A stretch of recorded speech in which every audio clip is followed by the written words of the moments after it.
1-800-XFINITY or visit your local Xfinity store today. Restrictions apply. Not available in all areas. Requires paperless billing and auto pay with stored bank account. After 24 months, regular rates apply. Offer ends 12/21/22. Goody Nation is a nonprofit that connects small, diverse companies to big money. At one point, we had to send millions of dollars to 76 companies overnight, tracking every penny all on paper. I know, right? We don't do that anymore.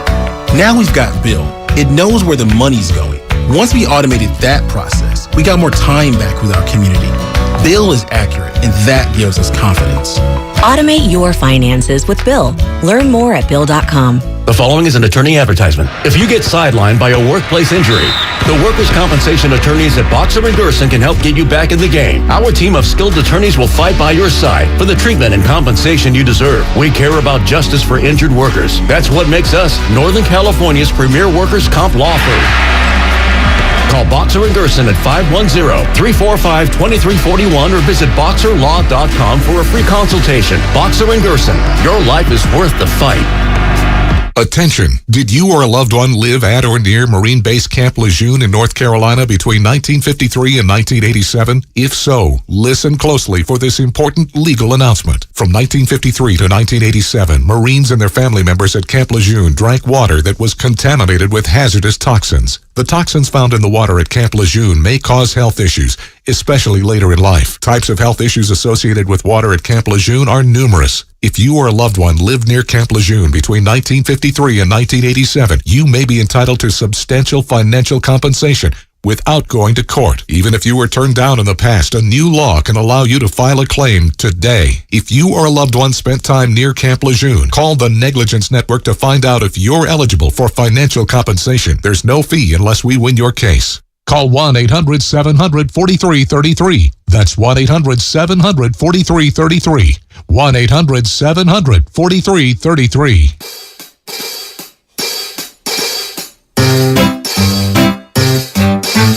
1-877 Cars for Kids.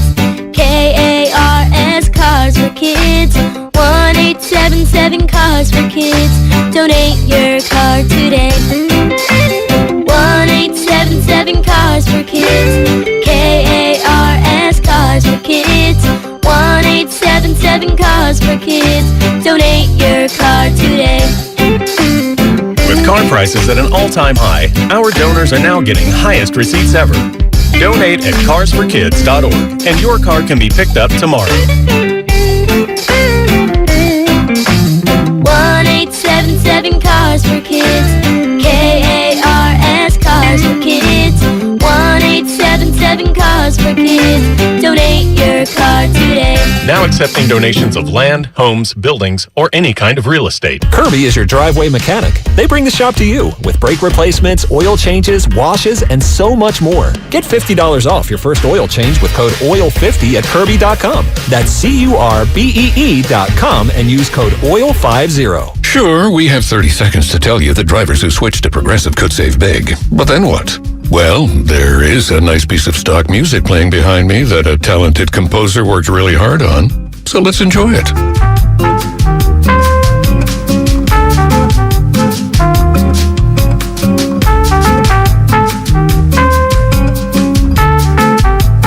Wow, almost overshadows the saving big when you switch to Progressive part. Progressive Casualty Insurance Company and Affiliates. When you can't stop, there's Vicks VapoRub. Vicks VapoRub sends powerful medicated Vicks vapors right to the source of your... so you can experience cough relief and breathe easier. Generations of families have trusted Vicks VapoRub to help relieve the worst cold symptoms. So next time you have a cough, reach for the Vicks VapoRub. Vicks VapoRub. Cough relieving is believing. Get in zone, AutoZone. Welcome to AutoZone. Thinking about gas mileage? If your check engine light is on, it may be affecting your MPGs, but the free AutoZone Fix Finder service can help. With the most complete free warning light report backed by technician-verified fixes, you'll know what's affecting your gas mileage and more, and you don't have to drive too far to find the fix. The free AutoZone Fix Finder service is available at all 6,200 stores. Get in the zone, AutoZone. See details at AutoZone.com.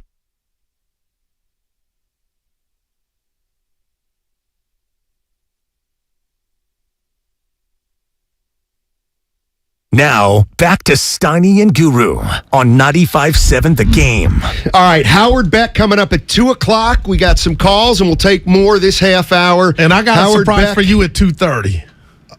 Oh. Yeah, baby. Oh. Well, I'll put it together. So, 2 o'clock, Howard Beck, Sports Illustrated, and we'll take some calls this half hour. Here's how I'm going to start it, and then I'm going to want you to follow it up, Goo. Here's where I'm at with the Warriors, because I don't want to be misconstrued, even though the text line Xfinity Mobile's text line continues to misconstrue. Or Twitch. I'm not trading anybody right now. The Golden State Warriors, here's what I'm thinking as a fan and a commentator. If I'm the Warriors, we're 6-9. It's too early to panic.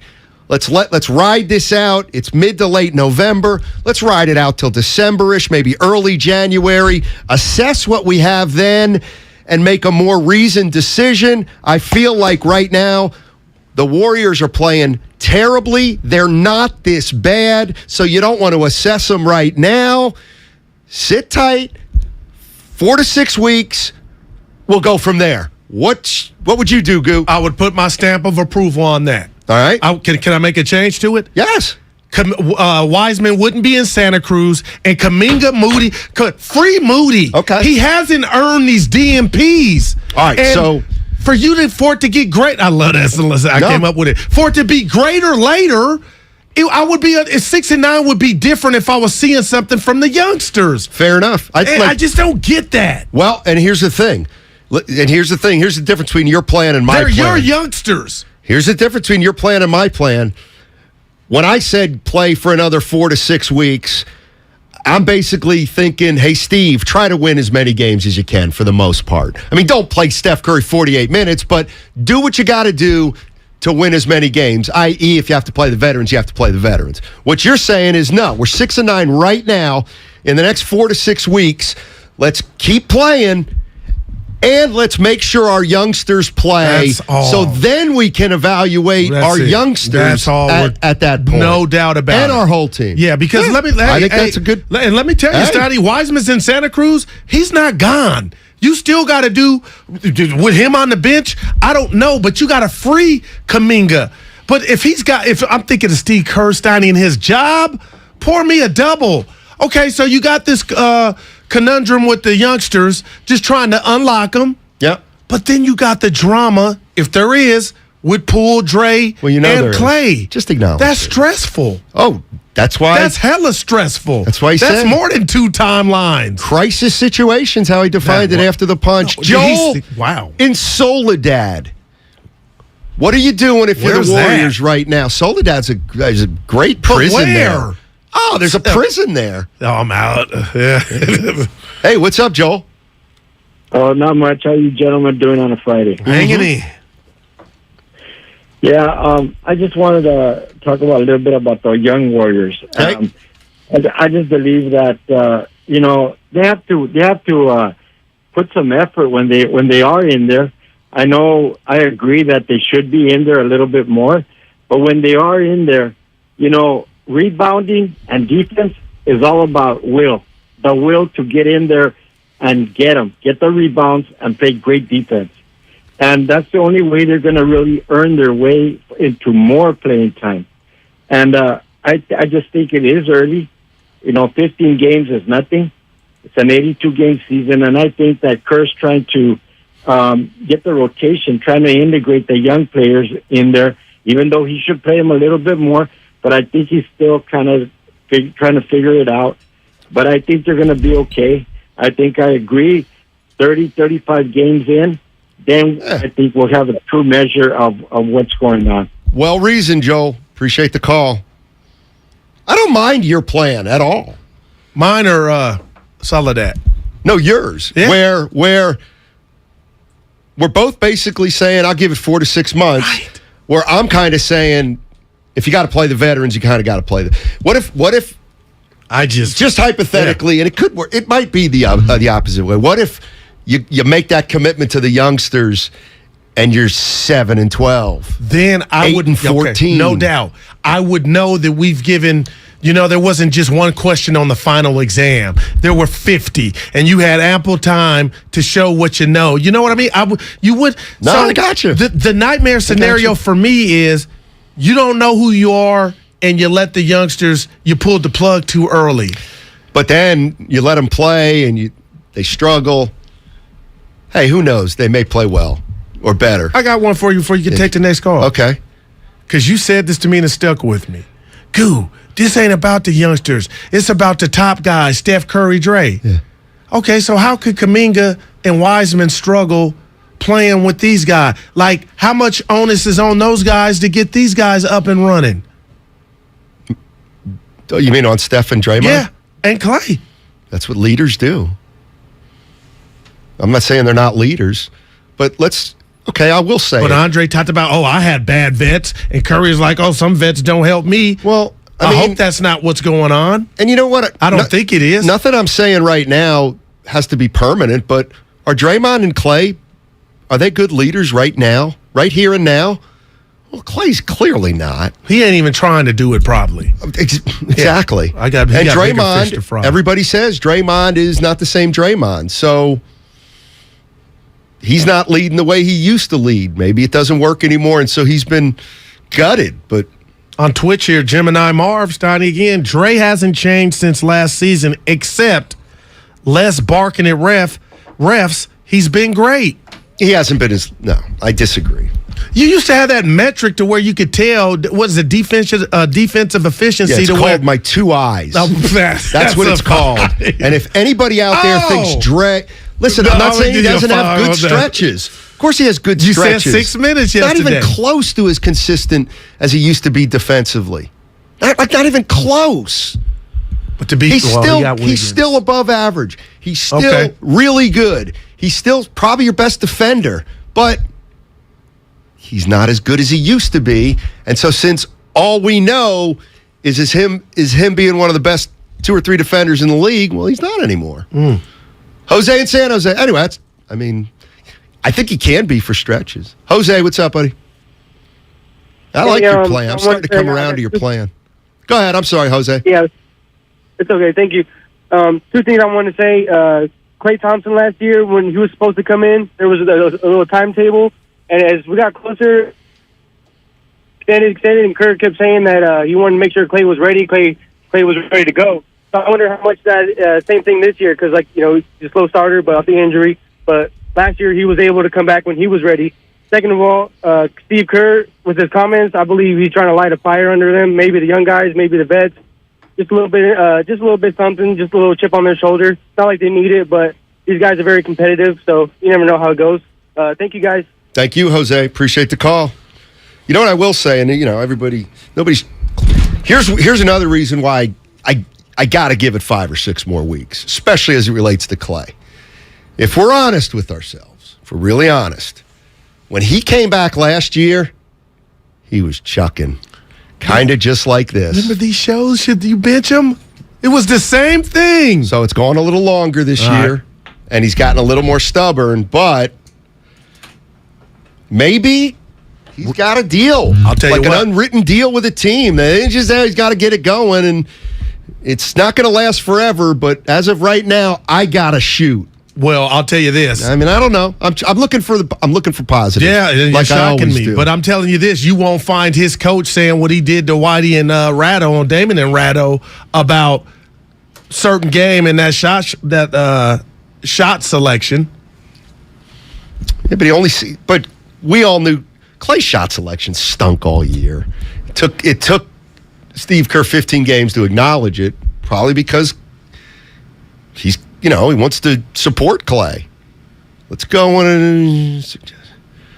to City Boy. City Boy's in the city. Hey, what's up, guys? Oh, man, what a season. Not really shaping up the way I had anticipated. I remember at the beginning of the year, a lot of us were talking about how deep this team was, and now it's not really looking. Wow, City Boy, you sound down. Yeah, it's crazy. I am a little down. And Matt, I want to say one thing. I think it will take some time for Bob to put together the trade and execute it. So we might see something around 4 weeks, but I think they know, as well as you and I and all of us know at this point, as currently constructed, this team is not winning a championship. I think there's absolutely zero chance. And these young players, Steiny, are gutless. They are gutless. They don't have it. They don't have that fire. They don't have the moxie. They may develop it in 3-4 years. City. But I don't know. I don't City. think so. City. Man. You got it. City, you got to create a bite. I want you to say Kuminga and Wiseman are gutless, but I want you to say it like I'd say it with You got it. You got it. Well, I'll tell you what, Kuminga, Wiseman, Poole, especially Poole at this point with 2 points, they're gutless. Not bad. Not bad. That's now a drop. Appreciate it.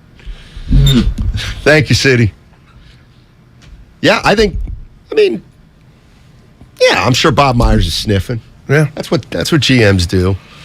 I had another positive though I was thinking about with the I can live with your the greater later and kind of right now they're not clicking on firing on all cylinders and it's without the youngsters. Like, what's that accomplishing? Here's what I'm struggling to put my finger on. Like, if you're a Warrior fan, like, okay, City Boy, we know City Boy, he's pretty practical, etc. So if you're a Warrior fan right now, and let's say you're looking at this team saying, you know what, it isn't a championship team right now. Could it be? Maybe. It's going to be really hard, but it's 15 games champions. Yeah. So you let it play out, and they go for. Like, my point is there ever a point during the season where you say there's no point making the playoffs or try? As long as I got Curry, hell no. Well, but no, if you're 12-22, at that point you got to be like, well, we got to do something because we're not. The season's not spiraling and you may towards consolidate 35. those youngsters in the package. But I think what's most likely to happen. Is they're 6-9, and now they're 10-10, and now they're 16-14, and they're the 7th seed, and now they're the 6th seed. Oh, they're back to the 7th. If that's the year, then you're not going to do anything, right? Yeah. You're not going to do if you think this team the win in that though? If the win is. You won it from the 3rd seed last year. Oh, okay. If you get in as a 6th seed, no doubt. Why can't you run the table? No doubt about it. No doubt about it. So seeding is What I'm saying is, if you're 30-24, that doesn't sound like a championship team, but it might be a 6th seed, and okay, well then you got to get in there and roll the dice because they are former champions. Yeah, I know it's got. It's all fluid, I think. Yeah. But it makes it's a bad exciting. How about this? But it's all lighter fluid is what it is. Yeah. Who was out there that... come on. Who was out there that... Come on. I'm going to give you one. Oh, one? Yeah, who was out... It's Friday. I might give you two. Who was out there that doesn't want to see more Wiseman, more Kuminga, and more Moody under the tutelage of, or the phrase... Hey, just go play, man. Hey, young man, go play your ass off. That's all. That's all, Steiny. I guess we got a buddy of yours on the phone. Oh, yeah? Who we got? Former good ball player in the East Bay. Yeah, I played against him. Lou Ritchie, head coach of Bishop O'Dowd. What's up, Lou? Hey, what's going on, y'all? Man, we try to get back to the community. Steiny's daughter went to the school, but I was up there, saw that new gym. You guys got a tournament next weekend in the new gym. Tell us quickly about it. We got a new event, Thanksgiving Showcase at Bishop O'Dowd. We're going to have some great high-level basketball. We have teams coming from around the state in Nevada. We're Friday and Saturday. All tickets can be purchased online. We're also going to do some community service awards. I actually got John Beam, the legendary John Beam, right here in my office with Chris Kiriakou. Wow. Leaders that have been in the community for 40 to 50 years working with our youth. Regina Jackson, Margaret Dixon, Pam Williams, John Burris. It's an all-star cast. And then we're going to do some cancer awareness and some voter registration. And most importantly, break in this new gym. that we at Bishop O'Dowd are so fortunate to How have. proud are you about the gym? Because I was about to tell them about your gym. Hold Steiny, on about the gym. My sources have said they've already had events in there. Some girls volleyball. Yes. So the ribbon cutting has occurred. Oh, we're just talking about from the basketball side. Gotcha. and then we have the women's event, the Martin Luther King event that they're going to throw in January. So we're just really excited. The Chronicle came out with an article. We're just so happy for our community in O'Dowd and Oakland, and a chance for us to really celebrate. Hey, keep doing your thing, but I've got to get a Warrior take from you. If you were Coach Kerr, how would you handle Klay Thompson? I mean, I'm a Klay fan. So are we. You got to sit down with Klay and say, Klay, you know, how are we going to do this? You got to get his buy-in because you got the younger players. If you're not playing, I mean, you know, as a coach, if Steiny and Guru say, Lou, you're not winning, you know, we got to figure something out. But I do also need you to talk to Zaza the next time you talk to him and tell him to bring his children to O'Dowd, his 8th grader and his 6th grader. He was on campus last week. Hey, man. Hey, Lou, I just heard today Darrell Wright's son's in 9th grade. He made the varsity. You got enough already. Oh, wow. You're loaded. You're right. You're loaded. Hey, Devin, you talk about one of the most incredible kids I've ever met. I mean, coachable, good knowledge, wow, polite. I mean, he's a great kid, and his future is bright because the way he's built, he's not going to be a little kid. That's for sure. Hey, Lou, I'm gonna give you some love. I gotta say this, Donnie. Yeah. When you battled Logan, I was on the bench watching you do your thing. You was Logan against O'Dowd.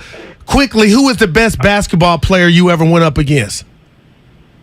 In high school, Jason Kidd. Wow, there it is, Steiny. You never seen him play high school? Ever, Magic Johnson, Michael Jordan, playing at UCLA when they would come down in the summers and play. I mean, wow. It was. Can we get the water drop for Lou? Anytime anybody name drops Lou, we got to sound it. And that's those are big boys there. And tell Coach Lawrence Moreau hello, man. Well, I'm gonna come out and check you guys out. All right. All right, Lou. It was his son's birthday yesterday. Trey's birthday. Oh, but happy birthday, Trey.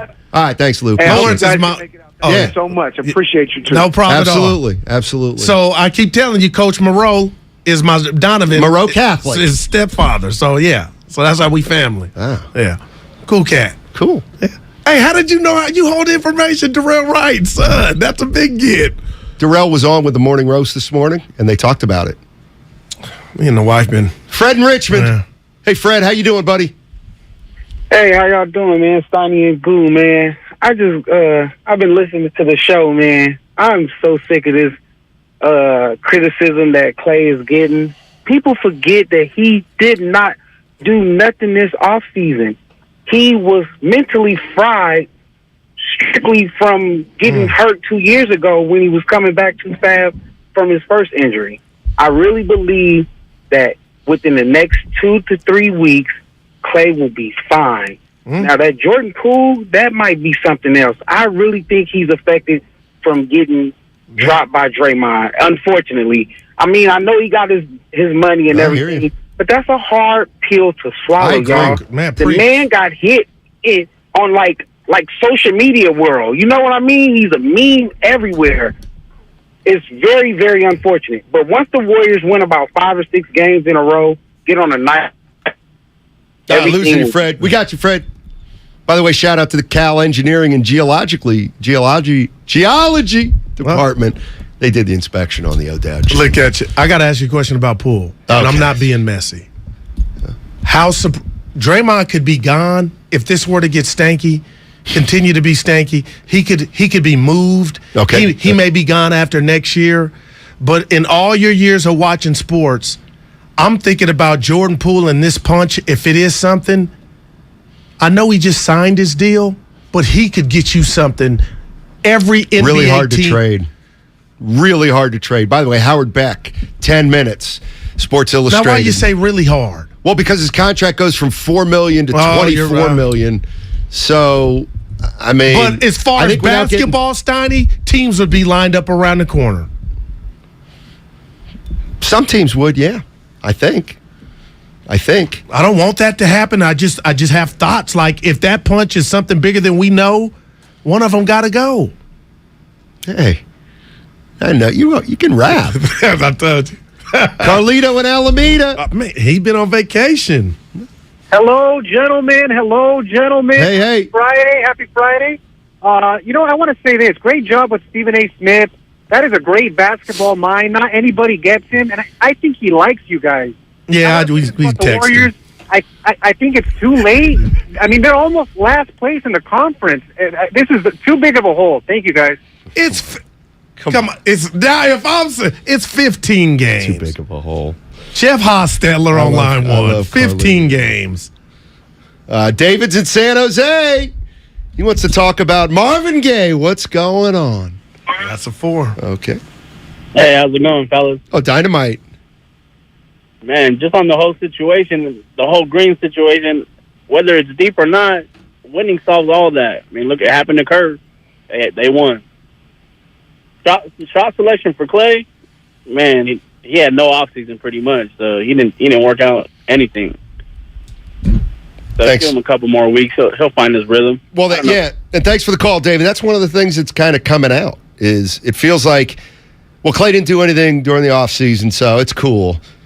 But after what Stephen A. Smith says, is it like, well, how could you not do anything? How could you be at this point in your career and not do anything? I mean, that's harsh. Yeah, well, because coming from where he's coming from. But, I mean, I didn't say it. Stephen A. Smith said it.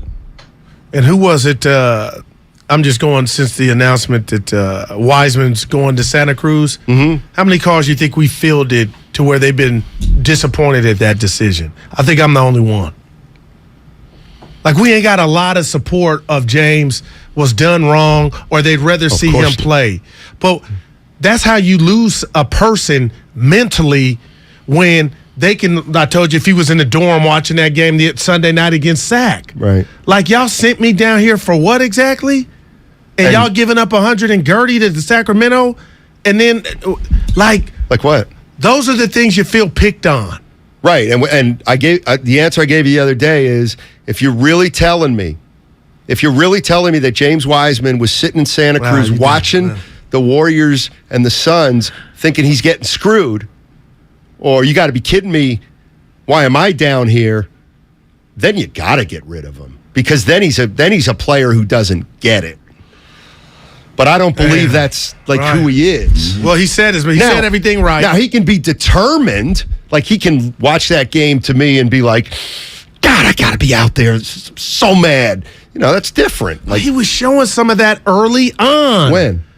When I said he was in the season. This season? Yeah. I was talking about how thick he was. He's throwing the muscle around, fouling. Then he was like, oh, I'm not in the game. Then you start to doubt yourself. And this thing with Clay, I know he's way more accomplished. It's not even a comparison with Wiseman. But Steiny, half of life is mental. And if you're dealing with dudes that are fragile, that ain't played, you drafted them. So you should know what comes with the pick. Well, like you got to, we got Jokic. No. Give me Garnett. Give me somebody, Rashid.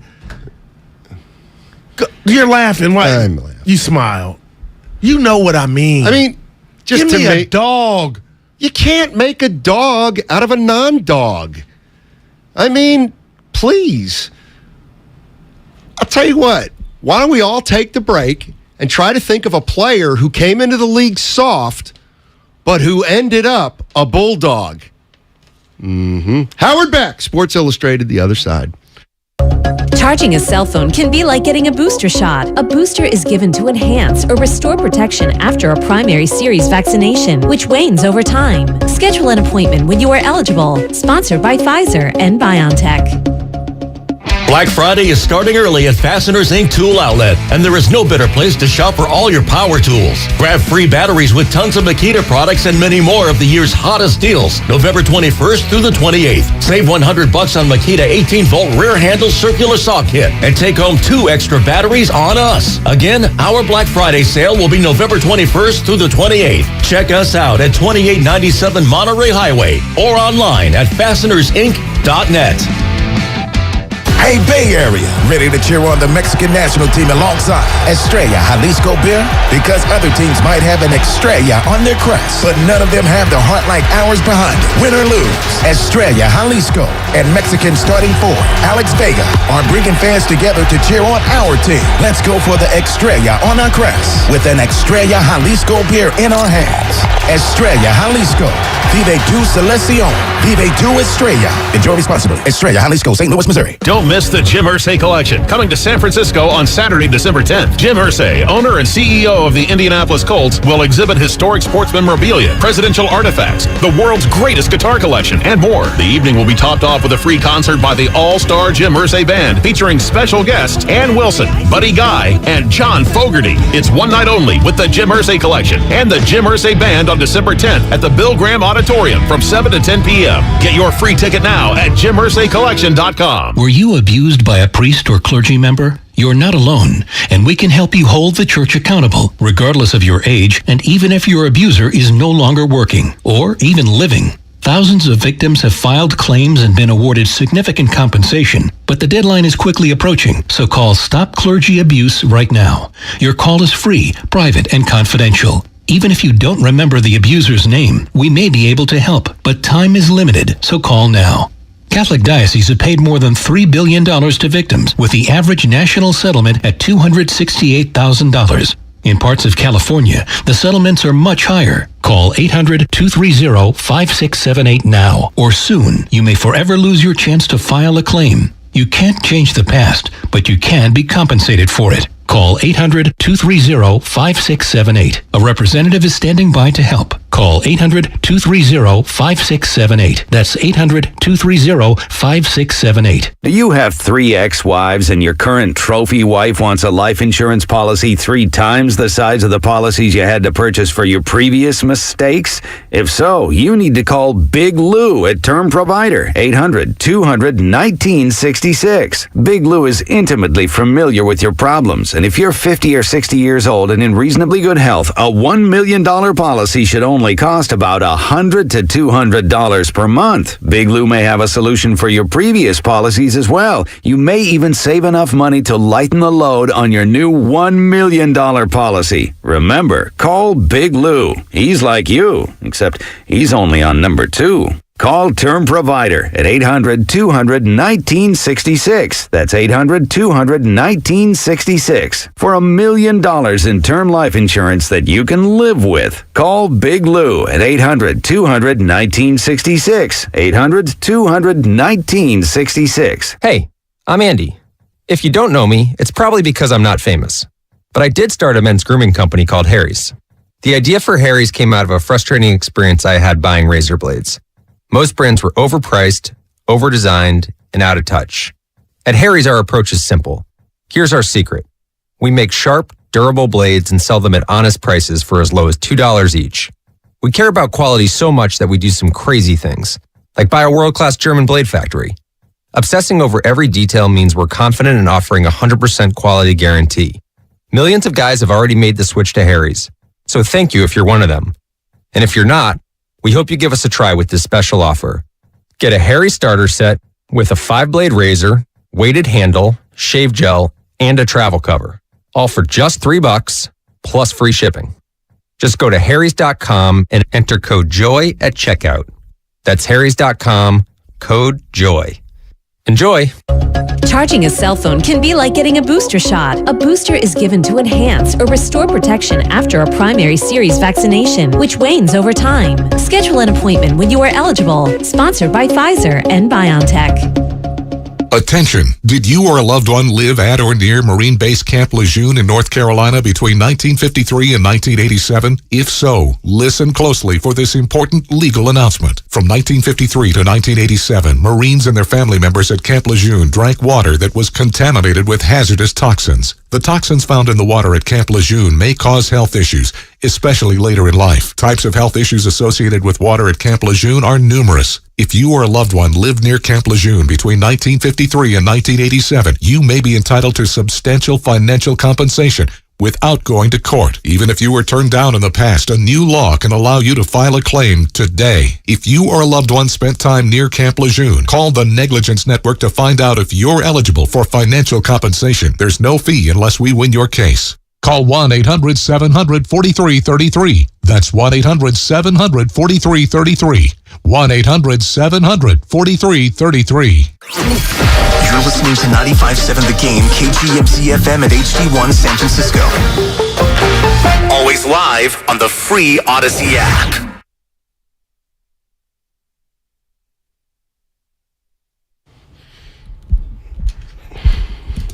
Now, back to Steiny and Guru on 95.7 The Game. All right, always love talking NBA with Howard Beck. You can read him on Sports Illustrated, formerly the New York Times, LA Times. Howard, how you doing, man? Doing well. How are you? I'm doing fine, but the Warriors are in a little different predicament. I was going to run down all their issues or supposed issues with Clay, but you're obviously familiar with them. And I guess my question is, they're 6-9. Their goal is to win back-to-back titles. Like, how long do you give this before you start thinking about maybe having to do something? I guess the question is, do what? I mean, how long do you wait before doing what? Because there are some, minor moves, and then there are some more drastic moves, and then there are some really dramatic, very painful moves. And so I guess it depends, Matt, on which level you're talking about here. Let's say they get close to 500 and they want to quote unquote go for it, and they make their young players available for a veteran they think that can play in the postseason. So I have said since the moment that things went awry in 2019 in the finals, Durant goes down, Clay goes down, Durant leaves, I have been fairly consistent, although I wavered a little last season, as I think many of us did, on this premise that is, there's only now and there is no future. Long before we were all talking about and writing about the two-timeline, dual-track thing, I was in the camp of you don't mess around when you have a guy like Steph Curry, even before those picks became Kuminga and Moody, before the pick became Weissman, and then when the pick did become Weissman, and even before Weissman had his bumpy rookie year, I was saying all along, trade the young guys, trade the picks. This isn't about 2028. This is about today and maximizing Steph Curry's career. So I still believe that. And last season, I think, lulled a lot of us and lulled the Warriors into believing that they could somehow pull off the impossible and plan for the future while still contending for championships in the present because, hey, they did it. They won a championship while doing both things. But as of right now, things are hanging by, I don't want to say a thread just yet. It's a little early for that expression, I guess. But things are I think shaky enough that you start there, right? Like the first thing you do isn't say, we're going to make Clay a sixth man, or we're going to try to trade Clay. I don't know if you could even trade him. Or we're going to trade Draymond. Again, don't know what you could get for Draymond. You're not breaking up the core yet. Right. But trading the young guys, I think has to be on the table probably right now. Wow. Howard, let me share something that's in my heart, and I'm catching a lot of heat from fans here. And it's the Jordan Poole, Draymond Green dynamic.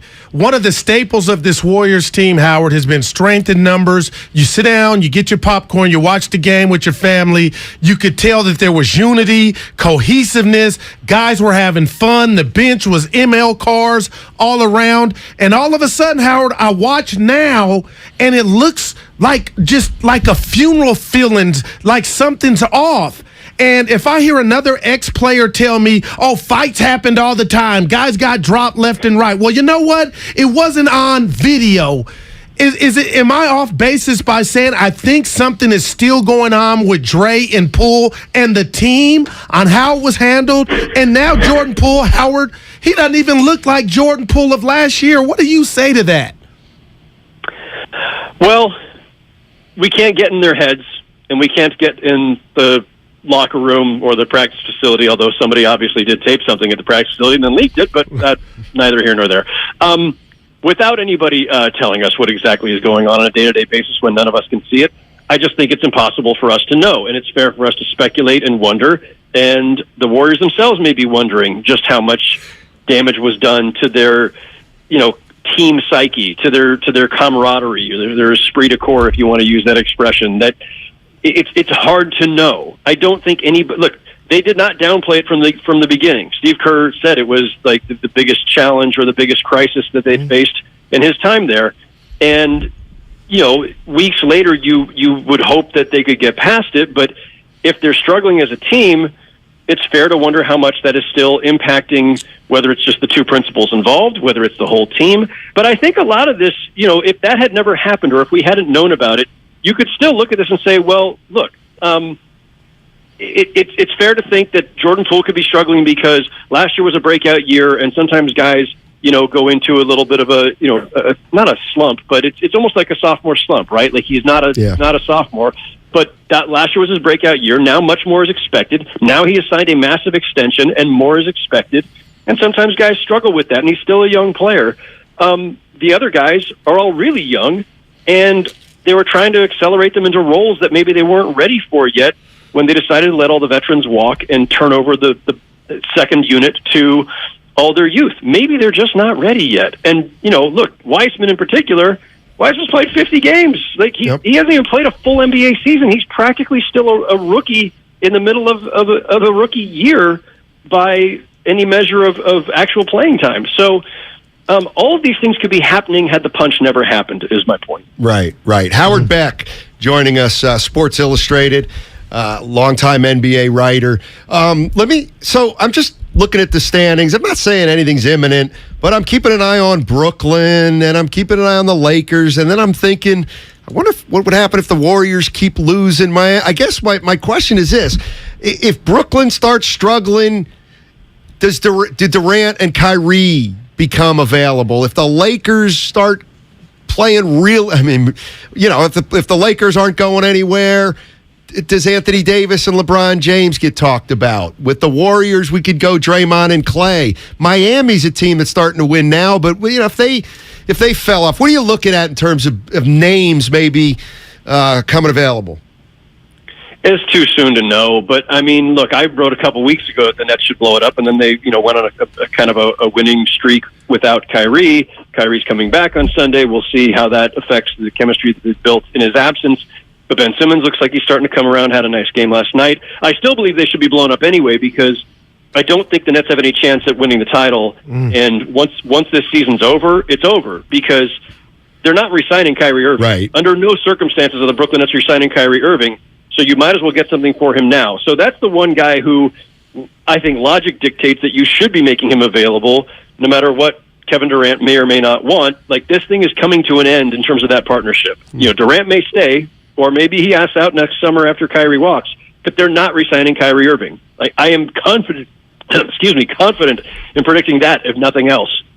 But the Nets seem to be in the position of, we're just going to hold this together as long as possible, keep our fingers crossed, hope for the best, and see if we can still somehow make a deep playoff run with this very, I don't know how you would describe it, but it's a very shaky big three with Durant, Simmons, and Kyrie.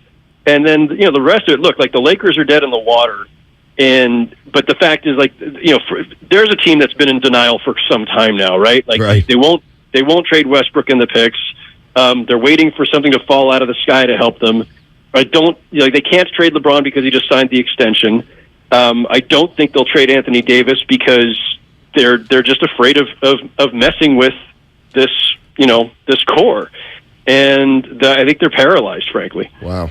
Howard, this is kind of a random question, but there's an old adage, less is more. And I was telling my partner I hate the play-in inception. I don't know why they do it, but I know it's early on in the season, and I'm looking at the 10th seed.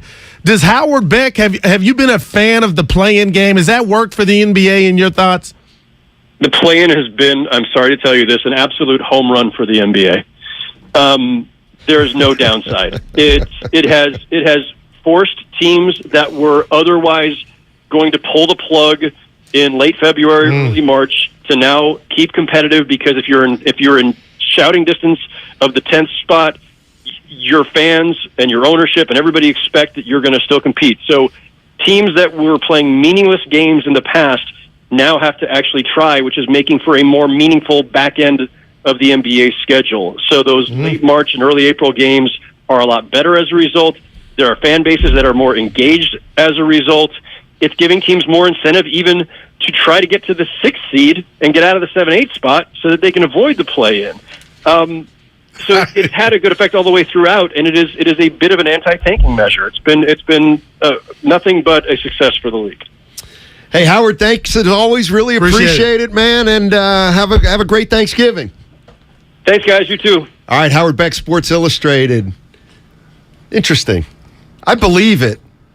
About the play-in game. Warriors going to be in the play-in game this year? No, they'll be higher. 6? 5th. And then they're going to win it from the 5 spot. That's what our bet is. Okay. By the way, if you give me $75 right now. It was $50 the other day. Right, it's going up.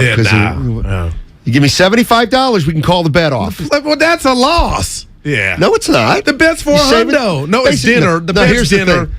I bet Guru. I took the field. He took the Warriors for $100. You've already lost that money. So what I would do if I were you is just give me $75. You're fat-mouthed and it'll now. feel like you won $25. No, please, never. 888-957-9570 is the number. That's also the Xfinity mobile text line.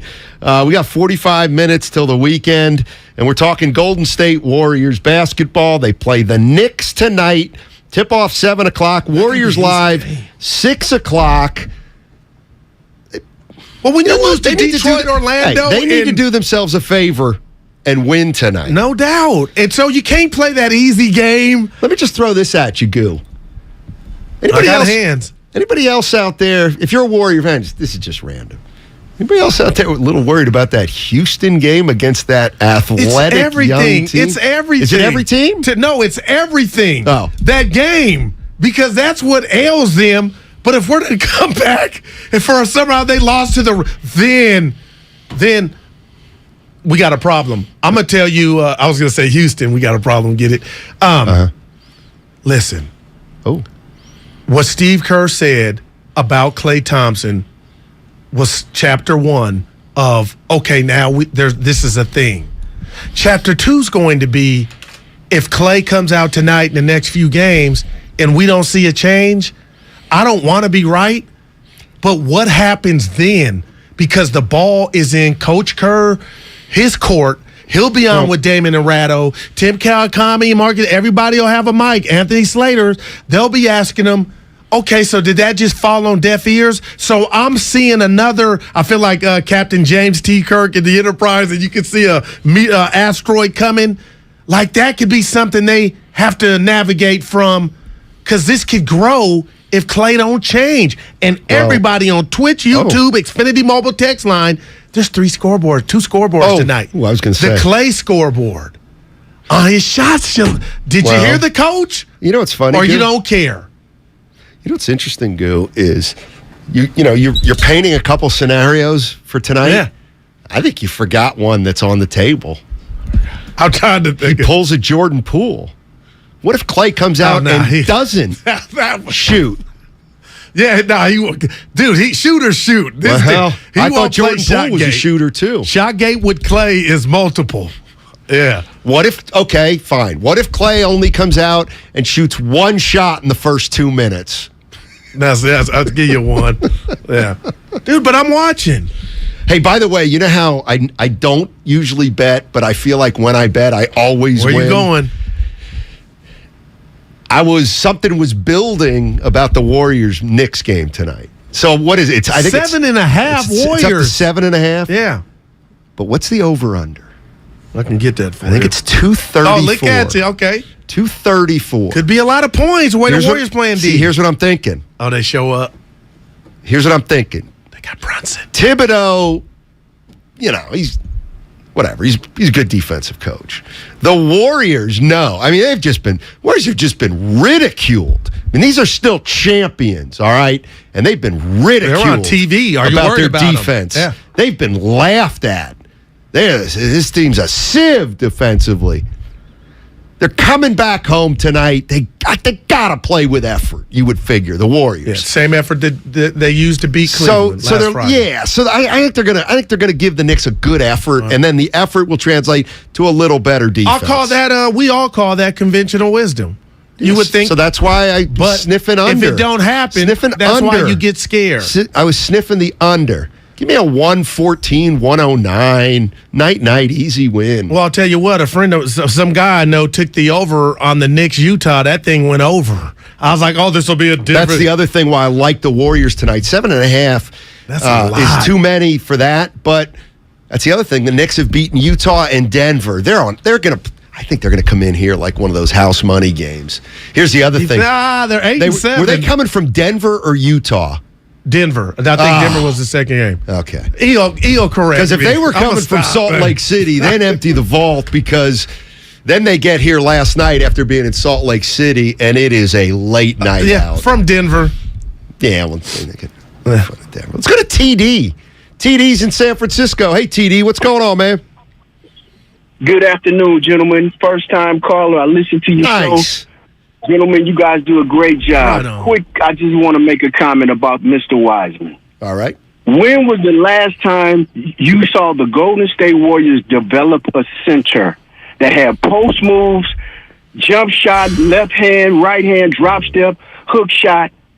A long time. Yeah. You got to develop that kid. You just can't give him a jump rope and then say go out there and hold down the center on a championship team. They need to develop that kid, in my opinion. You'll be going back in history to try to find a Warrior center who had foot moves and can shoot the ball. Bernard King had 18 post moves, 9 on the left-hand side of the key, 9 on the right-hand side of the key. Remember when they draft Robert Parrish? He put him up at the top of the key. They couldn't do nothing with him. Arbeck came and stole him and turned him into the chief. Real talk. Develop the kid, man. Wow. Get him somebody that can work with him. A veteran center that can teach him how to be a pro and develop his game. Thanks, Real talk. Minds think alike. That's all I got to say, fellas. Y'all have a nice night, man. Real talk. Real talk, TD. The Chief was a great example. Of what? Going somewhere else, getting different tutelage, and turning yourself around. Thanks, TD. Appreciate that the was call. great. I mean, come on. Yeah. Appreciate the call. Come on. Come on, what?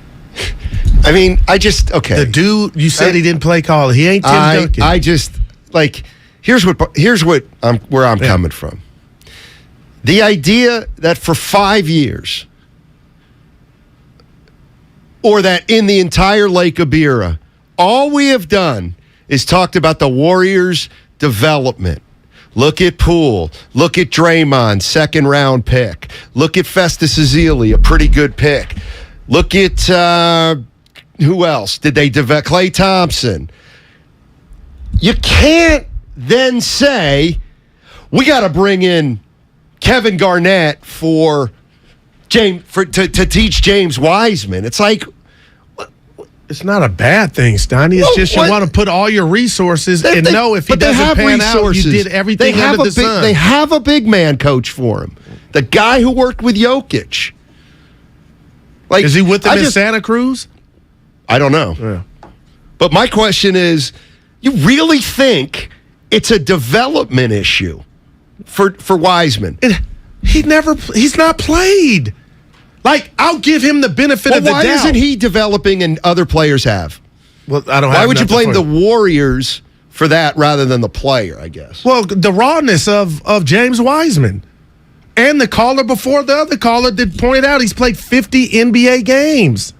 Okay, so then he doesn't. Then we are expecting too much from him right now. If you think he's going to do it all by himself, that's what I'm saying, and that's what the caller's point was. I don't oh, hey, Steiny, you know what? We're going to have you, Bob Costas, tutor you every day after the show for the next 3 months.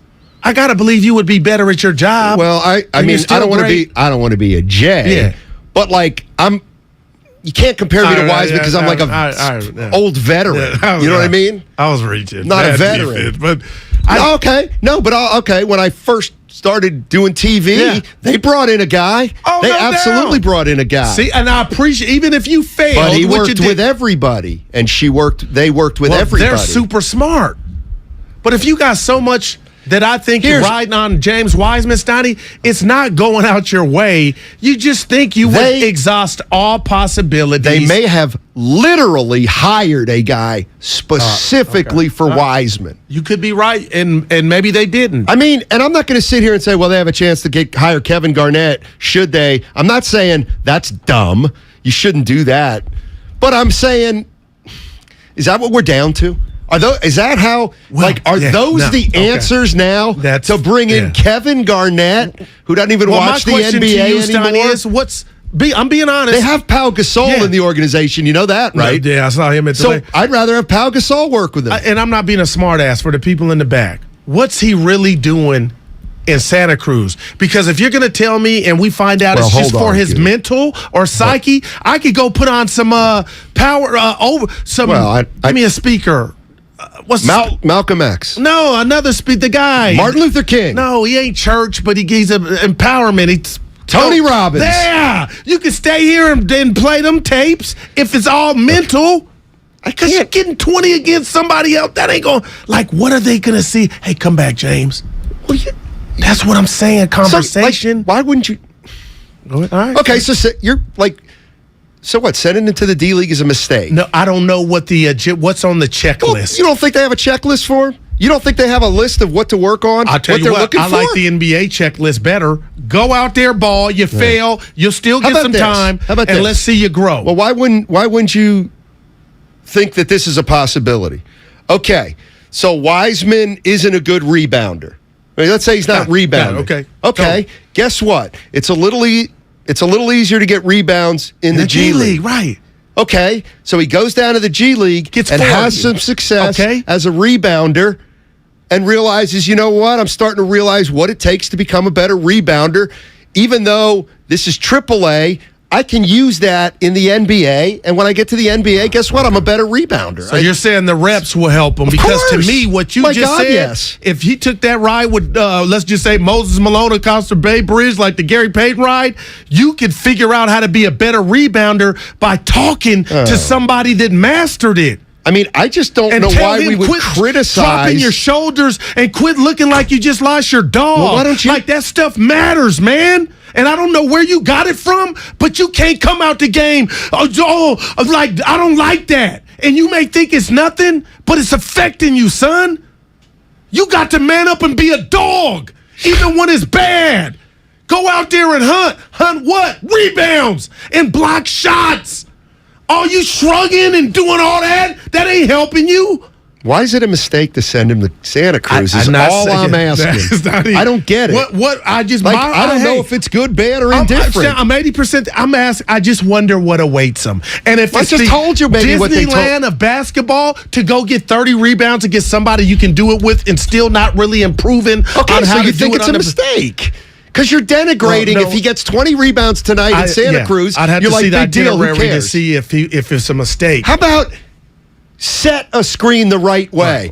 Guess what? Wiseman's now 2 games in a row where he set a screen. It's been a good angle, and the timing's been right. Looks like he's thinking about it a little more. Let's bring him back up here. So, yeah.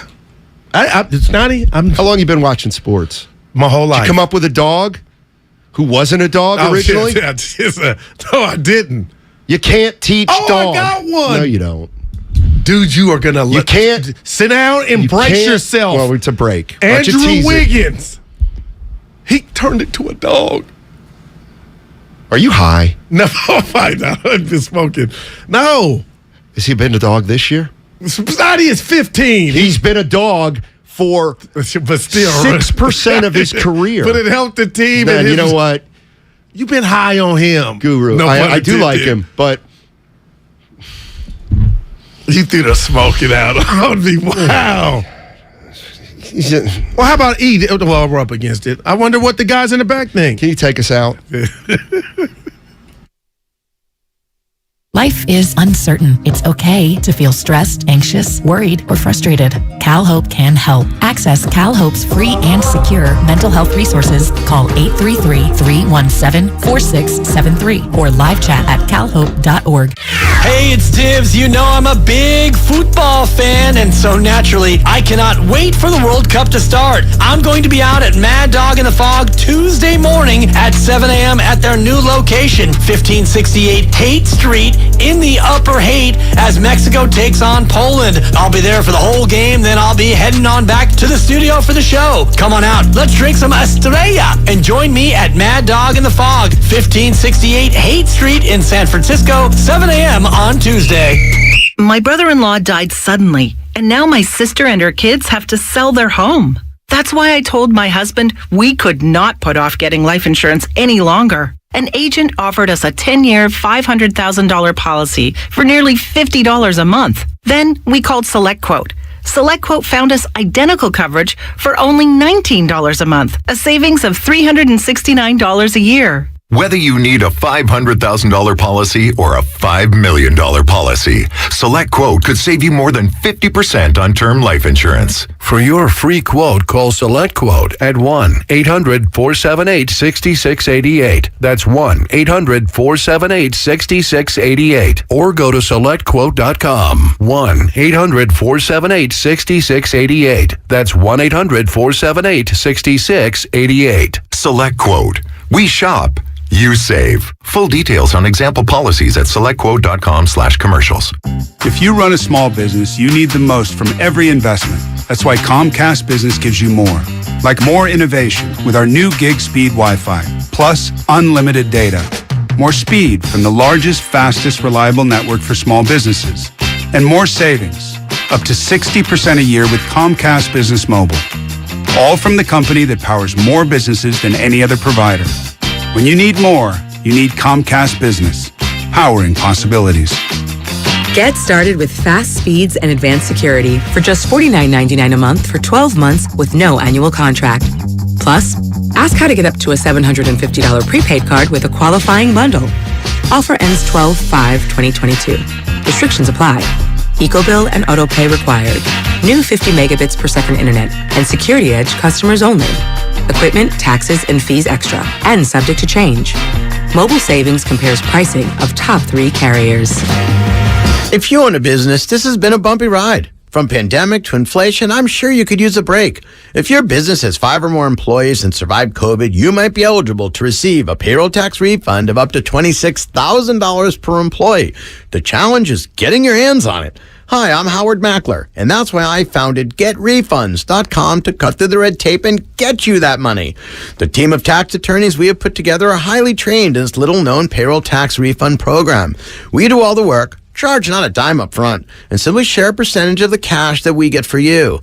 Businesses of all types qualify, including those who took PPP, nonprofits, and even those that had increases in sales. We have helped return over $1 billion to businesses, and we can help your business too. Just go to getrefunds.com and answer a few questions. This payroll tax refund is only available for a limited period of time.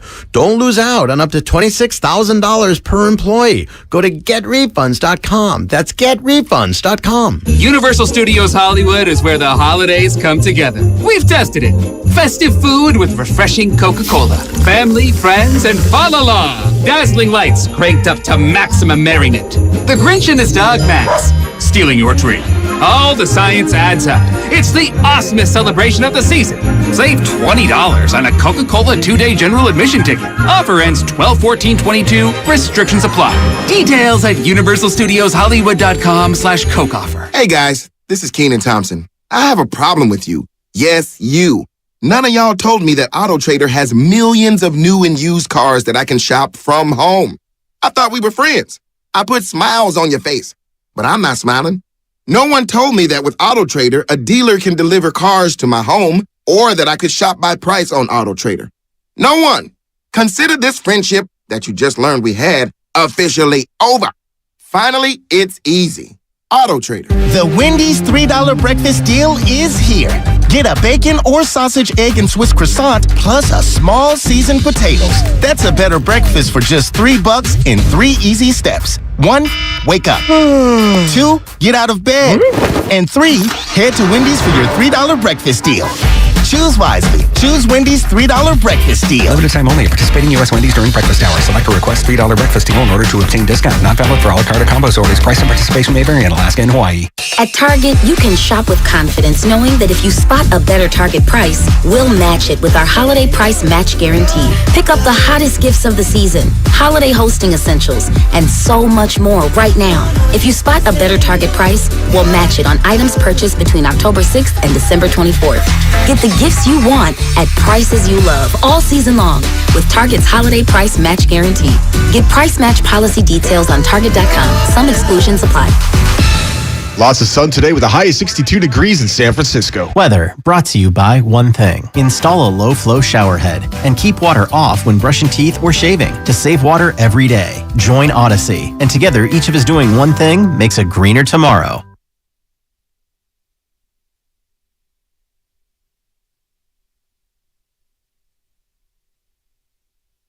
Now, back to Steiny and Guru on 95.7 The Game. All right, this segment brought to you by the Department of Healthcare Services. Damon and Ratto coming up in a half hour. They have Brian Baldinger on at 5 o'clock, otherwise known as Baldy. Best breakdown. Let me tell you something. You know, I know Dan Devone from back in the day. Yeah, our guy. Hey, what? You and Dan Devone think that James Wiseman is what? One cuss out away from being Rick Mahorn? Just more so I don't get Kuminga playing the young guys, man. All right. Yeah, that's all. You jealous? I mean, dude. Of what? Knowing you got to let these young puppies go out there. Why am I jealous of knowing the young puppies have to go out there? No, that he texted me. Did he? I thought he added you on there, but he didn't. He's a good ball player. He was better than you. Well, you hadn't seen me play. No, I have now. I saw you in that Warriors World. I was rerunning. Please, you ain't see me in my playing weight. Steiny, you know. You know what? Devone's far more cerebral. And the streets are telling me the dude swims in the ocean every day. That I don't know. Yeah. That I don't know. What do you want? What are you doing? People want to know what I mean by dog. It's not D-O-G. It's D-A-W-G. Junkyard dog. Those are the toughest dogs. Mm-hmm. Draymond Green, Prime Dre is a junkyard dog. Moses Malone, Shaq, Rick Mahorn, Xavier McDaniel. Guys that DeMarcus Cousins in his prime. Guys that when they come down the lane, they will knock you on your keister. Yeah, okay. That's all. Hey, Matt, you may be right. This G League, can't teach that. It's conversation and video and the right person. Come on. I mean, to me, that can you teach a guy how to get? And I'm being for real. Can you teach a guy how to get gals? Steiny is true. You can. You get with the watch Hitch, Will Smith. Can you teach a guy how to come out of his shell? Not if it's the elephant man. No, but if you got the right guy teaching them, no, it can work. No. No, what? I've seen it. That's a bad analogy. I think it's the best one I've come up with since I've been on the air. It's different. It's different. Oh, I'm shocked. You can, Steiny. I mean, okay, maybe you can teach him. Overcome your fears. But you can't change the net. Okay, he's 7'1", 260. Let's say I'm terrible with women, which I am. But I've got a personality, and this is my personality. You've got to work with my personality to try and allow me to better myself. No doubt. But you wouldn't try to turn me into Arthur Fonzarelli or a weightlifter or the person tutoring you, Steiny, or somebody would take that into account or somebody and speaks enhance 7 your languages. personality to where you feel comfortable doing it. You can. Yeah. He doesn't feel comfortable being tough. He's never said that to the mic. He's never told us that. Why he goes would, in for 5 minutes, makes an air, comes out. People call all the shows, Wiseman was horrible. Okay. He didn't do this or that. Well, guess what? He ain't played. But you know what?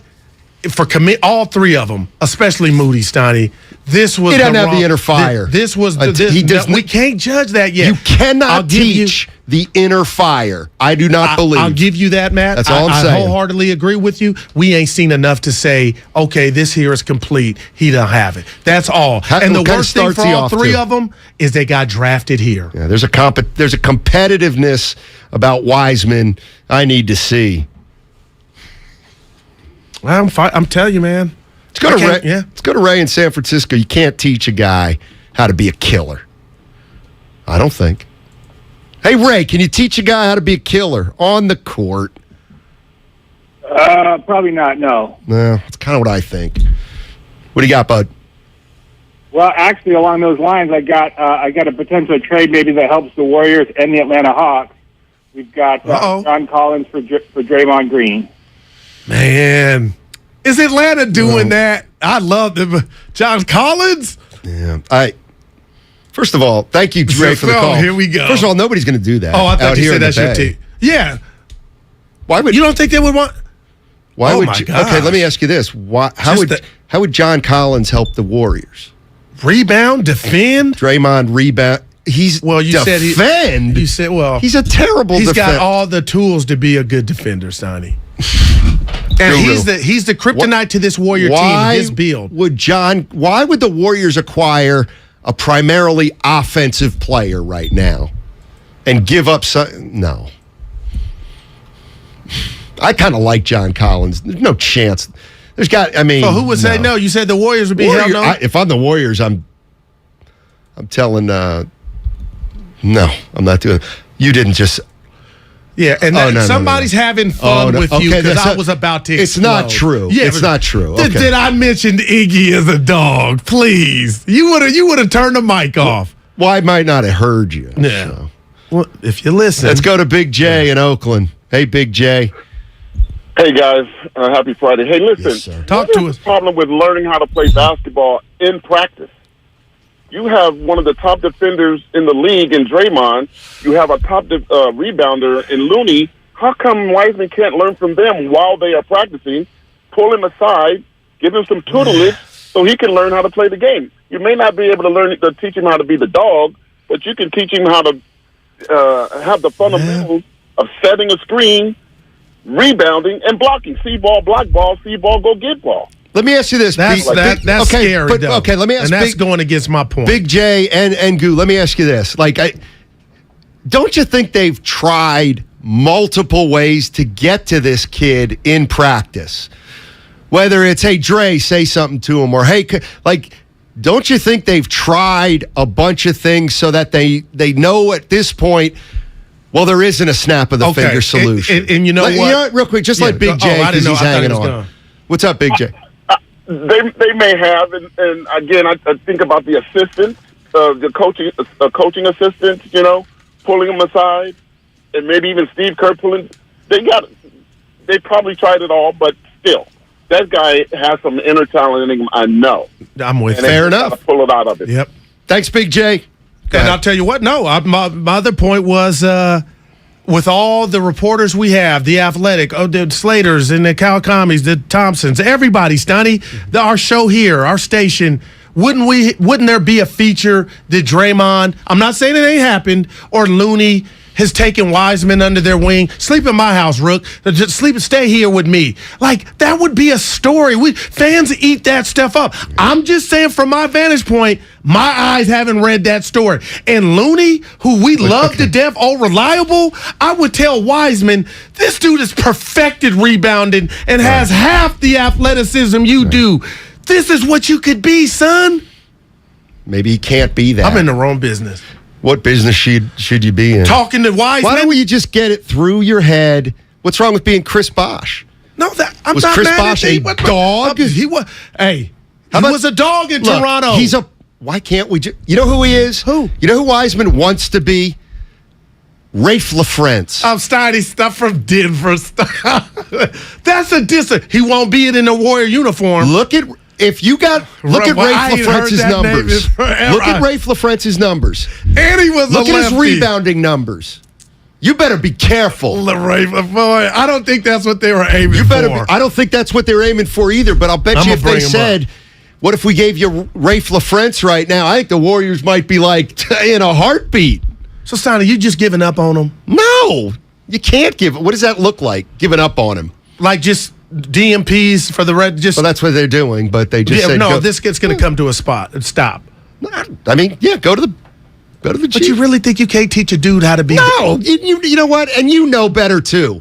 See, this is where I think you're trying to pull my leg. You know damn well you can't teach toughness. You can't teach competitiveness. Well, that thing you're born with that makes you offensive when people get on you. Now, if we were talking about gangs and where you from. About.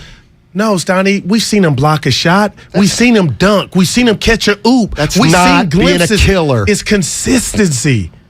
It's being able to get your ass in the right position to get that rebound. Hit him before he hits you. All that stuff matters. Dude, come on, man. So you think you've just lost me, and I love you. So you think he's hearing this and it's still not like he's soft.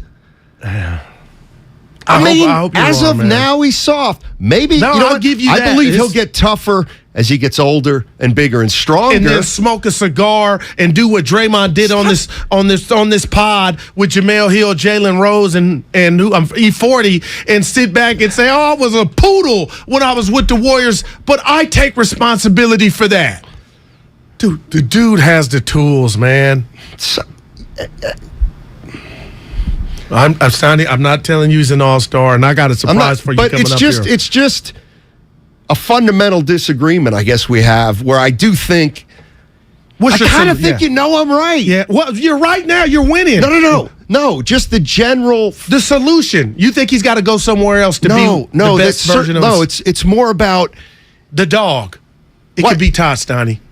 No, it can't. Why didn't 260? Eric Dampier ever learn it? You're right. He needed to go see the Tin Man. Why didn't Stanley Roberts ever learn it? But those are the worst examples of I could look at him early on and be. Tell me. You won't give me Wiggins, who I love, but he was. Yeah, he left Minnesota. He wasn't what Minnesota wanted him to be.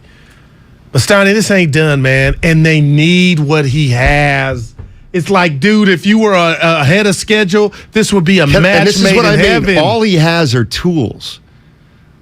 That's all he has.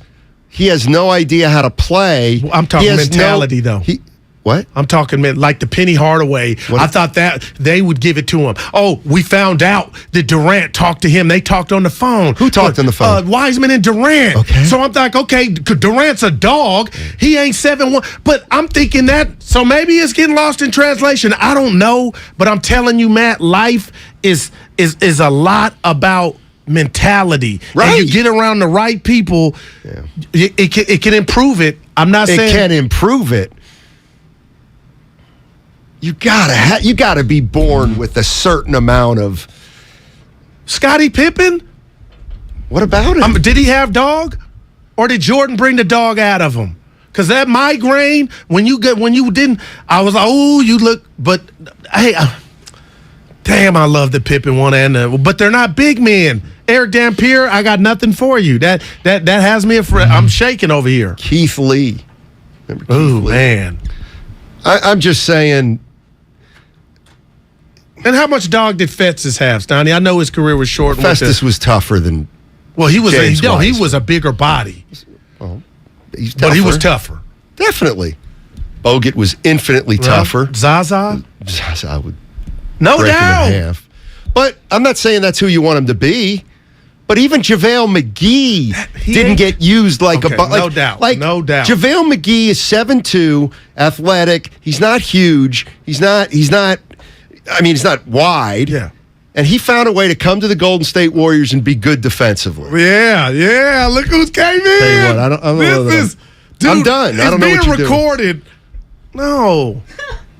Go ahead, that's Lucas. Right, so go ahead and take something over. I was looking at my peripheral thinking it was somebody. There is my dog. Yeah, Ray Ratto. I did Don King. I got him on for the crossover since Damon ain't here. I'm only responding because there are people on the other side of Market Street locked in bank vaults who think you guys are too loud. Right. Well, the door's open. Ray, can you teach I'm loud. An athlete? Here we go. This is to have an inner fire. And we're talking Can you Wiseman. teach the inner fire / competitiveness?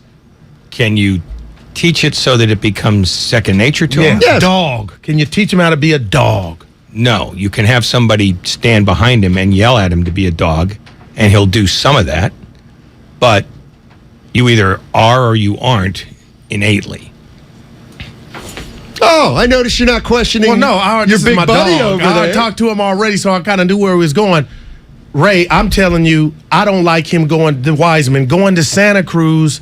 If it's like, what's the checklist? Because you could get with the right people. I'm not saying get cussed out, but have somebody put all the cards on the table, all that shoulder shrugging you're doing, James, that CYO stuff. You think it's nothing, it's not good. You get the Gary Payton, I call it, Ray Ratto. You get the right person in his ear, you don't got to go to Santa Cruz. But the DMPs, Tamuti, and Kuminga, who's that really helping if it's truly supposed to be greater later? That's who you are. You're banking on these guys. Let's see if they fail. First of all, take a Valium. Secondly, you earn your minutes. Period. This is not a reclamation project. This is a team that had a parade in June. If that works against young guys, the price you pay. I mean, are you suggesting that they'd be happier and better off with Orlando? No, they would be. There would be a better version of themselves, I believe, if they were in Houston or somewhere that didn't have the expectations or system that the Warriors run. But that's not reality, though. I get it. It's not. A, it's not reality, and B, it makes their chances of ever having a parade on their own a hell of a lot longer. I mean, So what's the fix here, Ray? I'm asking Ray Ratto on your Go Bonte, the panic meter. Are you panicked? Are you shocked? I'm never panicked. Well, I don't work for them. But if they go 6-76, I will sleep the sleep of the angels every single night. Let me rephrase it. An excellent choice. Why do you think this team's 6-9? Because they don't defend. But who knew they weren't going to defend coming into this season? Nobody did, because they always defended. That man. I got one for you, Ray. Oh, this will be good. It's a hypothetical on. Oh, these are always good. But it's I want you to put yourself in Joe Lacob's spot. Yeah, what if Moses Moody had gills? Well, look at him. Shout Warriors out Johnny. Have a bad year this year. 26-56. They miss the playoffs. Yeah. The New Orleans Pelicans get the #1 pick in the draft. Yeah. They call Lacob and say, "We'll give you the #1 pick right now for Steph Curry." Would he do it? No. But he'd think about it, wouldn't he? No. I think he would. No, Curry is literally untouchable. Elliot Ness, Ray, I've been saying that. I wonder. What Curry said, "You know what? We stink. Go. I'm going to do the franchise a solid. Go ahead and trade me to the Pelicans for the #1 pick." I wouldn't ask him. What do you mean? I wouldn't ask Curry to do me a solid. Oh, you just keep him here? Wow, man. Well, first of all, while Victor Wembanyama is the thing that everybody's drooling about, they're showing his there's games no on the league pass. guarantee that he's going to be what everybody thinks he is. Right now, he's a glorious concept and nothing more. I mean, the hype for him is no bigger than it was for Zion Williamson, and Zion Williamson got hurt for a year and a half. You have no idea what you're going to get. But with when him. it was Zion, to his credit, when Zion plays, he lived up to those video clips of just him dunking. I was like, he's brought it. He has now because he's lost a ton of weight. Yeah. He's in better shape, and I got a baseball one for you too, Ray. Okay. I'm heading down to the bar. Well, listen. Well, wait. If you can go to the bar, why did I have to do this? I could have had a couple more pops before I came in. People been calling for it, Ray, and I said I'll facilitate it. I knew I was going to get you in at one point. Listen, this is all the people. Aaron Judge, he's incredible. I want him to be a Giant because I'm tired of them being boring. But my MVP, Ray, and I mean this is from a baseball fan. I love the sport. Shohei Ohtani is the MVP, and it's not even close. A dude that can give you 168 innings on the bump with a 2.73 ERA, hit over 25 jacks. Ray, this is the best thing going in MLB. Ohtani. But it's not an award for the best player. It's an award for the most valuable player, and it's hard to be valuable on a team like the Angels. Man. I mean, that's why they call it the most valuable. Mike Trout's career on line one. Yeah, exactly. That's so sad. Well, you know what? Rub some dirt on it and walk it off. Give him one more, Steiny. You didn't know I was going to get right double in here. Hey, stop being excited about that. I'm around me. I'm naturally excited. I'm around me all the time. Hey, Goo, remember? And it's depressing. Remember Anthony Randolph? Yeah, the lefty. Yeah, that's James Wiseman. You'd have no idea whether that's true or not. See, I'm just talking about the demeanor. Look how you take it. They have the exact same demeanor. Now, that's bothersome. If that's where you were going with that, Ray, you could. You can't. I just told Steiny, I'm so loud you probably heard it. I said, no, not me. Really, you're a marvel of decorum. Guys get taught and gals how to pick up the spouses. You can improve on that stuff if you got the right person choosing you. Don't give me the Jokic's coach. Give me somebody in here Kevin and invest Garnett all as resources a big man coach before you say turns Wiseman's this season done. around, Ray. It might be of some help to Weissman, That's but all. Wait, no, that's not all. If you're trying to say that the Warriors should hire Kevin Garnett as their private Weissman tutor, to me, that's value neutral, because ultimately you can teach a guy whatever you want to teach him. But if he can't absorb it in a way that he can apply it instinctively, then it doesn't matter who the teacher is. What if I get into bed at night when we say, okay, this thing failed and I'm Joe Lacob, but we exhausted all possibilities. Hasn't failed yet. And I did that by going with Garnett to try to, okay, he didn't get it, but we did it and put it in front of him to try to get it. 1 minute. Well, let me ask another question. We got 1 minute. That was why would Kevin Garnett give up what he's got to do that? I mean, being an assistant coach, given what he is doing now, I mean, that's a demotion for him. Bring in Billy Paul. It's a big bopper. That's what I would do. He'll teach him to gain 80 pounds. Exactly. Hey, more cheeseburgers, son. Ray, I appreciate you. Or you know what? Bring in Mark Olberding. Yeah, that's all these old decrepit Spurs. Well, they'll knock somebody on their ass. Why not Kobe Dietrich while you're at it? Hey, Jesus. Tom Borwinkle. How much we got here? Acting like 15 seconds. 15 Frank Isola, 3:30. Brian Baldinger, 5 o'clock. There it is. All right, Did Ray, that come in over the air? Look at Ray. All right. Have a good weekend, everybody. That was appalling.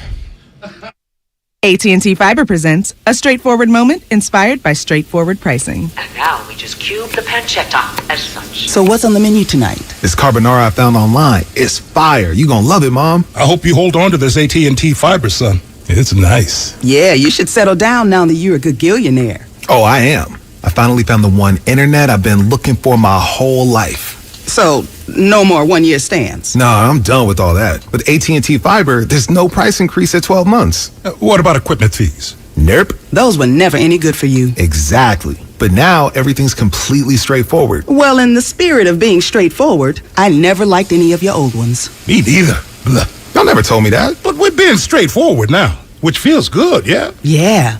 Now let's get straightforward about that girl he's been seeing. Straightforward is better. No equipment fees, no data caps, no price increase at 12 months. Live like a gagillionaire with AT&T Fiber. Limited availability in select areas. Visit att.com/hypergig for details. Black Friday is starting early at Fasteners Inc. Tool Outlet, and there is no better place to shop for all your power tools. Grab free batteries with tons of Makita products and many more of the year's hottest deals, November 21st through the 28th. Save $100 on Makita 18-volt rear handle circular saw kit and take home 2 extra batteries on us. Again, our Black Friday sale will be November 21st through the 28th. Check us out at 2897 Monterey Highway or online at fastenersinc.net. Were you abused by a priest or clergy member? You're not alone, and we can help you hold the church accountable, regardless of your age, and even if your abuser is no longer working or even living. Thousands of victims have filed claims and been awarded significant compensation, but the deadline is quickly approaching, so call Stop Clergy Abuse right now. Your call is free, private, and confidential. Even if you don't remember the abuser's name, we may be able to help, but time is limited, so call now. Catholic dioceses have paid more than $3 billion to victims, with the average national settlement at $268,000. In parts of California, the settlements are much higher. Call 800-230-5678 now, or soon you may forever lose your chance to file a claim. You can't change the past, but you can be compensated for it. Call 800-230-5678. A representative is standing by to help. Call 800-230-5678. That's 800-230-5678.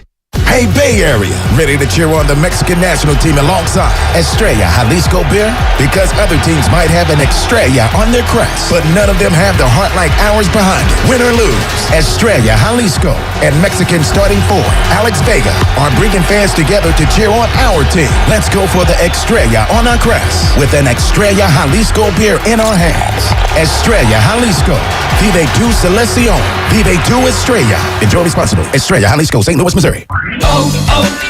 O'Reilly. When you need auto parts, O'ReillyAuto.com is just a few clicks away. We offer convenient options for you to get your parts quickly. Order online and pick up for free at your local O'Reilly Auto Parts store. We'll even bring it out curbside. Or you can have your parts delivered right to your door with free shipping on most orders over $35. Visit O'ReillyAuto.com.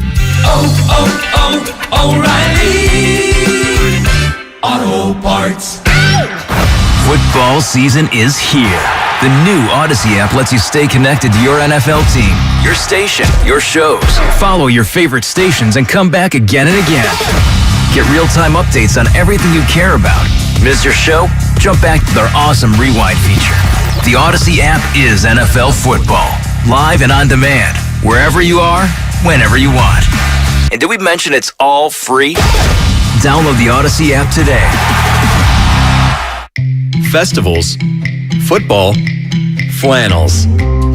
Some say fall is their favorite time of year. And this fall, there are now updated COVID-19 booster shots designed to help protect against COVID-19 variants. If you've had your primary series, schedule an updated COVID-19 booster shot appointment as soon as you're eligible. And don't forget to enjoy the foliage. Sponsored by Pfizer and BioNTech.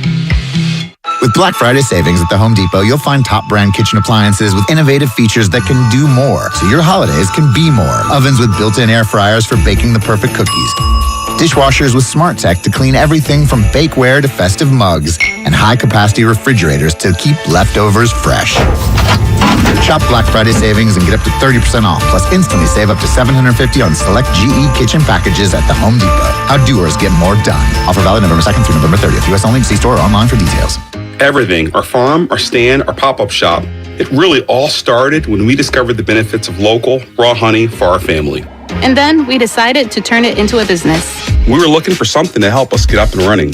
So we got the Chase Business Complete Banking Account. It's more than a bank account. It comes with Quick Accept, which lets us take card payments anytime, anywhere in the U.S. using the Chase mobile app. Plus, we get same-day deposits at no extra cost. For us, it's more than honey. It's about sharing a little sweetness with the world. Get the Chase Business Complete Banking Account with the essentials you need to help get your business going. Learn more at chase.com/business-complete-banking. Chase for business. Make more of what's yours. Quick Accept is not available in U.S. territories. Enrollment required. Usage subject to approval. Same-day deposits available for payments before 8 p.m. Eastern Time, Sunday to Friday. Fees and rates apply for checking and processing. Limitations and restrictions apply. Participants compensated. Merchant services provided by Payment Tech LLC and WePay Inc. Subsidiaries of J.P. Morgan Chase Bank and a member FDIC. You're listening to 95.7 The Game, KGMC FM at HD1 San Francisco. Always live on the free Odyssey app.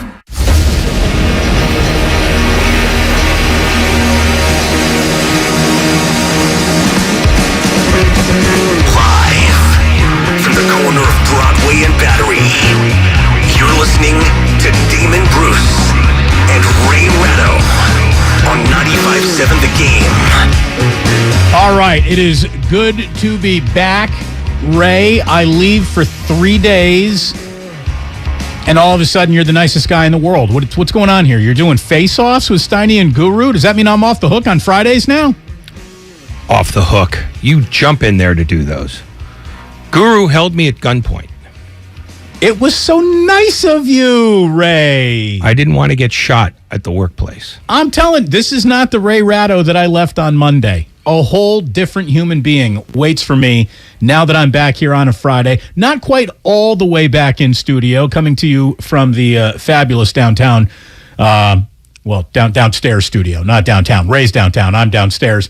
But it is really good to be back. And Ray, you sound wonderful. Did we get new microphones in the studio or something? No, I have a cold. Oh, well, all of a sudden you just deep and smoky and I think we're going to have a good show today. I'm coughing up phlegm even as we speak. I'm on several 100 milligrams of painkillers. And in the past, some of the painkiller shows I've done have been reviewed among my best. So this should be a good one today. We got Frank Isola joining us since we got the New York Knicks in town. He is Mr. New York. He's Mr. NBA. And obviously, right now, the Golden State Warriors don't look anything like the NBA team that they used to look like. We'll get more on that in just a second. I know you guys talked to Steve Kerr this week. I'm interested in having that jogged past us in our 4 o'clock hour once again, because there's an awful lot of Warriors conversation to be had today, and rightfully so. Brian Baldinger going to join us live at 5 o'clock to set up the weekend, which will end, I guess, Monday night in Mexico City when the San Francisco 49ers take on division rival, the Arizona Cardinals. So we got a lot to get into over the next 3 hours here, Ray. But, you know, the thing that I just had wash over me this week as I was watching the Warriors just, you know, waste what I think is the most wasted great effort from Steph Curry this franchise has maybe ever wasted. I mean, he drops 50, and that's not even a competitive game, really. I don't know what it is, but I know it when I see it, and I know it when I don't see it, and there ain't a single Golden State Warrior who's got it but for Steph Curry right now. And that's why this team is in trouble. We're going to go through the layers, all the different, you know, slices of the onion that are explaining how they've turned in what is a terrible 6-9 record. They have not played to a level of opponents that should have rendered them 6-9. They have problems. They are real. They are not imagined. They are not correctable just by playing harder and wanting to do better for Steve Kerr. They got problems, Ray. Yeah, well, their biggest problem is that they're not engaged in the one thing that has made them a winning team for 8 years, which is defense. As much as everybody loves their shooting, if they don't defend at the other end, all they are is the Denver Nuggets of the 80s. The truth is, the second tier doesn't defend at all. The first tier defends better, but not great. And their inability to realize how that affects everything they do, it allows them to be as disengaged and, frankly, sort of depressed as they were Wednesday night, where you saw nothing but bad body language from a bunch of guys. You know, they just, anytime something went bad, you'd see a slumped shoulder or somebody throwing their arms in the air. They looked like, you know, they were giving up, and that is not what the Warriors have done for 8 years. Even the 2 years when they were riddled by injuries, they played hard all the time. I think for the most part they played hard, but they've given into despair over the last week and a half or so. And I think to change that, the first thing they do is reinforce the thing that made them who they are, which is the defensive side of the basketball. I mean, I think that's what Steve Kerr and his coaching staff have been doing relentlessly since they identified this stuff in the opening quarter of the season against the Lakers as what might be the problem this year. I mean, I think they have been working on it. They have been trying to cobble together the lineups that work. And out of the starting lineup, there is no lineup that is working for the Golden State Warriors. I mean, it's not being overly critical. It's being factual to say that beyond their 5 starters, they don't got much. And right now, in their starting 5, they don't got much not named Steph Curry. And they got problems. I mean, there's no other way to say this. And Steve Kerr, I think, has realized it. I think Steve Kerr is officially now worried about this. And man, he was talking on Wednesday night, and he summed it all up when he said the team reminded him of another league right now. Here's Steve Kerr down from Wednesday. and you don't make a team guard and you just shoot the first open shot. Guys aren't tired at all. They're not having to fight defensively. So everybody comes down and they're feeling good. Like, I didn't even have to guard at the other end. Now I'm wide open. They're playing in transition, a lot of long rebounds leading to transition. So you're out of place defensively. So there's no collective grit. We lack grit right now. And when you don't have grit, the game is really easy for the other team. These are NBA players. They spend all summer shooting thousands of jump shots just like our guys do. And so when those jumpers are easy and the game is easy and they don't feel any physicality, it's a Drew League game. We're playing a Drew League game right now. We're playing a Drew League game. And with all respect to the Drew League, which is a great pro-am league down in L.A., it's an amateur league. That's amateur basketball. It's pickup ball. Steve Kerr is saying my guys are playing amateur basketball. That is the opposite of a compliment that you can give an NBA team. And for him to basically have said, teams have sharpened their knives for us, they're coming for us, and we're doing nothing to stop them, he's right. I mean, they are a prideless group right now, and there is a crisis of confidence. And there are, what I think, 4 major baselines of where the problems are coming from here. 4 major baselines. And I want to start with the most obvious. I want to start with the one that obviously started all of the discontent, all of the lack of chemistry. And whether it still lingers, to what degree it still lingers, I don't know if we can measure it. But we can absolutely measure it as the first thing to go officially wrong. Steve Kerr himself called it the biggest crisis of his entire career. So if he's framing it like that, I think we have to say that there is indeed something to the fact that Draymond may have punched the chemistry right out of the Golden State Warriors. It doesn't seem like they are tuning into him as a real leader, as a man who points and lights the way to victory anymore. And whether they should be or shouldn't be, I'm just saying what I'm seeing. Draymond barking out defensive orders used to be marching orders. I don't know if they are for this roster anymore. He individually is off to a decent start. But collectively, if the Warriors aren't playing any defense, how valuable truly is Draymond Green to this team? And I think that is a question that is starting to keep some in the front office up at night a little bit. I'm not sure that it's that, but it's a worthwhile theory because I can't disprove or prove it one way or the other. I think this is more a problem of simple roster construction. The transition between the first and the second group has no veteran in it, has no Otto Porter, has no Gary Payton, has no reliable players who you know what you're going to get night in and night out. It doesn't have a Sean Livingston. I mean, I can go down the list, but there were guys that Steve Kerr could always call on in that second group who could stabilize anything that was going wrong with the starters or help guide the rest of the second group so that they weren't getting boat raced every night. They don't have that now. JaMychal Green was going to be part of that. He's been awful. Dante DiVincenzo just got back from an injury, so he hasn't had any time to provide any stabilization. And the rest of it is young guys who clearly don't understand, at the very minimum, what the Warriors require of them. And at worst, may not be up to this. They might not be, players who get all the nuances that are required if you're going to play on a winning team. And I'm not ready to bury anybody yet, but when you go from the first unit that's among the best in basketball statistically to the second unit, which is almost the worst in basketball statistically, and you have no transition between the two, you build distrust. I think that's the biggest problem of all, is that there's no sort of easing into the second unit. When you put the second unit in, Steve Kerr tries to mix and match as best he can, but by and large, at some point, the starters have to come out, and the second group isn't up to the task. Defending champions are not supposed to be soft.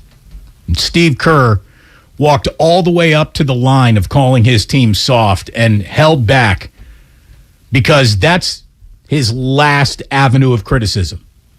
Actually calling them a soft basketball team. It's the only card he's got left. And I don't think he needs to say it for us to believe it. The Warriors are a soft basketball team, and soft basketball teams do not do well in this league.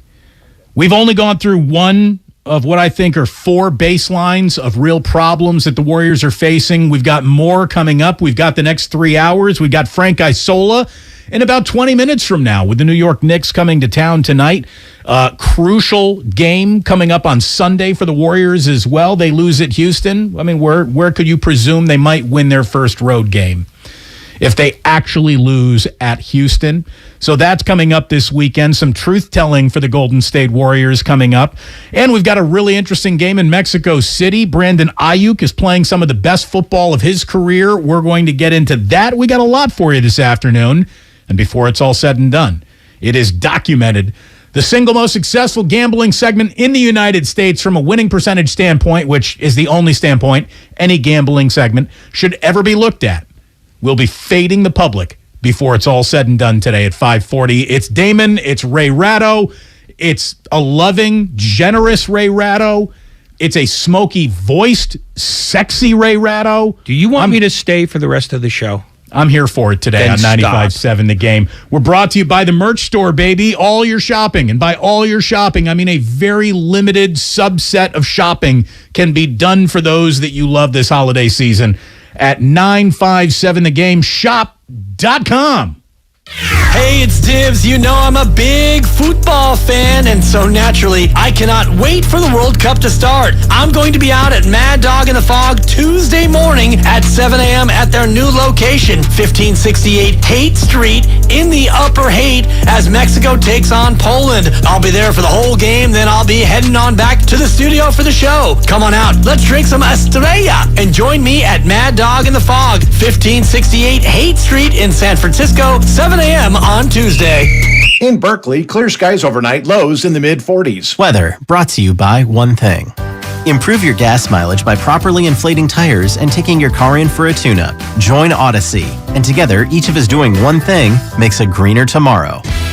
Tune in to 95.7 The Game for Warriors Live, 60 minutes before tip-off of every Warriors game. Brought to you by Xfinity. Supercharge your home with supersonic Wi-Fi. Unbeatable internet, only from Xfinity.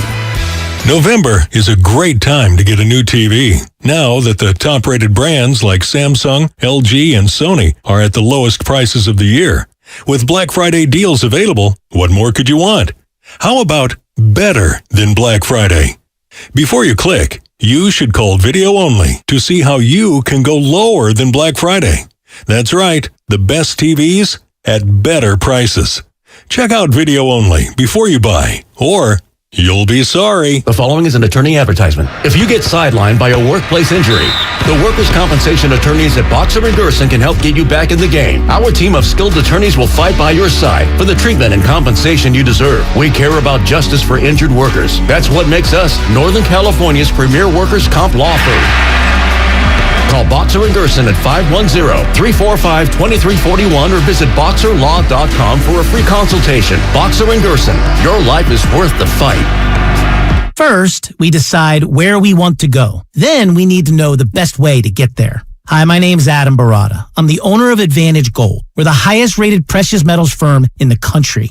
We teach people how to own physical gold and silver. Now, we've won the Best of TrustLink Award 4 years in a row because we educate our clients on how to buy gold and silver the right way. We don't pay celebrity spokespeople millions of dollars. We'd rather pass that value on to you.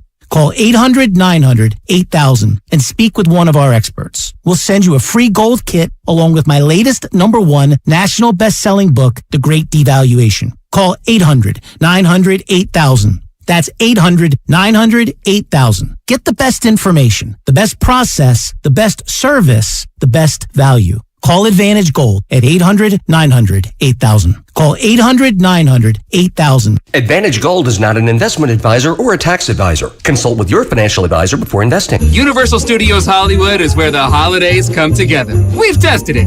Festive food with refreshing Coca-Cola. Family, friends, and fa-la-la. Dazzling lights cranked up to maximum merriment. The Grinch and his dog Max stealing your tree. All the science adds up. It's the awesomest celebration of the season. Save $20 on a Coca-Cola 2-day general admission ticket. Offer ends 12/14/22. Restrictions apply. Details at universalstudioshollywood.com/Coke offer. My husband and I live next door to a haunted graveyard. It's a little creepy, but we manage. Just like we manage without home internet. Do I wish my mobile hotspot was faster? Yes, but I make it work. Kinda. Just like we make it work sleeping next to a 17th century burial ground. Honey, can you move your hand? That's not my hand. It's mine. Not having home internet? It's not that bad. Grab my hand. Wait, okay. No, not up the stairs. We tried that last time. You can literally run through him. It is that bad. Don't settle for just mobile. Get Xfinity Home Internet for just $24.99 a month for 2 years with no annual contract and a free streaming box included. Go to Xfinity.com, call 1-800-XFINITY, or visit your local Xfinity store today. Restrictions apply. Not available in all areas. Requires paperless billing and auto pay with stored bank account. After 24 months, regular rates apply. Offer ends 12/21/22. Dell Technologies Black Friday event has arrived with select deals on top tech to power business productivity. The savings start now with up to 50% off select performance business PCs powered by 12th Gen Intel Core processors. Don't forget special pricing on the latest monitors, docks, and accessories, including free shipping on everything. Call a Dell Technologies advisor at 877-ASK-DELL for Black Friday deals. That's 877-ASK-DELL.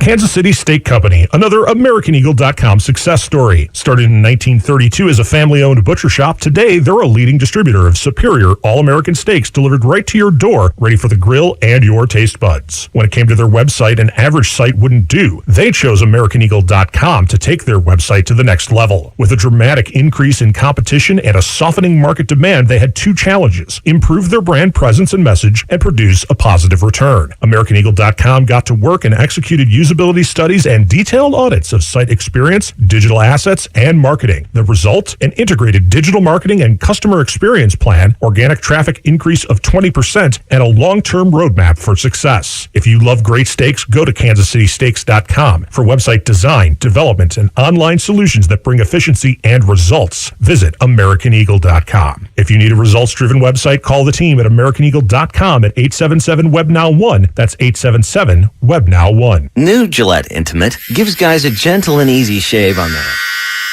and around there, and even under there. Don't treat your groin like junk. Respect it with Gillette Intimate, the best a man can get. Buy now at Walmart.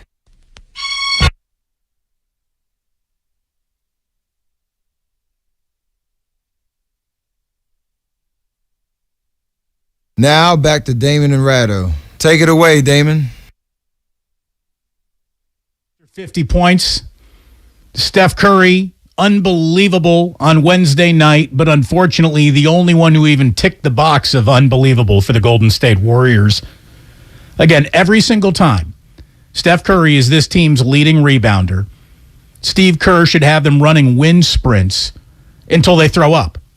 It's ridiculous that Steph Curry continues this deep into the season to be this team's leading rebounder. Shame on all of them.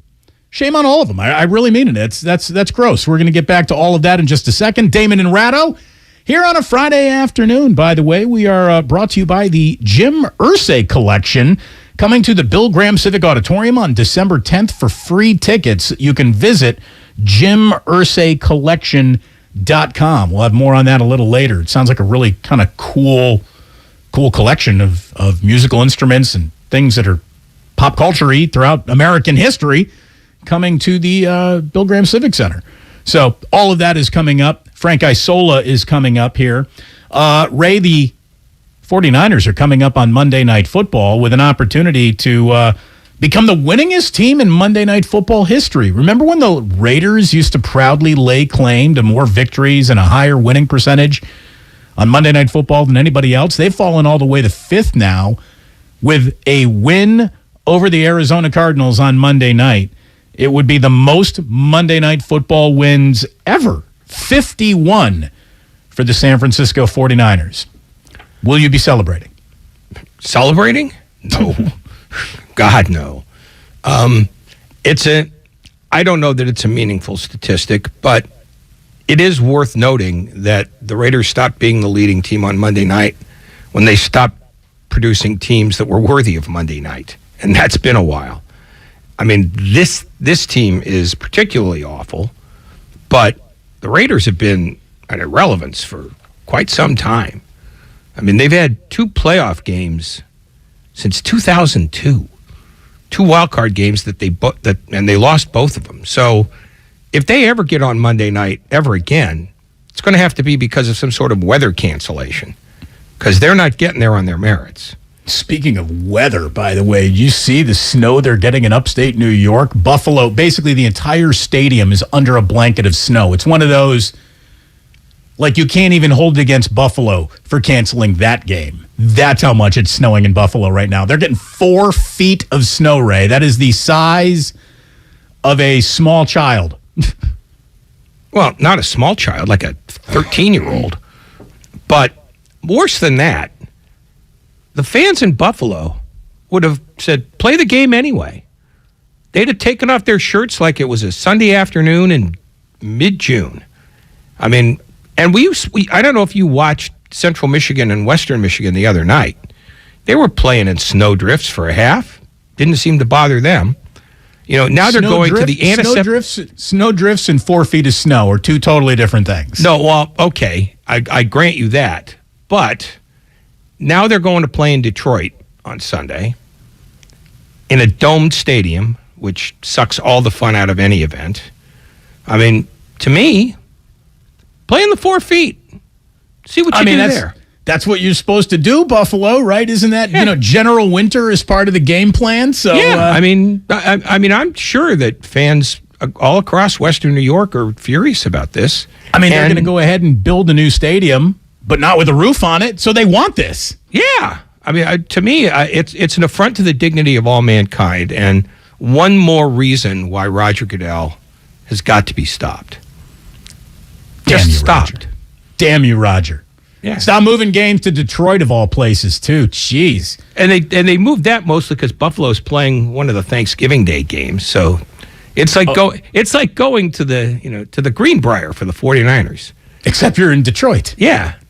There's parts of Detroit you can do, but 11 days of Detroit, it's a tough slog. My favorite part of Detroit?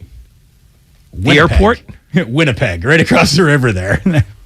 That's Windsor. Windsor, excuse me, not Winnipeg. Yeah. Windsor. Winnipeg's closer to Minneapolis, and it's still about 1 million miles away. It is 1 million miles away, and it's probably 1 million degrees even colder than Buffalo's going to be. Windsor is what I meant to say. I apologize to everyone who has driven across that bridge to gamble or go to a strip club called the Cheetah, which I know nothing about. But let's be honest. What city in North America does not have a strip club called Cheetah? That's a very good point. There's no arguing with that one. I mean, the Vatican City has a strip club called Cheetahs. Look, Frank Isola is going to be joining us here in a little bit. We're going to turn our attention to the NBA with him. Obviously, he's on ESPN, Sirius XM, NBA radio as well. A couple of questions here coming in on the Xfinity mobile text line saying, Damon, at what point do we start to question Bob Myers' offseason acquisitions and the whole 2 timeline thing? Well, look, I'm going to give his acquisitions a little bit more time, and you have to give more time to the 2 timeline thing. But another real reason why the Warriors aren't working out right now is because the entire second half of the timeline really isn't reporting for duty. I mean, that's a big problem. It's hard to have 2 timelines when one timeline can't stop sucking. And right now, the young timeline stinks. I mean, it just absolutely stinks. By the way, somebody else from the 650 says, Damon, I remember you even called out this rebounding issue in Summer League. That's right. And Draymond called me out by name, telling me I was wrong and everything with James Wiseman was about to happen and a bright future was to be his. Hey, maybe Draymond will be right about that. But whatever bright future James Wiseman's going to have, he's going to have to find it down in Santa Cruz before he brings it back to Chase Center. Not saying that it can't happen, but don't tell me I don't know basketball. Like, that's where I refuse. Does Draymond know more about basketball than me? Sure as hell does. But don't tell me I don't know hoops, that my eyes lie to me, that I can't see a guy who lacks dog when I'm used to looking for dogs on low blocks. Come on, man. The dude's soft.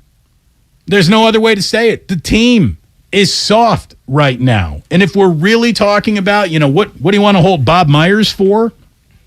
I don't know about Dante DiVincenzo again. I think he's going to work out. JaMychal Green just can't be this bad. He can't be.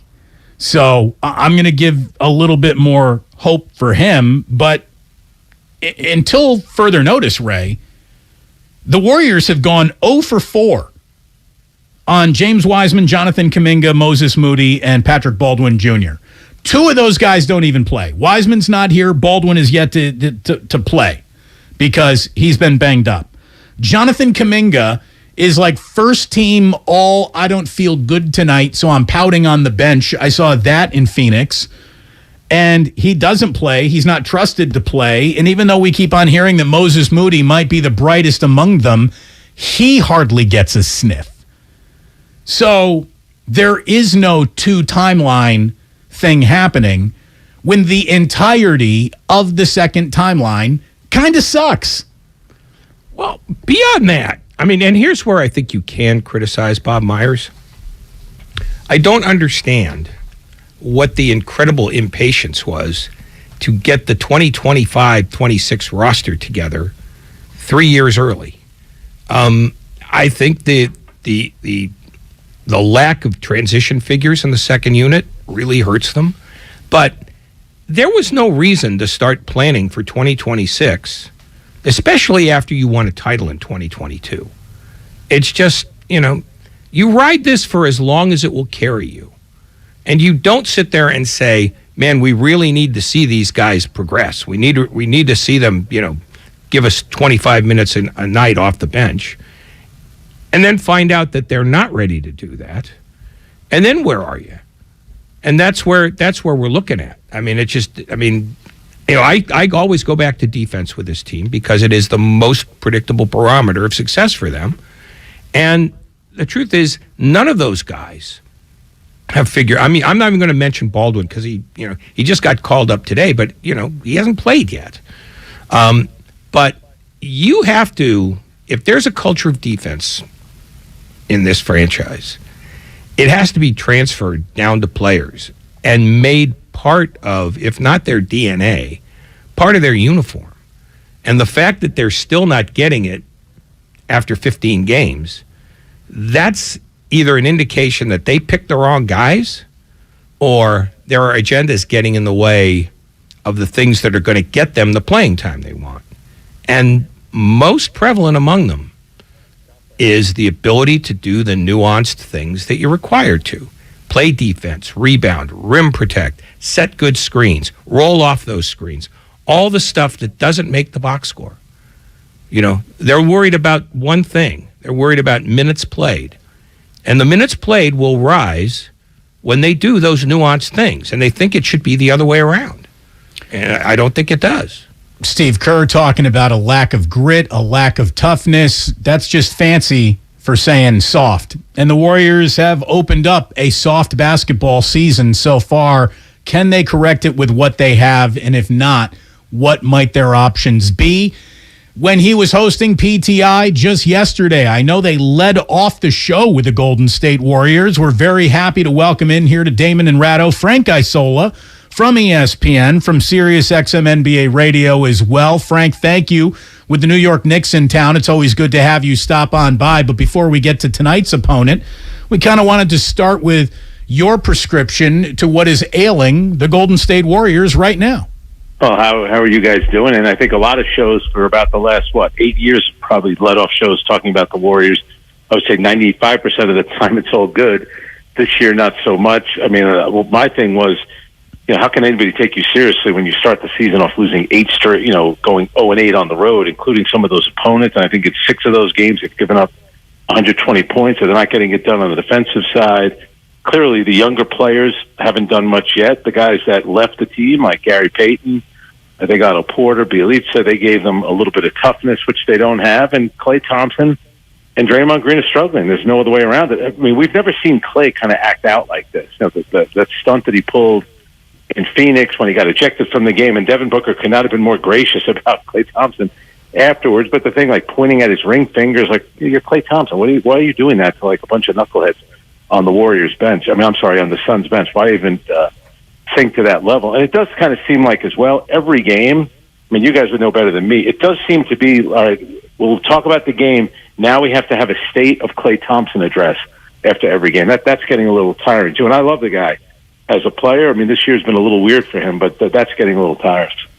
I mean, everything's been a little weird. There's no doubt, Frank. And the weirdness, and I don't know, if there's any litmus test that will allow us to actually measure the pH balance of the Draymond Green punch of Jordan Poole. But look, Steve Kerr called that the biggest crisis of his career.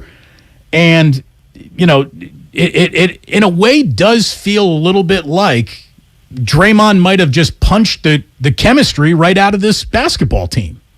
Well, it's funny. I was out there. Ray's not the only hotshot sports writer that has a radio show. I do a show on Sirius with Brian Scalabrine. Ooh. And we were out there the day before the punch, and everything seemed to be hunky-dory. The team had just gotten back from, I think they were in Japan, if I'm not mistaken. And the very next day, that punch happened, and you were hearing this stuff, Jordan Poole's attitude had changed, so that means that he should get punched in the face. I mean, I know we hear about playoff fights all the time, but when you see all that on video, I'm still shocked that the league didn't do anything about it. I can't believe the commissioner was handing Draymond Green his ring on opening night. That whole scene, to me, was a little bit bizarre. And then TNT basically had a tribute video to Draymond, which I also thought was bizarre. But I kind of agree with you. I think you can't tell me that something like that happens at practice.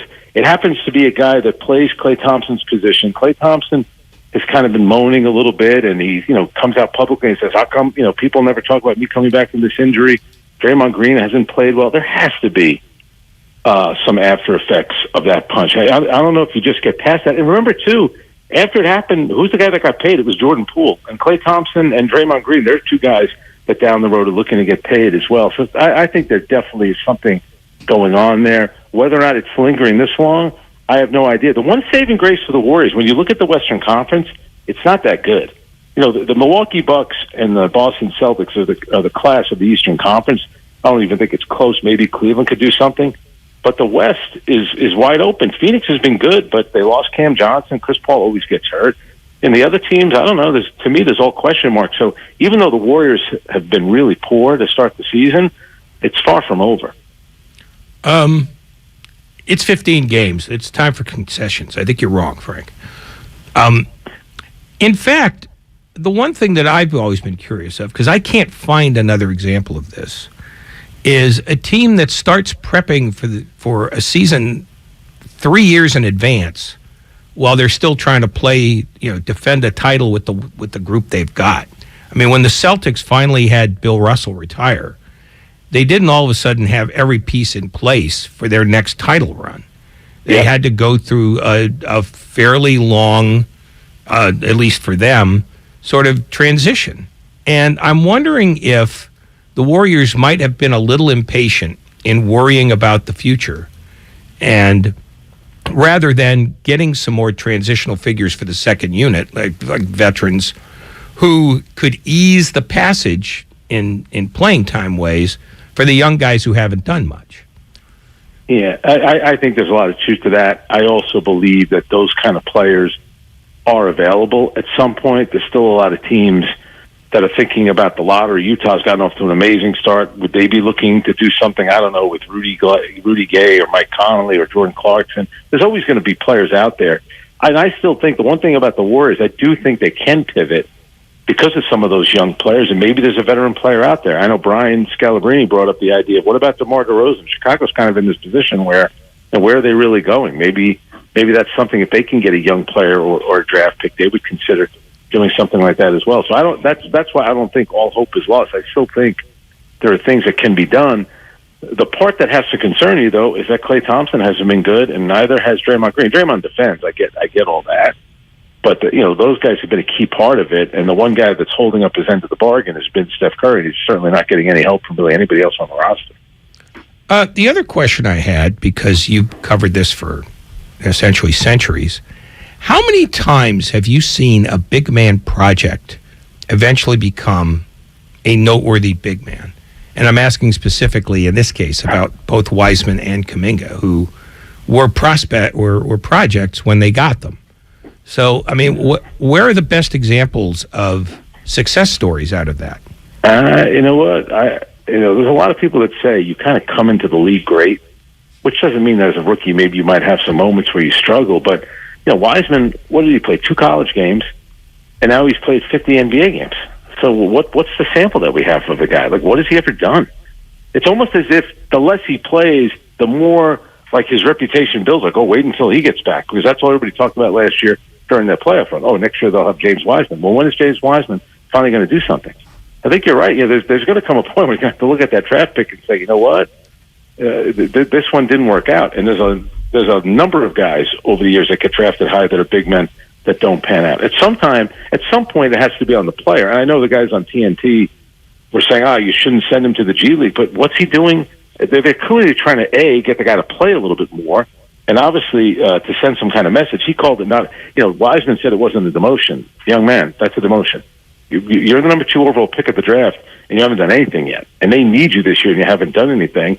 So it seems like in a lot of ways it's a desperate move, but maybe it's something to, light a fire under him. But I agree with you. At this point of his career, shouldn't he be doing something? When is it going to be about the player doing something as opposed to worrying about everybody else around him?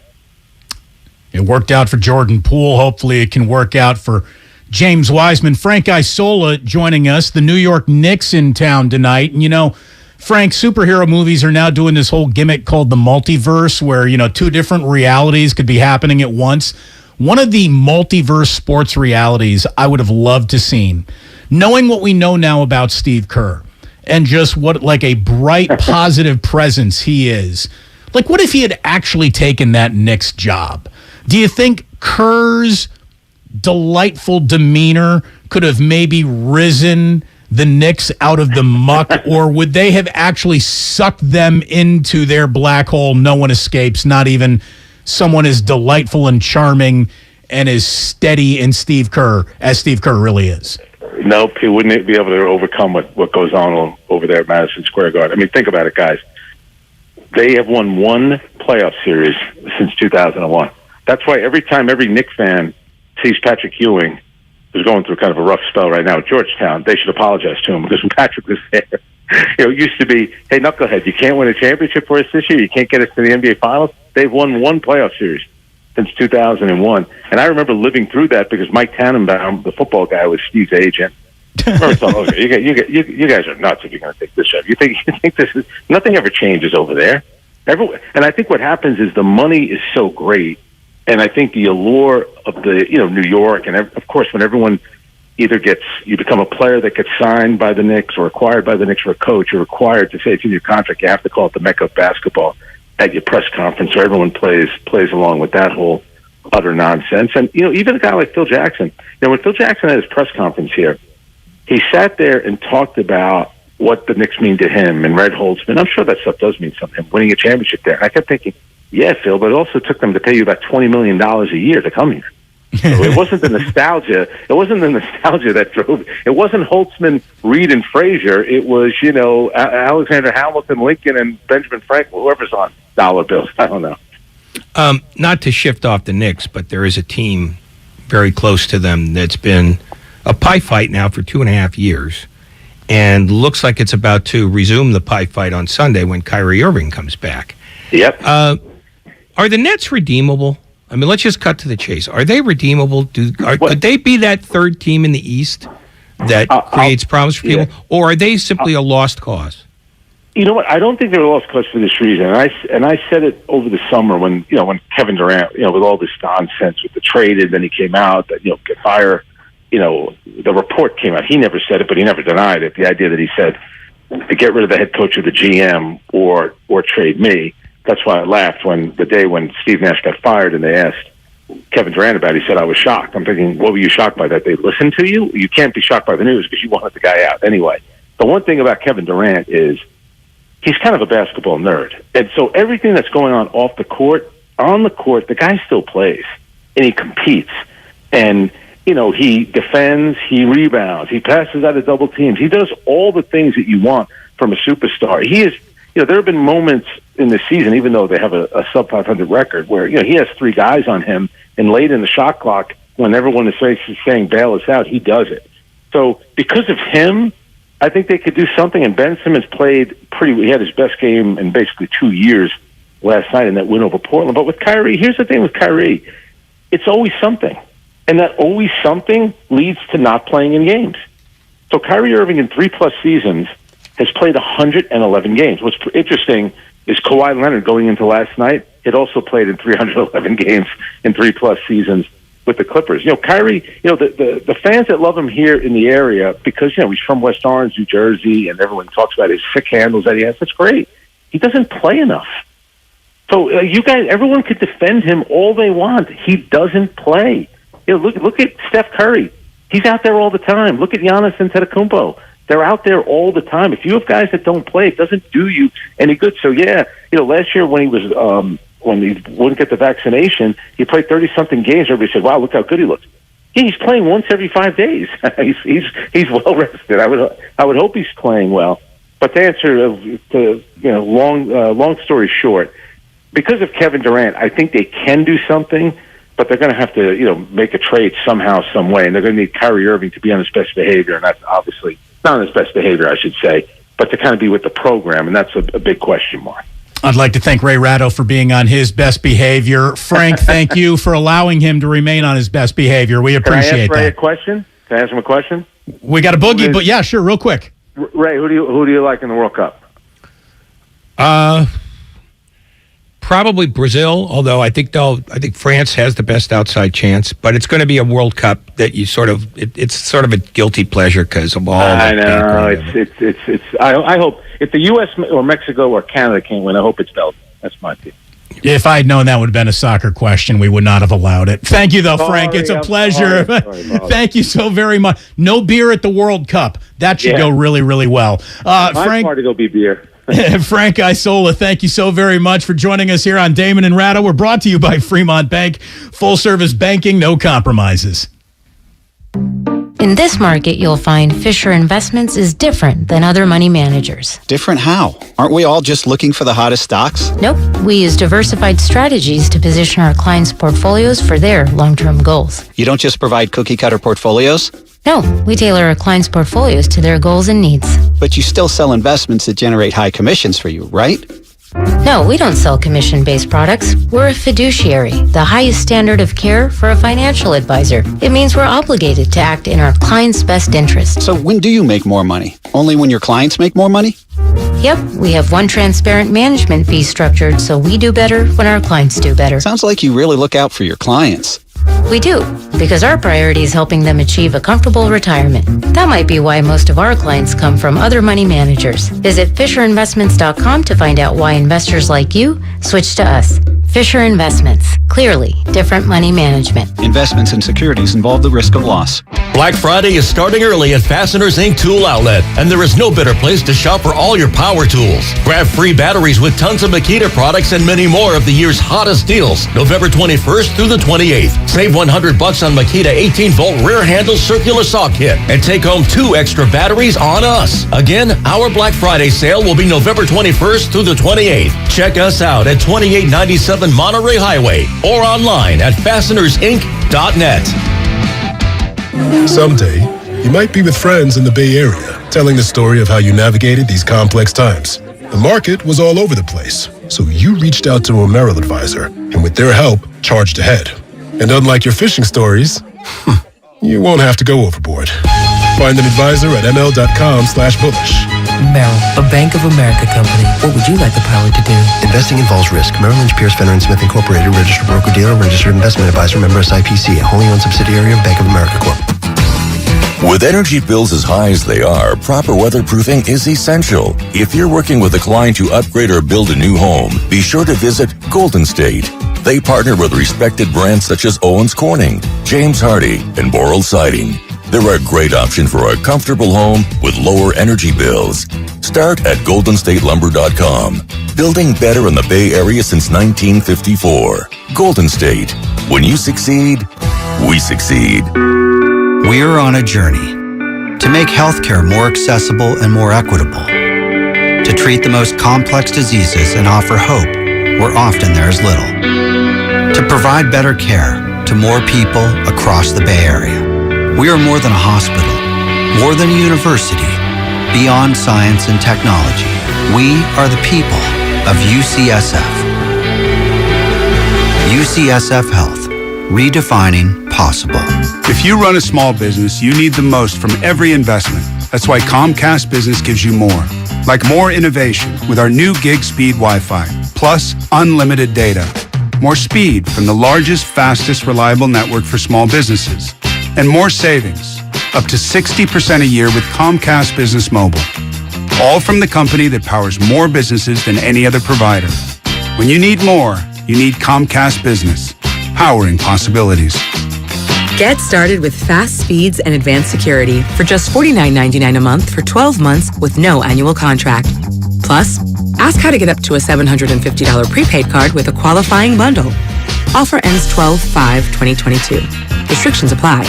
EcoBill and AutoPay required. New 50 megabits per second internet and Security Edge customers only. Equipment, taxes, and fees extra and subject to change. Mobile Savings compares pricing of top 3 carriers. Locked On Warriors is a daily podcast covering your favorite team, the defending world champion Golden State Warriors. I'm your host, Cyrus Softs, and every Monday through Friday, Locked On Warriors brings you all of the biggest Warriors stories in around 30 minutes. We cover Stephen Curry and the dynasty that is one of the greatest teams in the history of this beautiful game. Listen to the Locked On Warriors podcast every day on the Odyssey app or wherever you get your podcasts. Hey, it's Tiki Barber. When part of your offense isn't firing on all cylinders, it shows. And sometimes the only solution is to replace that part with something new. It's true on a championship team, and it's also true with cars. That's why I love eBay Motors. They have all the right parts at the right prices. 122 million of them. That way you can get the parts you need to make your car a winner. ebaymotors.com. Let's ride. How do holiday grill masters take food from good to Wow. Kingsford 100% hardwood pellets? Made in the USA with North American ingredients and 100% natural hardwood blend, Kingsford wood pellets can be used on any pellet grill and add delicious, smoky wood flavor to any holiday meal. So look for Kingsford 100% hardwood pellets. Because with Kingsford, the holidays just taste better. Find at HomeDepot.com.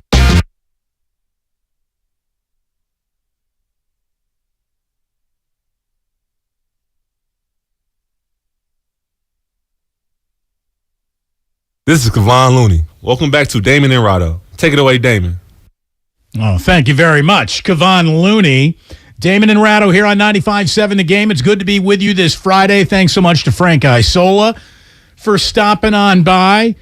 I didn't think we were going to wrap up with the soccer question, but Ray, I guess it does need to be put on the table that the World Cup begins this weekend, apparently. Is that true? Yeah.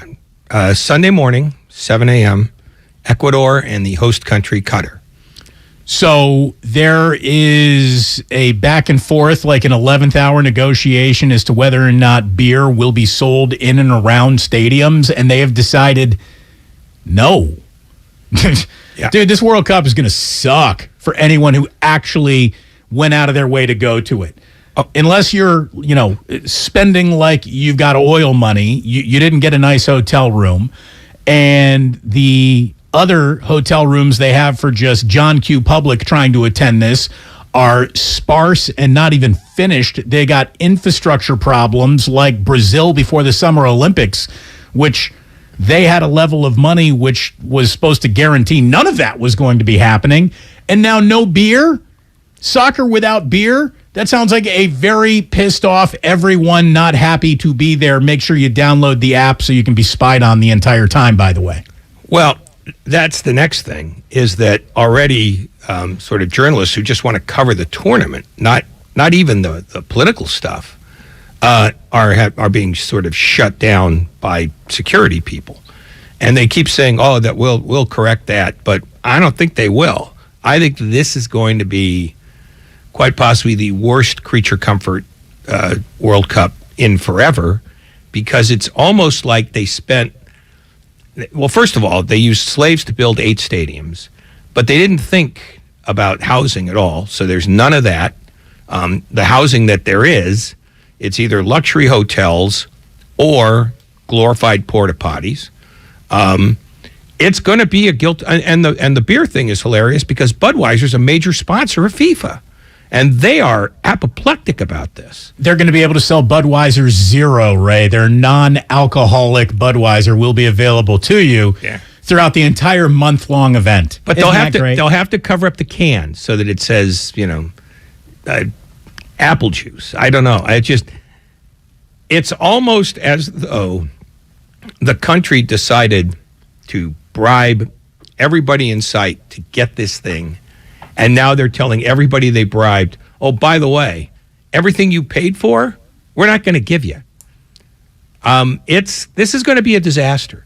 I mean, it's already a guilty pleasure because unless you have no conscience at all, you have to remember the 8,000 people who died building those stadiums in horrendous conditions. Well, they basically said anyone who protests anything, anyone who does anything that is, LGBTQ friendly is going to be arrested and jailed for over a year.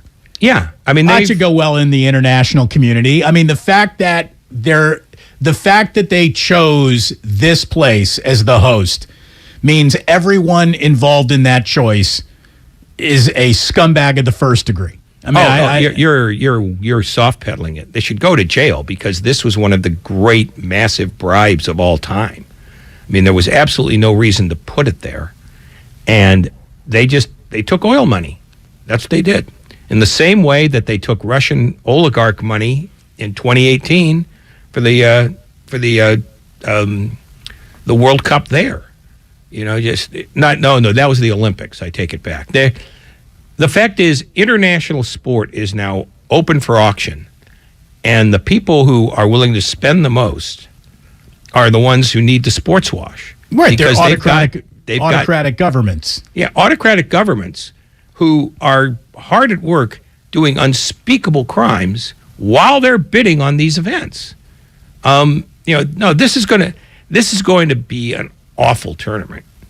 And even though people will try to forget about it while they're watching the matches, because that's what you do. You put aside all the horrors that are involved if you're going to watch this. The tournament has to be the greatest tournament ever for people to forget it. And you won't hear any of this on Fox. They've already said they're just going to cover the games. They're not going to do anything to annoy their hosts. And so the sports washing has worked. I don't know if the soccer will. 888-957-9570 is the number. A couple people weighing in on the text line. And again, do we have one? We're going to do one. I'm not getting stuck on World Cup here. No. Not until we're actually playing soccer games. But this is Banker Brian in Redwood City. What do you got, Banker Brian? We'll take your one call today. Hey, this is a question for Ratto. So ever since the United States hasn't made the World Cup, or they missed out on the previous World Cup, right, they fully focused on developing their youth with all these young players from Europe, building them through their academy. You're right, that's been their mission statement to get back into the World Cup. So, Ratto, my question to you is, what are the expectations for these guys? How far do you guys think, or how far do you think they can get to? Do you think quarterfinals is feasible? Is that the standard for these guys based off their development and trying to get back into the World Cup and just trying to take soccer to the next level here in the United States? Like, what are your thoughts on that? I think the quarterfinals are unlikely. They'll be lucky even to get out of the group because I think both England and Wales, who are in their group with them, are better sides. So I think whatever the standards are, they're inflated by patriotism and politics. But I think as a team, they've not impressed me, and I think they're going to struggle just to get out of the group. So the quarterfinals seem to me to be a pipe dream. Here's what I know about Team USA. They always suck. Not sometimes, not every now and then, not occasionally. They always suck. There is the one exception when the World Cup was in America. They got into the group stage. They got into the knockout stage, and then were knocked out immediately. Well, yeah, but I think people think even that in because that it's instance, they always suck. And I'm not arguing with you. I'm just trying to explain it. It's just people think because it's the U.S. and it has all this money that they should automatically be good. And the fact is, the rest of the world has been playing this a hell of a lot longer than the U.S. has. And it's not like they stopped getting better just because the U.S., suddenly got seriously involved. They're getting better too. The Brazilians are, they've always cared about this, and they have one of their best sides ever. France has become better. England has become better. It's just, the sports progressed across the globe, not just in the United States. And that's why, ultimately, even though you hear a lot of people who like the U.S. and they want them to do well, they conflate that into, well, I want this to happen, so it's going to. And for the most part, it's not, because they're You sound like Raiders fans. Just untethered to any sort of actual real-world reality that might speak to this team being better. Just because I like them, they're going to be great. Super Bowl for the Raiders, I'm sure of it. Well, let me speak on defensive Raider fans. I think this year finally broke them. We have not heard much from Raiders fans. No, well, I've heard much from Raiders fans, and most of them are just revolted by what they've seen. I mean, when you lose to Jeff Saturday in his maiden voyage, there's no place to go but hell. I can tell you this, though. If Jeff Saturday and the Indianapolis Colts beat the Eagles on Sunday, Ray, they should just hand him Coach of the Year. Oh, I'd be fine with that. Yeah, I don't care what anyone else, Brian Daboll, I don't care what you've done in New York. I don't care what Robert Saleh ends up doing with the New York Jets. If Jeff Saturday gets off of his couch and goes 2-0, including beating the Eagles, he's the Vince Lombardi of all Saturdays. Yeah. He truly is. No, I beating a good team, absolutely. Beating a Raiders team and the way the Raiders got beat, where they gave up like a 39-yard pass play and a 66-yard run, they gave a 39-yard run to Matt Ryan, 20 yards longer than any run he's ever had in his entire slowpoke career. Yeah, it's pretty clear that the Raiders have quit on themselves, not to mention Josh McDaniel, because that's how you lose games like that to teams like that. So, hats off to Jeff Saturday for winning a game against the most beatable team in all of football. But if he does this against the Eagles, I'll buy what you're selling. At any point in time, Ray, are we asking the question, have the Golden State Warriors quit on Steve Kerr? Do you think that becomes part of our reality? Because, look, we know there's no amount of success any coach has ever been able to have to sustain the same voice he's always had in any locker room.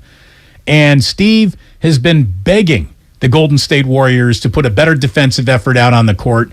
I mean, he is sounding like he's never even sounded before. This is Steve Kerr, mid-third quarter against the Suns, courtesy of ESPN. Here he is during a timeout, begging his team for an effort that he's just not seeing. We got to trust each other. We have to trust each other, right? It's just a pickup game out there. At some point, there has to be a collective trust and a competitiveness because everybody's just trying to do it on their own. But we got to decide, do we have the will, do we have the energy to do what it takes to win?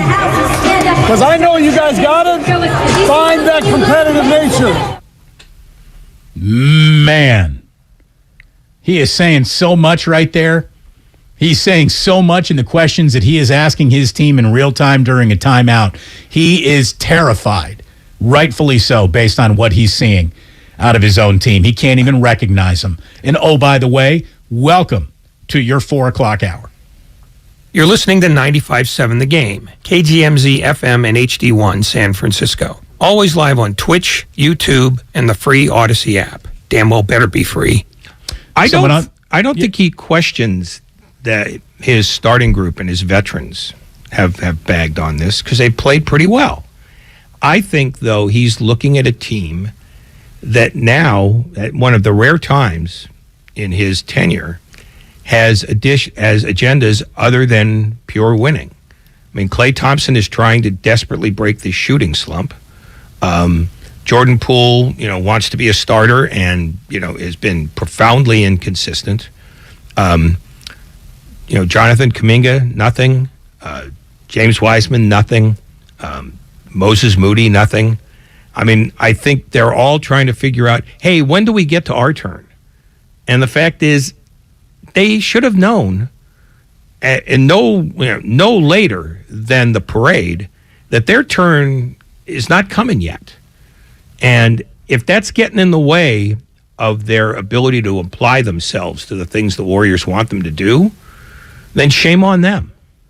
But I do believe that there is not a unity of thought on this team for one of the rare times in the Kerr era. And I don't think that they're tuning him out. They just have other things that they think are more important right now. And again, that's not the starters. That's the backups.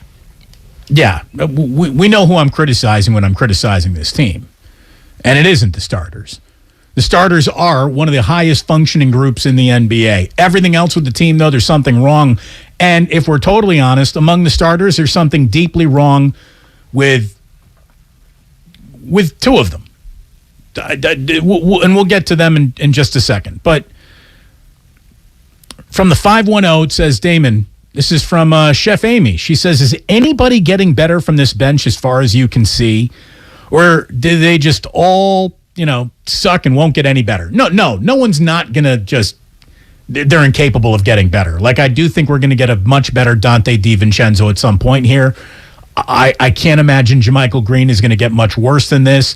I would like to think that Moses Moody, if given playing time, could justify his playing time. I'd like to think that Jordan Poole will be better than the every other game effort that, this team's getting out of him right now. Someone from the 650 says, Damon, are you the first Bay Area media personality to call the Warriors soft on record? No. I mean, if I am, what the hell has everyone else been watching? This is soft.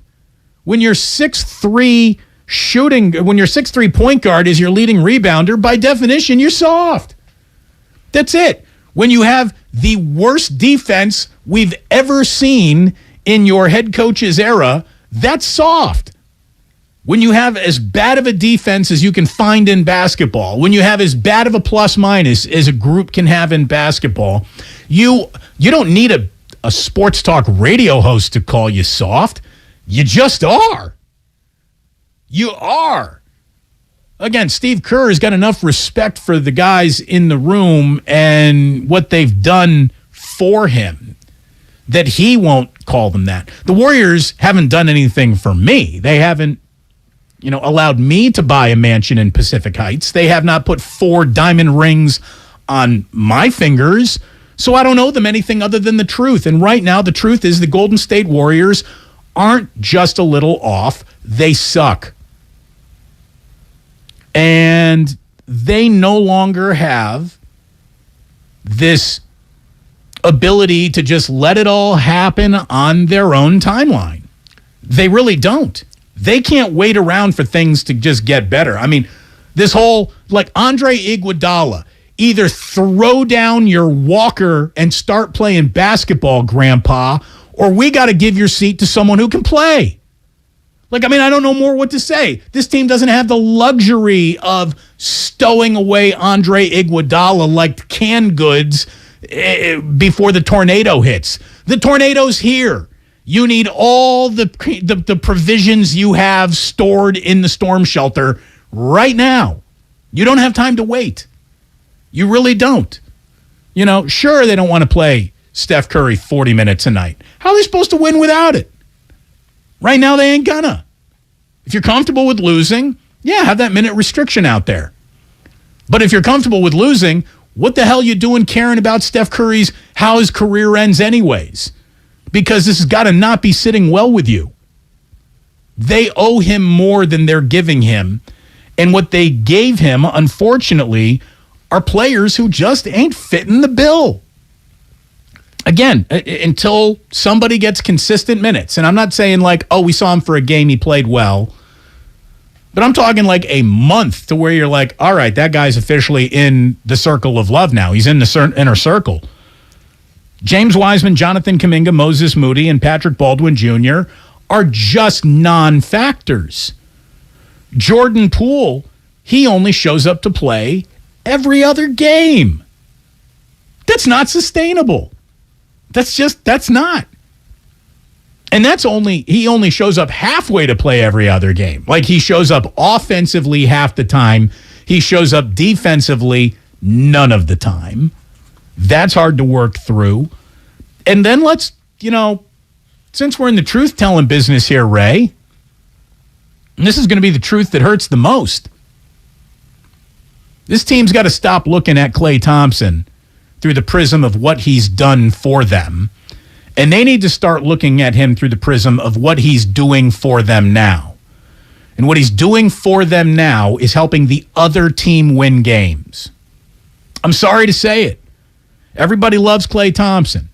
Again, he's not low maintenance. He's zero maintenance. He boats into work. He wears a captain's hat. He's got a dog we all really like. I love Klay Thompson. His bona fides are spoken for. He will go to the Hall of Fame.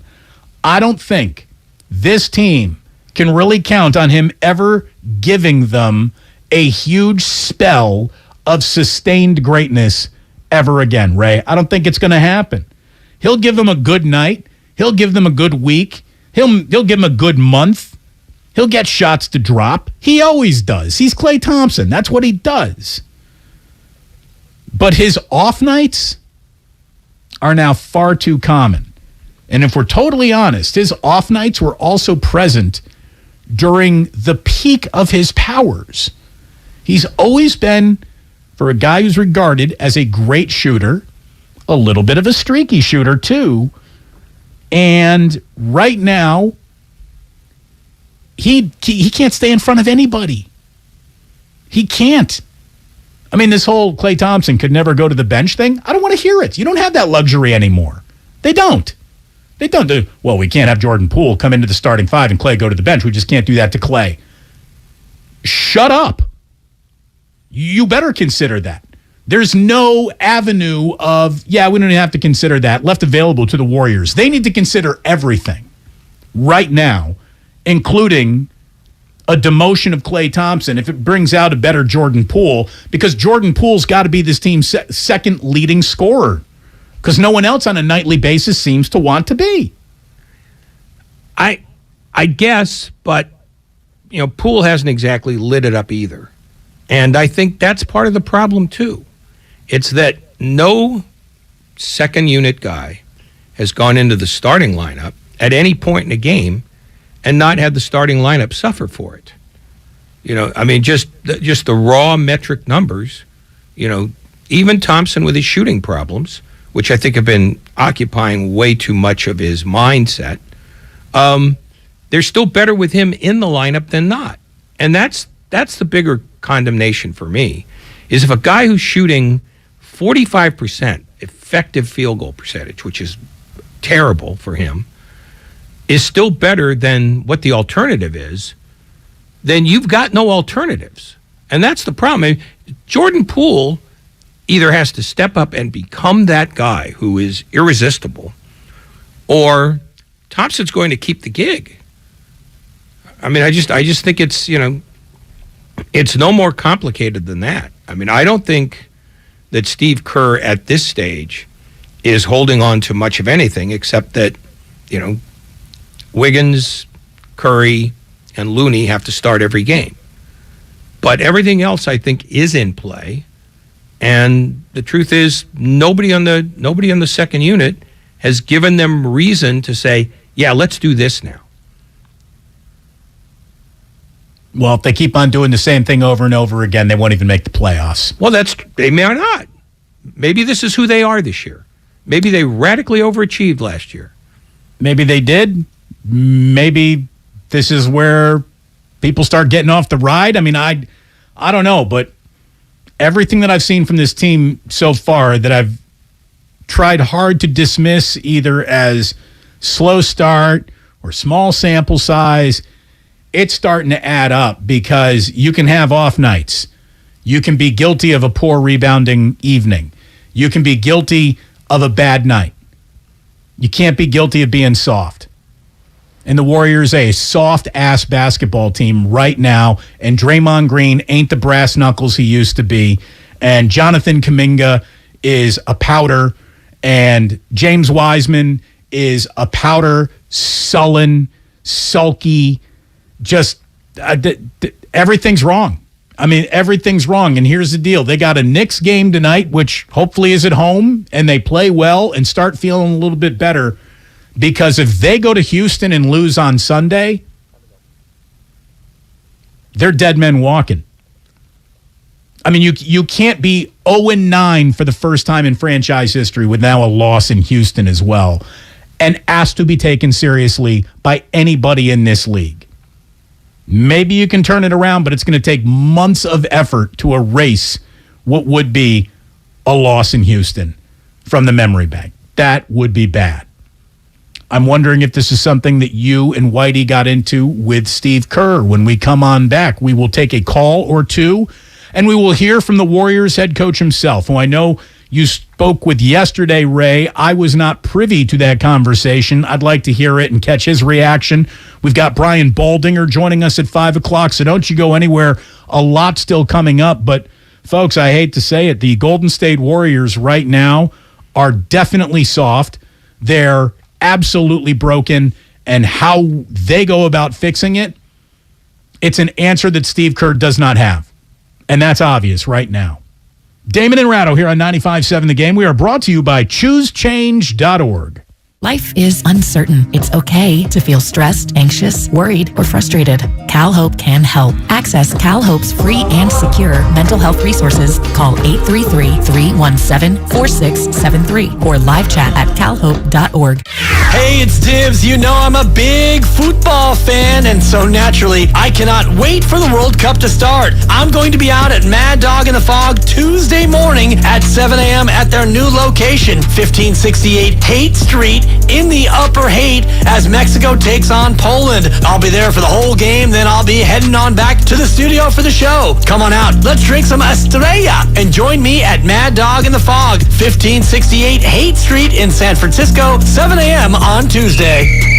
If you own a business, this has been a bumpy ride. From pandemic to inflation, I'm sure you could use a break. If your business has 5 or more employees and survived COVID, you might be eligible to receive a payroll tax refund of up to $26,000 per employee. The challenge is getting your hands on it. Hi, I'm Howard Mackler, and that's why I founded GetRefunds.com to cut through the red tape and get you the money. The team of tax attorneys we have put together are highly trained in this little-known payroll tax refund program. We do all the work, charge not a dime up front, and simply share a percentage of the cash that we get for you. Businesses of all types can qualify, including those that took PPP, nonprofits, and even those that had increases in sales.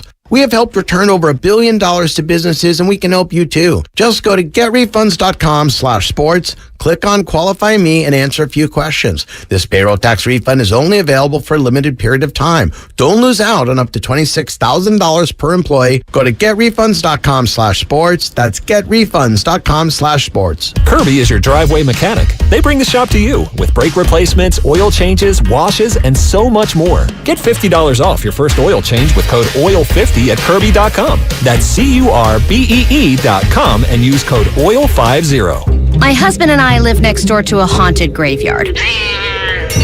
It's a little creepy, but we manage. Just like we manage without home internet. Do I wish my mobile hotspot was faster? Yes, but I make it work. Kinda. Just like we make it work sleeping next to a 17th century burial ground. Honey, can you move your hand? That's not my hand. It's mine. Not having home internet? It's not that bad. Grab my hand. Wait, okay. No, not up the stairs. We tried that last time. You can literally run through him. It is that bad. Don't settle for just mobile. Get Xfinity Home Internet for just $24.99 a month for 2 years with no annual contract and a free streaming box included. Go to Xfinity.com, call 1-800-XFINITY, or visit your local Xfinity store today. Restrictions apply. Not available in all areas. Requires paperless billing and auto pay with stored bank account. After 24 months, regular rates apply. Offer ends 12/21/22. Universal Studios Hollywood is where the holidays come together. We've tested it. Festive food with refreshing Coca-Cola. Family, friends, and fa-la-la. Dazzling lights cranked up to maximum merriment. The Grinch and his dog Max stealing your tree. All the science adds up. It's the awesomest celebration of the season. Save $20 on a Coca-Cola 2-day general admission ticket. Offer ends 12/14/22. Restrictions apply. Details at universalstudioshollywood.com/Coke offer. Everything, our farm, our stand, our pop-up shop, it really all started when we discovered the benefits of local, raw honey for our family. And then we decided to turn it into a business. We were looking for something to help us get up and running. So we got the Chase Business Complete Banking Account. It's more than a bank account. It comes with Quick Accept, which lets us take card payments anytime, anywhere in the U.S. using the Chase mobile app. Plus, we get same-day deposits at no extra cost. For us, it's more than honey. It's about sharing a little sweetness with the world. Get the Chase Business Complete Banking Account with the essentials you need to help get your business going. Learn more at chase.com/business-complete-banking. Chase for business. Make more of what's yours.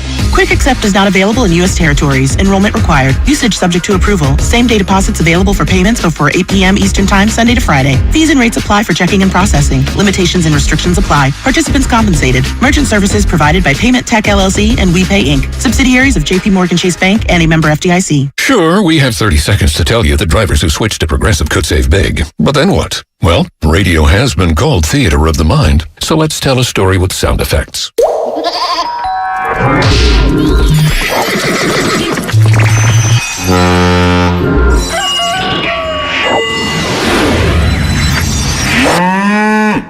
Wow, it's like I was in the story. Almost makes me forget this was supposed to be about saving big with Progressive.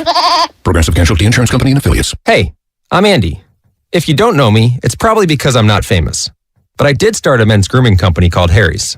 The idea for Harry's came out of a frustrating experience I had buying razor blades. Most brands were overpriced, overdesigned, and out of touch. At Harry's, our approach is simple.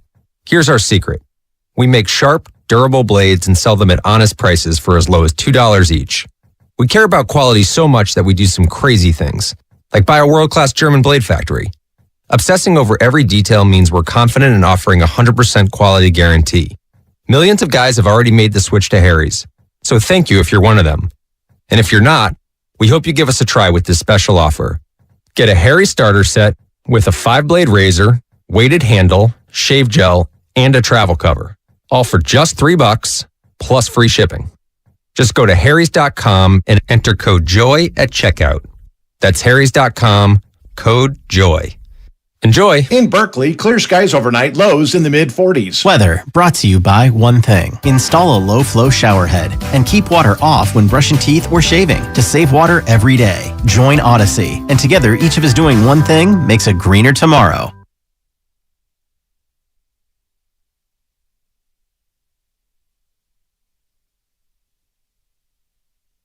It's JP with the Golden State Warriors. Now back to Damon and Ratto. Man, Jordan Poole's got to become more consistent.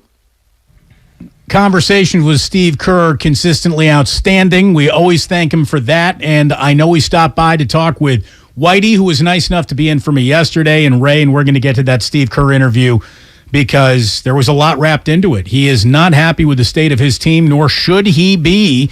We've got our pal Brian Baldinger joining us at 5 o'clock. We're going to spend a little time on week 11 already. Brandon Ayuk definitely having the best stretch of his entire career. Who will join Steph Curry in what is another incredible stretch of his career?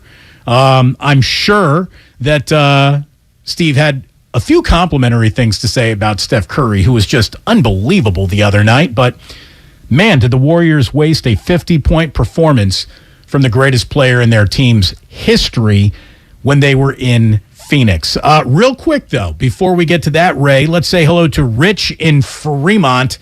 Hello, Rich. You're on 95.7 The Game. What do you got? Hey, Damon. Hey, Ray. Hey, I think that probably what needs to happen is they need to, maybe three of the coaching staff, close, Kerr being there, but maybe two other of the staff, just, sit down with the entire team, okay? And just sit there and let them hash out their concerns. Because I believe that's the problem. Everybody's doing individually what they want to do. And they're not playing as a team. They're not, doing transition defense. They're allowing guys to get wide open shots. And, that usually happens when people are focusing on what they're doing, not focusing on, the direction of the team as a collective. And I think if they did that, then at least at that point, everybody would know, okay, look, this is the reason why we're having problems. Because everybody's following their own step. They're not following the direction of the coaching staff, which is to play together as a team. Well, they're not a team right now. Thank you, Rich. I mean, they're not. And when have you ever said the Warriors' main problem was a lack of chemistry? I mean, that's what Steve Kerr's greatest hallmark, I think, as a coach is, Ray, keeping everybody in tune and on the same page and managing egos. But for whatever reason, this year, it's like his words are falling on the deaf when it comes to his young players in the second timeline, Ray, who just aren't along for the ride yet. I think that's true. I think I also think that the coaches have already been doing those things. They just haven't clicked yet with a segment of the team, and that's never been a problem for Kerr before. So in some ways, this is his introduction to the backhand of coaching. Well, you can hear how concerned Steve Kerr is in the conversation that he had earlier this week on Damon and Ratto. Whitey, nice enough to be in for me yesterday, began by asking Steve, after that 50-point performance by Steph, is it possible that at 34, Steph is still actually getting better? I think it is. And it sounds crazy to say, given how great he's been now for so long, but he's playing as well or better than ever. I mean, it's just amazing to watch night after night. Are you seeing him being more demonstrative as a team leader as well? Because then the numbers, they tell their own story, but he also looks like he's more sort of involved in the more tangential stuff about guiding players to where they need to be, basically running the team in a more visual way. Am I misinterpreting that? Yeah, I mean, I don't think it's any different than a year ago or 2 years ago. I mean, he's grown into that. He didn't do a ton of that, 4 or 5 years ago. But I think over the last couple of years, he's because of the makeup of our team, he's really become more of a vocal leader, demonstrative leader. But I don't notice anything different this year compared to last. It's there's some frustration, but that's there for all of us, and we're just trying to find our way. Yeah, to that point, Coach, we through the magic of TV, we heard you address your team on the bench and we heard you telling your team about how there has to be a collective trust and competitiveness. One of my first reactions to that was, I'll bet it's been a long time. How long has it been since you've had to give that type of message to any of your Warrior teams? Maybe not ever. I don't recall giving a speech like that. But it was warranted. You could just tell we were just off kilter, and there was sort of a strange sense of I don't know what you would call it, almost like a melancholy. Instead of seeing fire in their eyes, it was just sort of like this resignation of maybe uncertainty about what was happening or confusion. But we definitely lost our way, and I'm confident that we'll find it, but it's gonna take some work for sure. Of all the things that, you said you've never really given a speech like that before. Have you seen this sort of development before, where a team, not only of smart players, but confident ones, seem to have lost sort of the grip on all the things that they remembered from all those years. And I guess I've got to fold the young guys into that too. I've never seen a Warrior team that you've coached as sort of disconnected from the process as these guys are. I think last night was extreme. I mean, we had won 3 out of the last 4 games. I felt like we were rounding into form. But, don't forget, we lost 9 of 11 games last year in March. We were in a really bad way. Everybody predicted we had no chance to win the title, and then obviously we did a few months later. So we righted the ship last year. But there's no doubt the moment, where the cameras caught me in the timeout, that it was a strange vibe. And I didn't feel that vibe last year when we were in that bad stretch. And so that it was different. It was unique, but every season's different. Every team is unique. So we just have to find our way as a group. And as I said, I'm very confident we'll do that. Coach, speaking of your way as a group, is there a disconnect between the young players who want to play but aren't playing well and the veterans who've stated publicly that they'd rather play with other veterans? No. That has nothing to do with our struggles. Our struggles are based on really bad defense. I mean, near the bottom of the league in defensive efficiency, fouling. I think we're dead last in free throws allowed.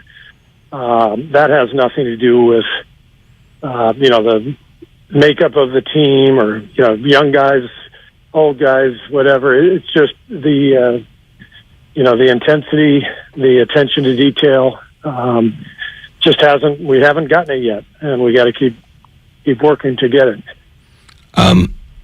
Given that you've never really had to do this before, how many people have you talked to about getting ideas about how to get a message across that you probably never have really had to get across very often?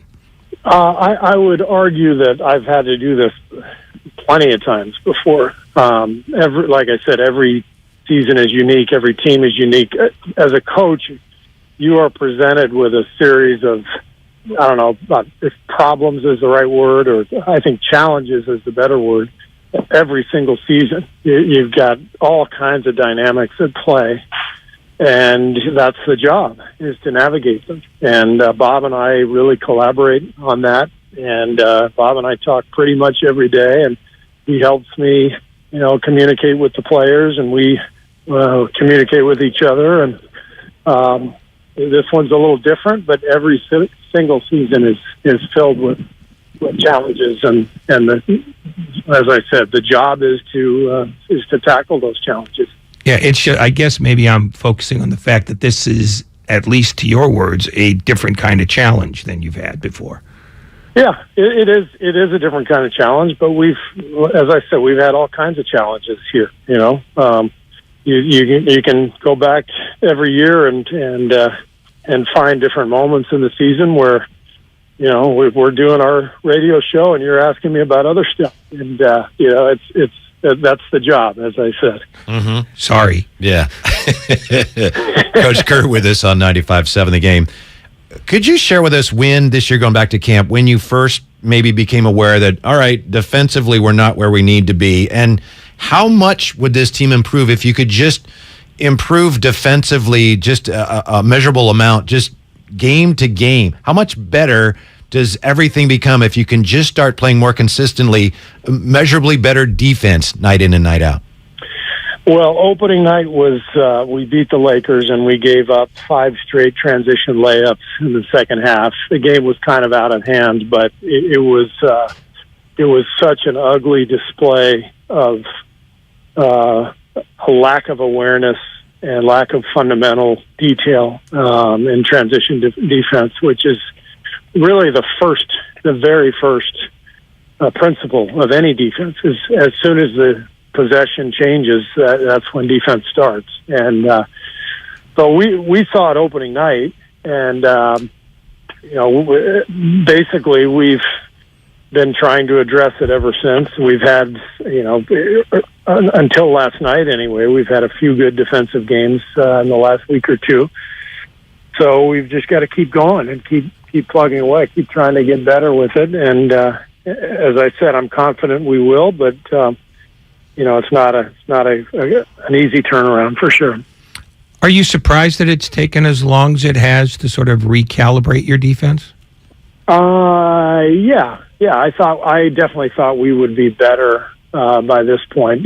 Camp was obviously a little disjointed with, a few different things going on, but I thought we would be able to turn it around a little bit quicker than what we've shown. And again, I thought we showed some signs over the last week, and then we had regression last night, which was what made last night's loss so disappointing. Coach Kerr, as far as Jordan Poole goes, how much of his ups and downs, in your opinion, are due to the fact that now Jordan Poole's name is a lot higher on the list of opponents' defensive priorities?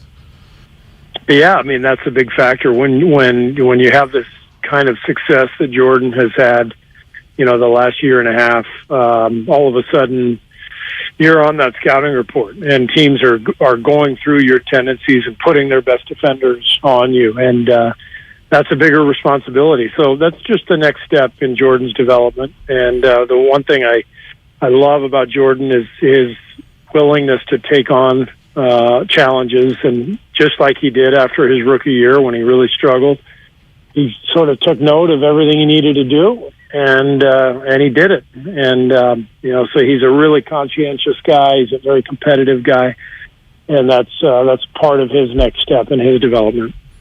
When he has the occasional game where he only takes 4 or 5 shots, is that mostly the reason why? Is that he's not getting the kind of looks that he wants, and he's trying to create something, by distributing the ball that makes him basically put himself in a position where he's shooting less than normal?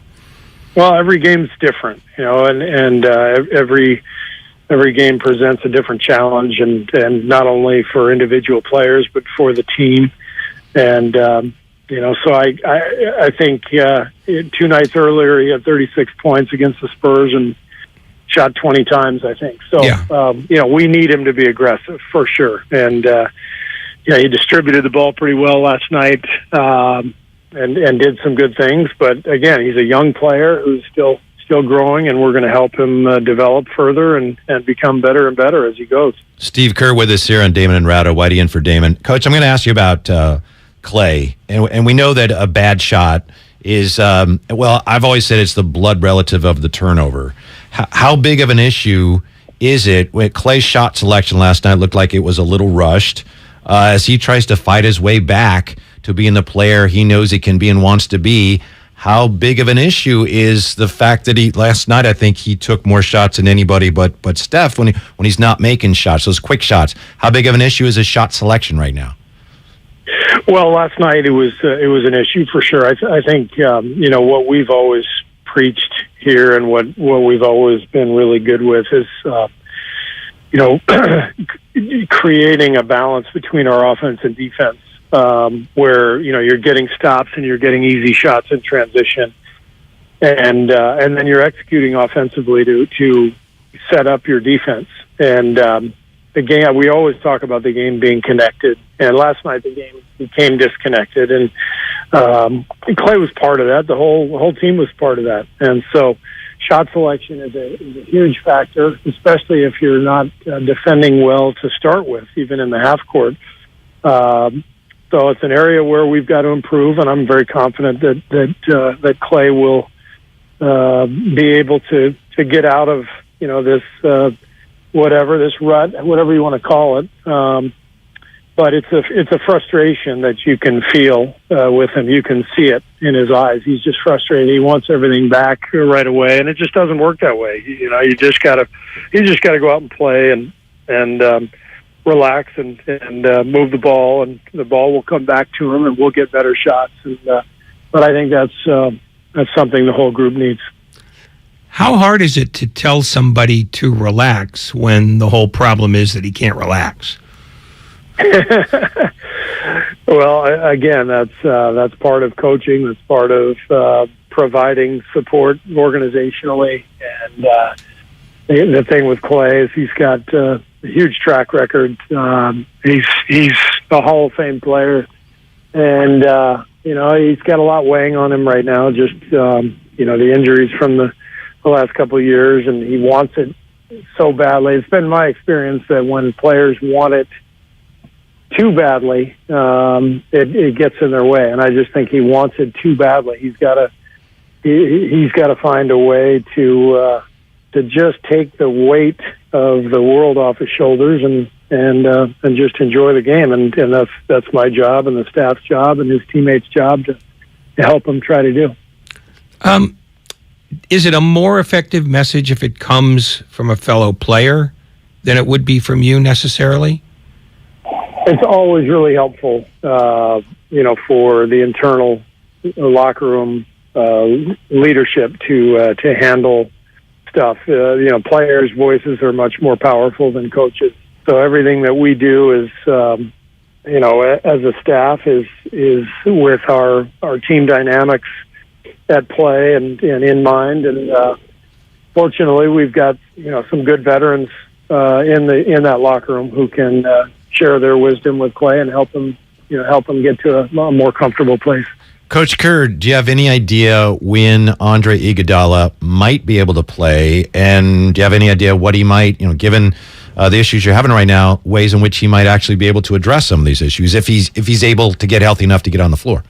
Yeah, he's not going to play anytime soon. I mean, we made it pretty clear in camp that we're much more interested in the latter half of the season than the beginning of the season. And with the wear and tear on Andre's body, last year it was kind of stop and start all season long, and so the plan is to really bring him along slowly, and so he's not going to play anytime soon. But when he's out there, he organizes us. He's one of the smartest players I've ever been around. He gets guys good shots. He prevents people from getting good shots on the other end, and he's a brilliant basketball mind and leader. So he'll help us a lot when he's out there. Do you find, in general, this is not a specific question, that it's harder for a guy who has not played all year to be able to be that sort of leader and guide for young players who, I think in general, and it's a generalization, I know, but tend to pay attention more to the guys who are playing than the guys who aren't? I mean, it's a guy like Andre has the ultimate respect. Our young players know he was, finals MVP. They know he's been an all-star.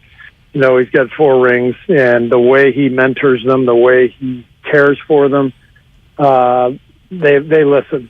So that's not a factor. Coach, would you be willing to share with us at all how difficult it was to give the news to James Wiseman? And I know you've talked about this, and share with us how he reacted and what you're hoping to see from him at Santa Cruz more than anything else. Well, it wasn't difficult to give him the news. It's more matter of fact than anything. James needs reps, and everybody knows that. And so talking to him, what I love about James is he's so committed to getting better, to the team, to the group, and he knows this is a good thing for him. Not easy. He wants to be here and he wants to be playing a lot, but there's a process that goes into all this stuff. There's so much that goes into becoming a really good NBA player, and particularly when you're a big man and you don't have a lot of experience, it's just going to take longer. And so the G League and Santa Cruz is going to provide him with a lot of reps and a chance to kind of maybe sit back and watch our games a little bit and get a fresh perspective, and then be back before too long. Are you starting to hate the word process? Well, I'm trusting it, so there's that. Coach, saw something really cool after the win over the Spurs, because I saw Pop giving a hug to Anthony Lamb, and I know Anthony Lamb was with them briefly last year, in that scramble when some teams are just, they needed bodies, and he's played so well for you. I mean, I know a lot of things right now aren't going the way they're supposed to go, but what kind of bright spot and surprise has Anthony Lamb's play been for you? He's really good. I mean, he's just, I saw him play in the G League last year. I went to Santa Cruz to see our young guys play, and they happened to be playing the RGV team, the Rockets affiliate. And, as soon as the game started, it's like, oh, who's that kid? You could just see he has a great feel for the game. He shoots it well. He's tough. He's strong, so he can guard multiple spots. He has a knack for staying in front of people. So he's been great. And I think our Santa Cruz group and Kent Lake of David Patoki, our front office has really done an amazing job over the years finding these diamonds in the rough, whether it's, Juan Toscano-Anderson or Damian Lee or, Gary Payton, Ian Clark. We've had Quinn Cook. We've had a lot of success with guys who were just free agents who our group went out and found. And I think Anthony is the latest and a guy who can absolutely help us win some games. Thank you, Coach Kerr. We appreciate it very much. Okay, you guys. We'll see you later. Steve Kerr, just yesterday on 95.7 The Game, talking about Wednesday's loss in Phoenix and how embarrassing it is and how embarrassing this is and how little he has been able to convince this team that they need to go about fixing it themselves right now. And he comes back to needing a voice, a player voice. Well, that player's voice was always Draymond's voice. He was the heart of the team. He set the tone. That's something that every Warrior admitted to. I just don't think he is that guy anymore. And we know what moment is probably the moment that severed or changed that relationship. For those who want to think this whole year might have been scuttled by a practice punch, you'd like to think that they could get over it. You'd like to think that that's something that adults could move on from. I don't think this team has. And I don't think that Draymond Green is regarded as a leader that the young guys on this team are ever going to respect going forward. I think Draymond Green's words are falling deaf on this team, and Steve Kerr's, as eloquent and as pinpoint as his words are, I don't know how much they're falling on this team with any gravity at this particular time. A little bit more on the Warriors when we come on back. Our pal Brian Baldinger is going to join us at 5 o'clock, and we're going to get into the weekend of football that is in front of us. We will be fading the public before it's all said and done. And tonight, we got the Warriors hosting the Knicks. It's a game they are desperate to win. Warriors Live with our friend John Dickinson starts at 6 o'clock right here on 95.7 The Game. Presented by Xfinity. Supercharge your home with supersonic Wi-Fi. Damon and Ratto. Brought to you by Fremont Bank. Full service banking, no compromises. Tune in to 95.7 The Game for Warriors Live, 60 minutes before tip-off of every Warriors game. Brought to you by Xfinity. Supercharge your home with supersonic Wi-Fi. Unbeatable internet, only from Xfinity. First, we decide where we want to go. Then we need to know the best way to get there. Hi, my name's Adam Barada. I'm the owner of Advantage Gold. We're the highest-rated precious metals firm in the country. We teach people how to own physical gold and silver. Now, we've won the Best of TrustLink Award 4 years in a row because we educate our clients on how to buy gold and silver the right way. We don't pay celebrity spokespeople millions of dollars. We'd rather pass that value on to you.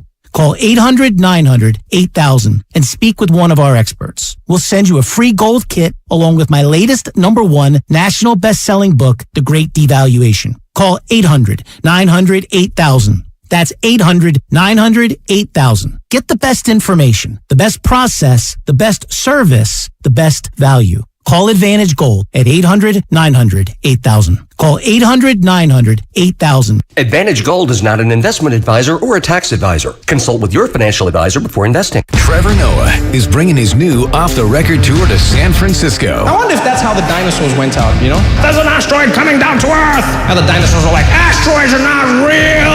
It's a hoax! Don't miss Trevor Noah live on stage. Well, the dinosaurs were running around in panic. Ah, the dust is everywhere! Wear a mask! The T-Rex was like, I can't! The Masonic, November 30th, December 1st, 2nd, and 3rd, 2023.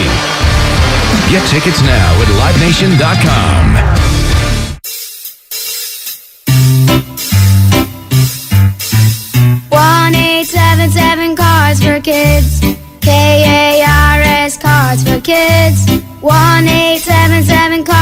kids. Donate your car today. 1877 Cars for Kids. KARS Cars for Kids. 1877 Cars for Kids. Donate your car today. With car prices at an all-time high, our donors are now getting highest receipts ever. Donate at carsforkids.org and your car can be picked up tomorrow. 1877 Cars for Kids. KARS Cars for Kids. 1877 Cars for Kids. Donate your car today. Now accepting donations of land, homes, buildings, or any kind of real estate. The following is an attorney advertisement. If you get sidelined by a workplace injury, the workers' compensation attorneys at Boxer & Gerson can help get you back in the game. Our team of skilled attorneys will fight by your side for the treatment and compensation you deserve. We care about justice for injured workers. That's what makes us Northern California's premier workers' comp law firm. Call Boxer & Gerson at 510-345-2341 or visit boxerlaw.com for a free consultation. Boxer & Gerson, your life is worth the fight. Big O Tires Black Friday sale is here. Get great savings on auto care services and buy 3 tires, get 1 free on select in-stock Mesa tires with installation purchase. Visit BigOTires.com for other Black Friday saving offers through December 4th. Big O Tires, the team you trust. If you run a small business, you need the most from every investment. That's why Comcast Business gives you more. Like more innovation with our new gig speed Wi-Fi, plus unlimited data. More speed from the largest, fastest, reliable network for small businesses. And more savings, up to 60% a year with Comcast Business Mobile. All from the company that powers more businesses than any other provider. When you need more, you need Comcast Business, powering possibilities. Get started with fast speeds and advanced security for just $49.99 a month for 12 months with no annual contract. Plus, ask how to get up to a $750 prepaid card with a qualifying bundle. Offer ends 12/5/2022. Restrictions apply. EcoBill and AutoPay required.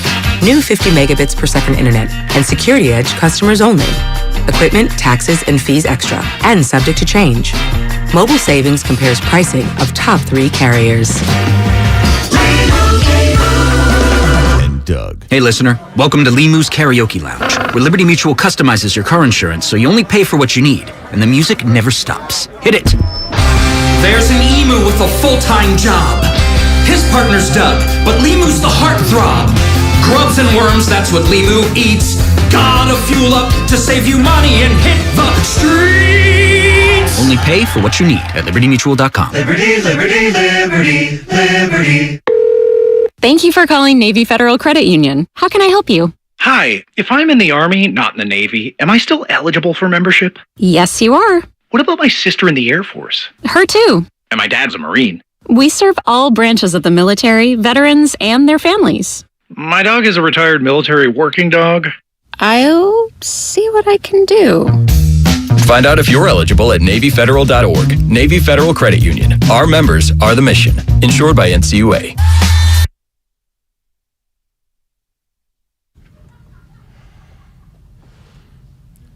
Now back to Damon and Ratto on 95.7 The Game.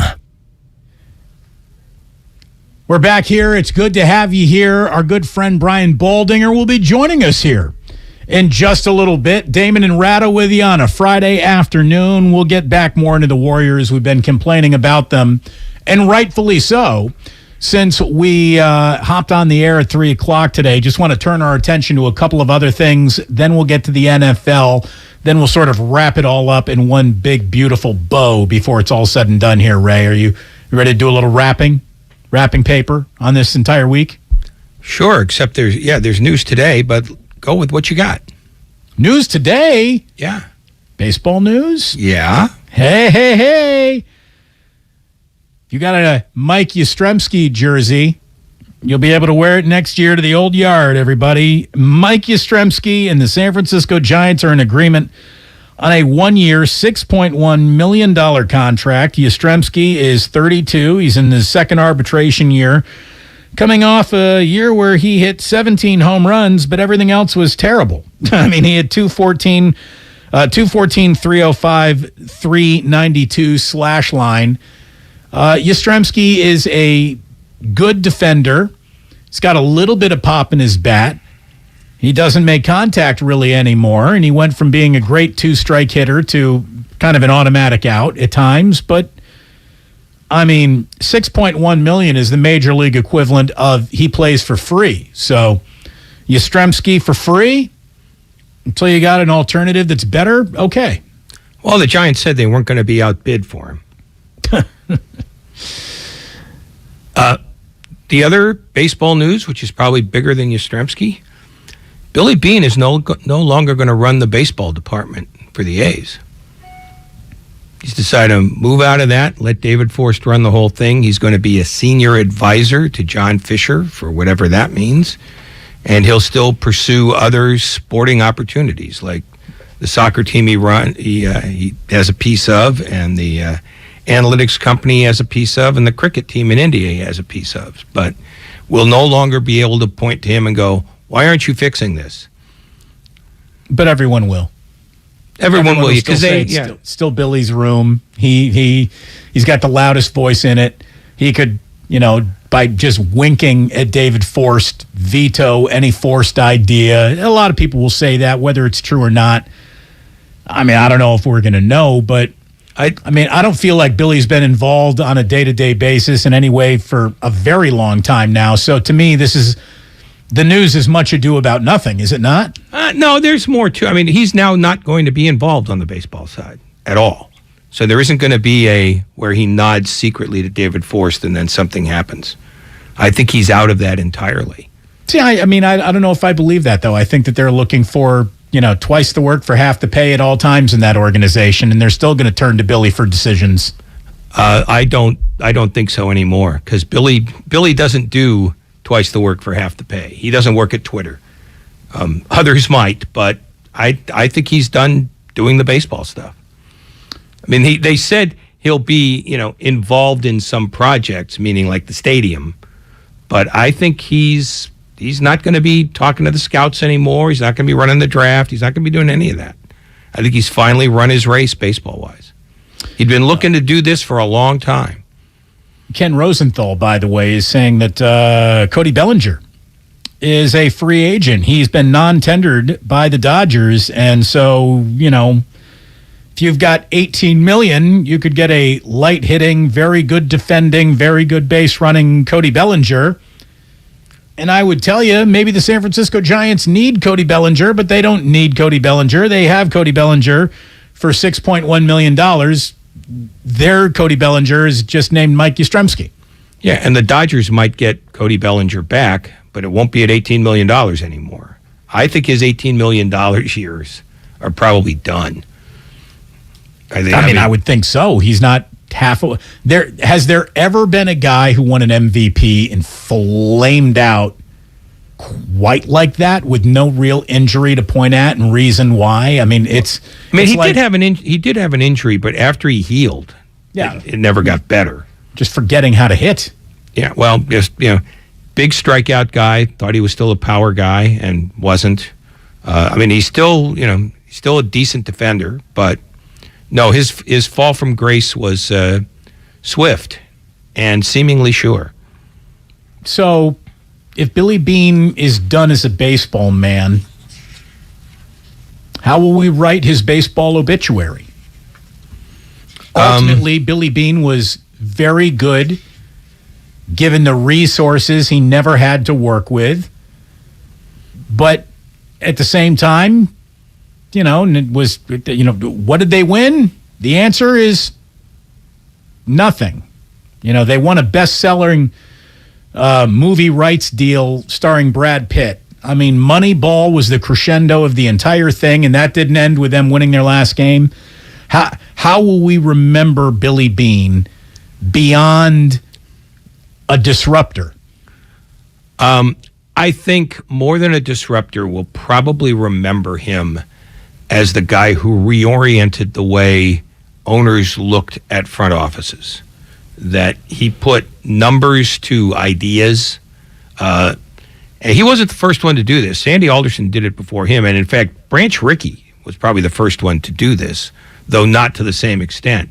But Billy will get credit for leading the front office revolution where things are more top down, things are more numbers based and less sort of eyeball of the scouts based. And for as long as you're working against your own ownership too. I mean, there's always that element that was the undercurrent of the entire thing. Yeah, I mean, it would have been interesting to see if he had taken that Red Sox job and to see what he would have done with money. Well, we did see it. It was just done by a guy named Theo. Well, I'm just talking about what he would have done with it. He would have done what Theo did. I'm not sure he would have done what Theo did, because the reason why he didn't take that job ultimately was because if he had succeeded with it, Larry Lucchino, who was one of the high mucky mucks in the Red Sox organization, was going to take the credit for it. And if it went badly, Billy Beane was going to take the fall for it. So I think he smelled that pretty early and stayed where he was, trying to overachieve with a limited budget. I think he would have spent money differently than Theo did. I think he would have developed stuff differently than Theo did. The principles were maybe the same, but I don't think it's the same. I don't think he operated the way Theo did, even in a money-neutral way when he had the opportunity to do that. We'll never know. To me, it was always the ending of Moneyball that sort of made him look like a coward. I mean, I always thought, hey, we're going to give you a chance to really headline Lollapalooza. Do you want to stay on the side stage? And he was like, yes, I'm more comfortable playing my, off-brand level of Moneyball on the side stage than taking the main stage that is the Boston Red Sox. And I always thought that since, hey, Larry Lucchino might be taking more credit, who cares? You're going to be paid more than any general manager in the history of sports up to that time. And you said no. You said no, not only to the salary and the limelight and the war chest, but you skulked back to Oakland and essentially did nothing. But one of the other reasons why he didn't take the Boston job is because he had 5% ownership in the A's, and he wasn't going to be given any of that by the Red Sox. So in some ways, it was also a decision to make more money in Oakland, weirdly enough. Well, because the A's never lose money. That's the one thing you always know about them. And 5% of that always went to Billy. Yeah, no baseball team loses money. Did you see the fact that today the Atlanta Braves, I believe, are siphoning off from Turner or whoever their parent company was to be their own business entity now. And so they are sort of rethinking about their financials going forward. And money makes the sports world go round. There's no doubt about that. Yeah, real quickly, the people who own the Braves now are Liberty Media, which the guy who owns Liberty Media is a guy named John Malone who just bought CNN. So I have a feeling that one of the things he was trying to do here is get the Braves off of his desk so that he could do the TV stuff and not worry about the baseball stuff. So it'll be interesting to see what happens. You're no Ted Turner, because Teddy would have done it both. He would have done it both, and he would have done it with a series of women at his side. That's why we kind of admired him, really was. By the way, welcome, boys and girls, one and all, just a little bit early to your 5 o'clock hour on a Friday afternoon. You're listening to 95.7 The Game, KGMZ FM and HD1 San Francisco. Always live on Twitch, YouTube, and the free Odyssey app. Damn well better be free.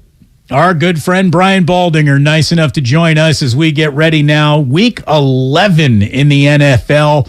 Time flies when you're having fun, and the 49ers are going to be having a little fun in Mexico City. They've been in Denver getting ready for altitude. They arrive in Mexico City this weekend, and they'll be playing on Monday Night Football against division rival Arizona.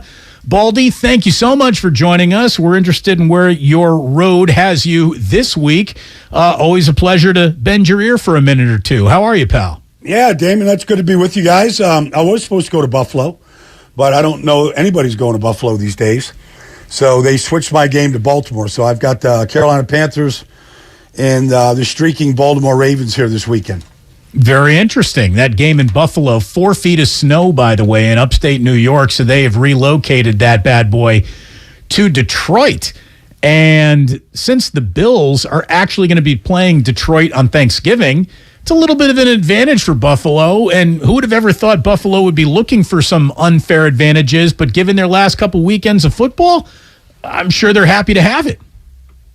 Well, they're playing in some epic games. You know, this game with the Vikings last weekend, and we all kind of either watched it or saw the highlights. I mean, it had so many twists and turns to it, and so many just incredible plays, from Justin Jefferson on 4th and 18 to Patrick Peterson intercepting Josh Allen in the end zone to Eric Hendricks, recovering a bobbled snap between the center and Josh Allen that ultimately led to the defeat.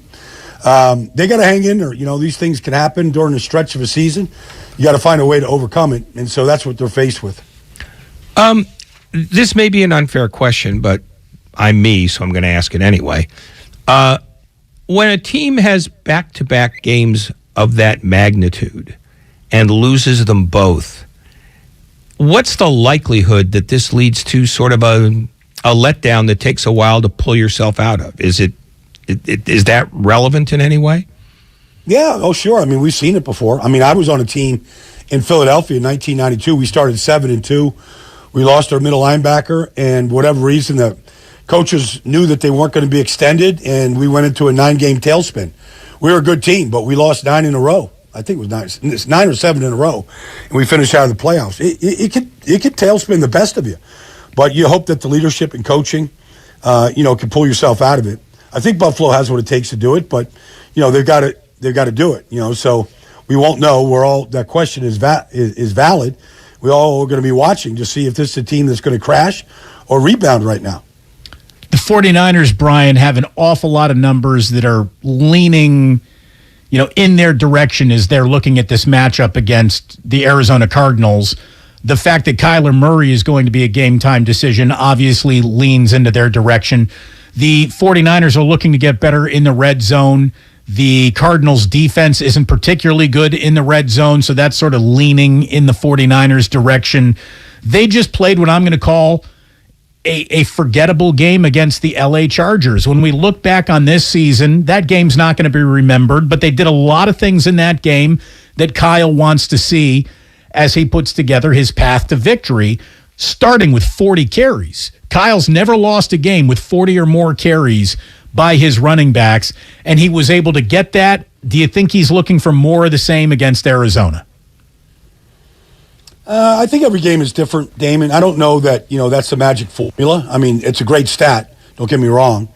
They put together a great drive in the fourth quarter when they were losing 16-13 to take the lead. And then they never relinquished it. But, they went 77 yards on, 16 plays, whatever it was, chewed up a bunch, almost 8 minutes of clock. It was a great drive. And, the only way you put those drives together is if you execute. And you don't beat yourselves. You're not putting yourself in harm's way with bad penalties. You're finding ways to convert on third down like they did with Juwan, in the first couple of conversions. And so, and then Ayuk caught a big pass over the middle. It wasn't a perfect throw by Jimmy, but it was a really acrobatic catch in the middle of the field, took him down for McCaffrey to go win it. But, look, they have a good 1-2 punch, in Eli and McCaffrey. I expect them to stay with that. The one thing that jumped out to me, honestly, Damon, in that game was how the Chargers played McCaffrey without the ball and how it opened up things for so many other players. Whether it was Khalil Mack not rushing the quarterback, trying to bubble McCaffrey coming out of the backfield, whether it was double covering him on some Texas routes, opening up things for, Kittle and Ayuk. I just saw things in that game where, you just look at the stats of McCaffrey, you're like, pretty pedestrian. Except, look what he was able to create with just him being on the field and how the Chargers kind of game planned him. So, Baldy, we keep on attaching the word gravity, to Steph Curry. And Curry pulls defenses with him on a basketball court like no one else. Is that what we need to start kind of measuring Christian McCaffrey by, his gravity? It's kind of hard to watch, just in the TV. You're just watching the games on TV. Even if you go to the games, it's kind of hard to see it. When you go back and you watch it like I did on Monday, like you really see just how much attention was paid to him and how really you're able to open things up. Even like the throw down the sideline to Ray McLeod. I mean, that was McCaffrey in the flat, and the corner was really favoring McCaffrey and opened up the window behind him. And so I think that's something that teams have to pay attention to. It'll be interesting because I think everybody will do it different. Certainly it was Brandon Staley that said we got to after what they saw in that first game against the Rams, they gave him a lot of attention. And, that's why he didn't really get the ball in a lot of big spots in that last game. What do you think along those lines that the Cardinals with their defensive personnel might try to do? Well, they have – you can't just look at the stats of the Cardinals. I know they're not good, but they have a lot of chess pieces. They have Isaiah Simmons is a guy they do a lot with because he's a very talented, big athlete. They do a lot with Zaven Collins. They do a lot with Budda Baker, Jalen Thompson. They have guys that they can, if McCaffrey comes in the backfield, Isaiah, you take him. You got length, you can run, you can cover. Like, that could see, and they've got a good defensive coordinator in Vance Joseph. So I could see some kind of creativity like that, almost like in basketball terms, like a boxing one, where you take a guy and you're like, okay, he's yours, you shadow him. We'll give you as much help, but we're gonna give him to you, and we'll zone everything else off. I can see times where they'll do things like that with McCaffrey. Brian Baldinger with us here on Damon and Ratto on a Friday afternoon, already week 11. My goodness. And just looking at how this, string is going to play out for the 49ers, they have two of their least sexy, but I think two of their most important games just in back-to-back weeks here. Handling business in Mexico City against Arizona is exactly what you want to do in division. Then they have an underachieving New Orleans team coming into town on November 27th. Don't do it, Damon. Don't tell me that you're overlooking those games waiting for Miami to come to town. I'm not, but I'm saying don't do it. You got Miami, Tampa, and Seattle, the 3-game stretch after that. To buy any cushion in that 3-game stretch, I think you got to win these next two just to make the math simpler at the end of the year. I'm not playing look ahead. I'm actually stressing how important these 2 games are. Well, I think, all you have to do – now, I don't know if this is going to work or not work. I was talking to Fred Warner on Tuesday night. They're in Colorado Springs. They're practicing at altitude. Like, they've done these things before, going to West Virginia and practice when they got East Coast games. I just think when you make the decision – because there's 2 ways to do this week, Damon. You can just fly in on Saturday, just play the game and get the hell out of there, and just go, don't be affected by the altitude, mentally overcome it, and go be the team that you should win. Or you could go to Colorado Springs and train for 4 or 5 days at altitude and get yourself physically, mentally prepared, kind of really block out the distractions and, get ready for this game. So I think just the approach itself, it doesn't guarantee anything, but just the fact that they're taking it this serious, like it's Arizona, it's Mexico City, it's international game, all this stuff, to kind of go back to training camp at altitude and train, I think it says something about how the organization is looking at this week's game. The Cardinals are largely defined by Kyler Murray, either correctly or wrongly. So at this point, we don't know if he's going to play, but on the assumption that he does, what kind of Kyler Murray can you expect to get? Or can you not expect to get any kind of Kyler Murray because you never know what you're going to get from week to week? Well, if you watch that game against the Rams last weekend, Colt McCoy played a great game. And to me, if I was the 49ers, after watching Colt play, I think I'd rather play against Kyler. Like, I know he's a threat to break the pocket, do all the things he can do, because he's just, a freak athlete. But Colt McCoy is exactly what would give the 49ers a problem. The guy got the ball out of his hands fast. His 2 starting receivers, caught 19 passes. DeAndre Hopkins caught 10. The second-year player caught 9. He got the ball to his wide receivers, and he got it out of his hands and was barely touched. Aaron Donald had no effect on him because he's getting – to me, that's what I would want when I'm going up against Nick Bosa and those guys up front. I want the ball out of my hands fast, and I want it in the receiver's hands quickly. And that's something that Kyler Murray kind of struggles with sometimes. Niners got a big one coming up on Monday Night Football to wrap up, again, Week 11. It's already here, and we got it underway with another Green Bay Packers loss.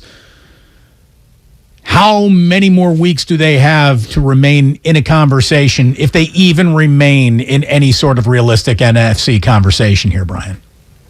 I'll be honest, Damon. Like, you go back and you study this game. I mean, Aaron Rodgers is just not sharp. He's just not. I mean, he's just missing too many throws. And he has to be MVP good because the receiving core is not great by any stretch. They got two young kids.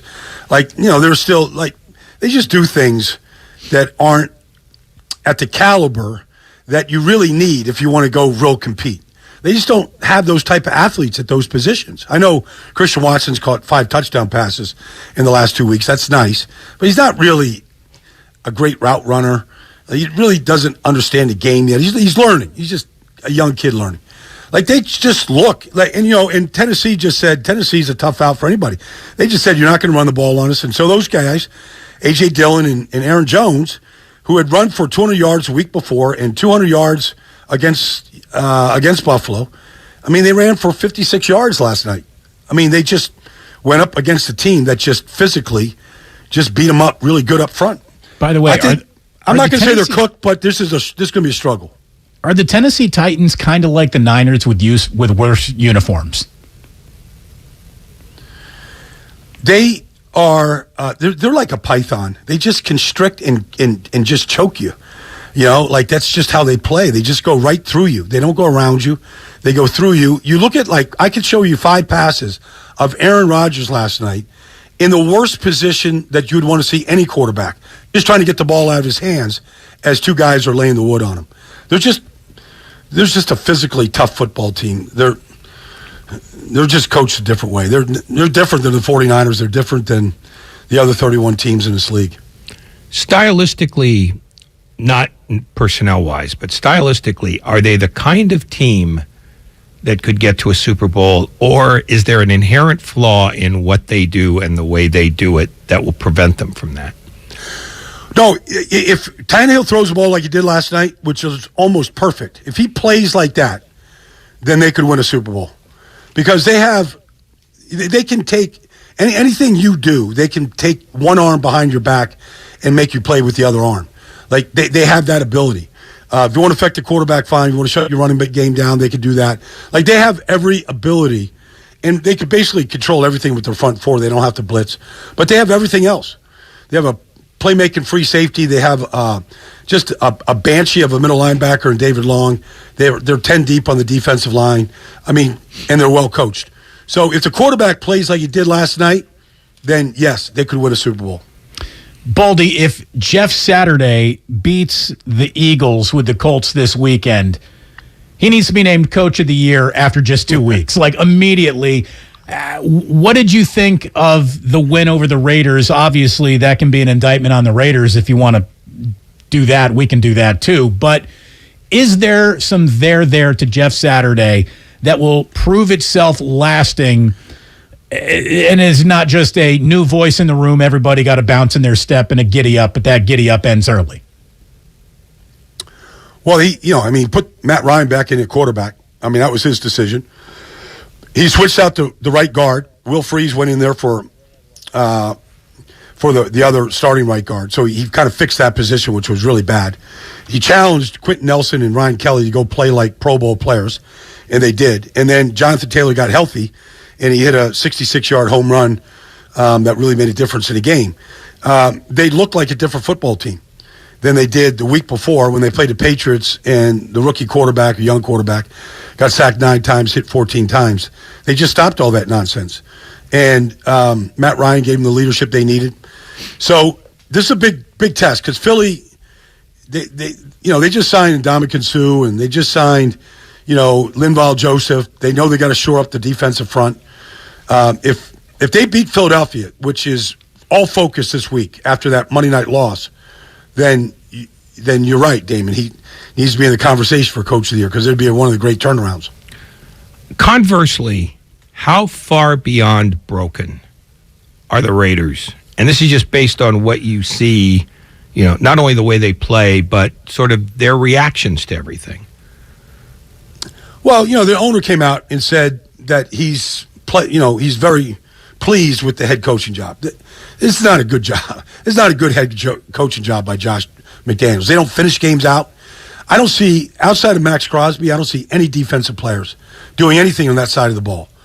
And you could say, okay, well, I mean, they signed Chandler Jones to a big contract. I haven't seen him make a play yet.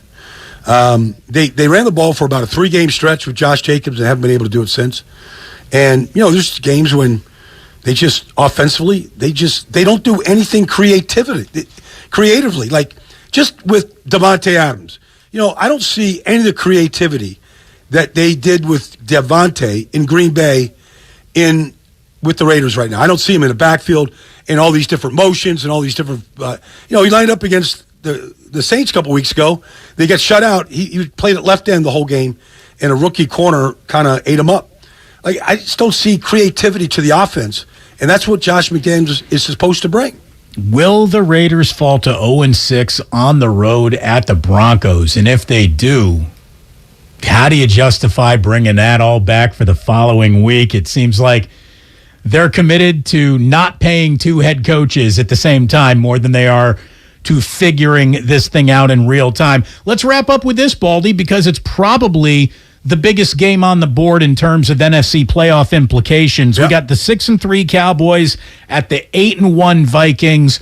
Are the Vikings as good as their record would say they are?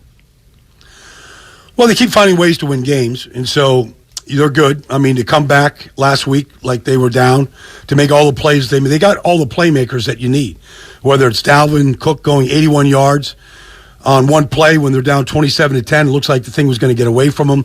Whether it's Patrick Peterson intercepting Josh Allen in the end zone twice or Zadarius Smith, they got playmakers. They got a whole room full of them. Not to mention Justin Jefferson or anybody else. So they have what it takes. Dallas is reeling defensively. They don't look great right now. If you run the ball right at them, they really struggle with run fits and just playing smart football. And I think they're asking Dak to do too much, to be honest with you. This is a great test because if Dallas loses this game, they'll be really reeling. And we can probably officially anoint Minnesota as the team to beat. But they have to go do it. It'll be some kind of scene at U.S. Bank Stadium on Sunday. Baldy, always good to talk to you, brother. Thank you so very much for joining us. Sorry that you were diverted from Buffalo, but they saddled you. I'm not with sorry. Really good game. Yeah, I'm not ready to put out those snowshoes yet, and I'm ready to go eat some crab cakes tomorrow in Baltimore and get ready for this one. I mean, forget about snowshoes. You need you need a team of mush dogs through 4 feet. I need of snow, the Arctic Cat. I need like a brand new souped up Arctic Cat. Like The Shining? The end of The Shining? Yeah. Thank you so much, Baldy. All right, guys. Take care, man. Have a good weekend. It's a man right there, yeah. Ray, you've seen The Shining, right? No. Come on. I've seen... You ask me all the time. Still. I've seen, brief snippets, but not the whole thing. You ever read the book? I read the book. Scary book. It's a good book. Good books. You need the snowcat in there. So it's how the Torrances get off the mountain when they need to. Anyway, look, it is it's week 11 already, and isn't that weird that he thinks that they might be catching a break? The 49ers are, if they play Kyler Murray instead of Colt McCoy. By the way, Kyle Shanahan was asked about which quarterback he was preparing for, and he said this week, both. They're still going to run a similar offense with both, so you still got schematically got to be ready. I mean, there's definitely some different skill sets and stuff, but I mean, we saw both last year, so our defense knows from going against both of them, they're both a problem, and you got to be ready for both. To me, Kyler Murray is built to be the quarterback that gives the 49ers headaches historically more than Colt McCoy is. I can't believe that Baldy actually thinks there is an advantage should they face Kyler Murray instead of Colt McCoy. That hit my ear a little funny. Well, I think the one interesting thing is that he was talking about the Colt McCoy who was very nearly perfect last week. But I think the run-of-the-mill Colt McCoy isn't that guy. So I get your skepticism.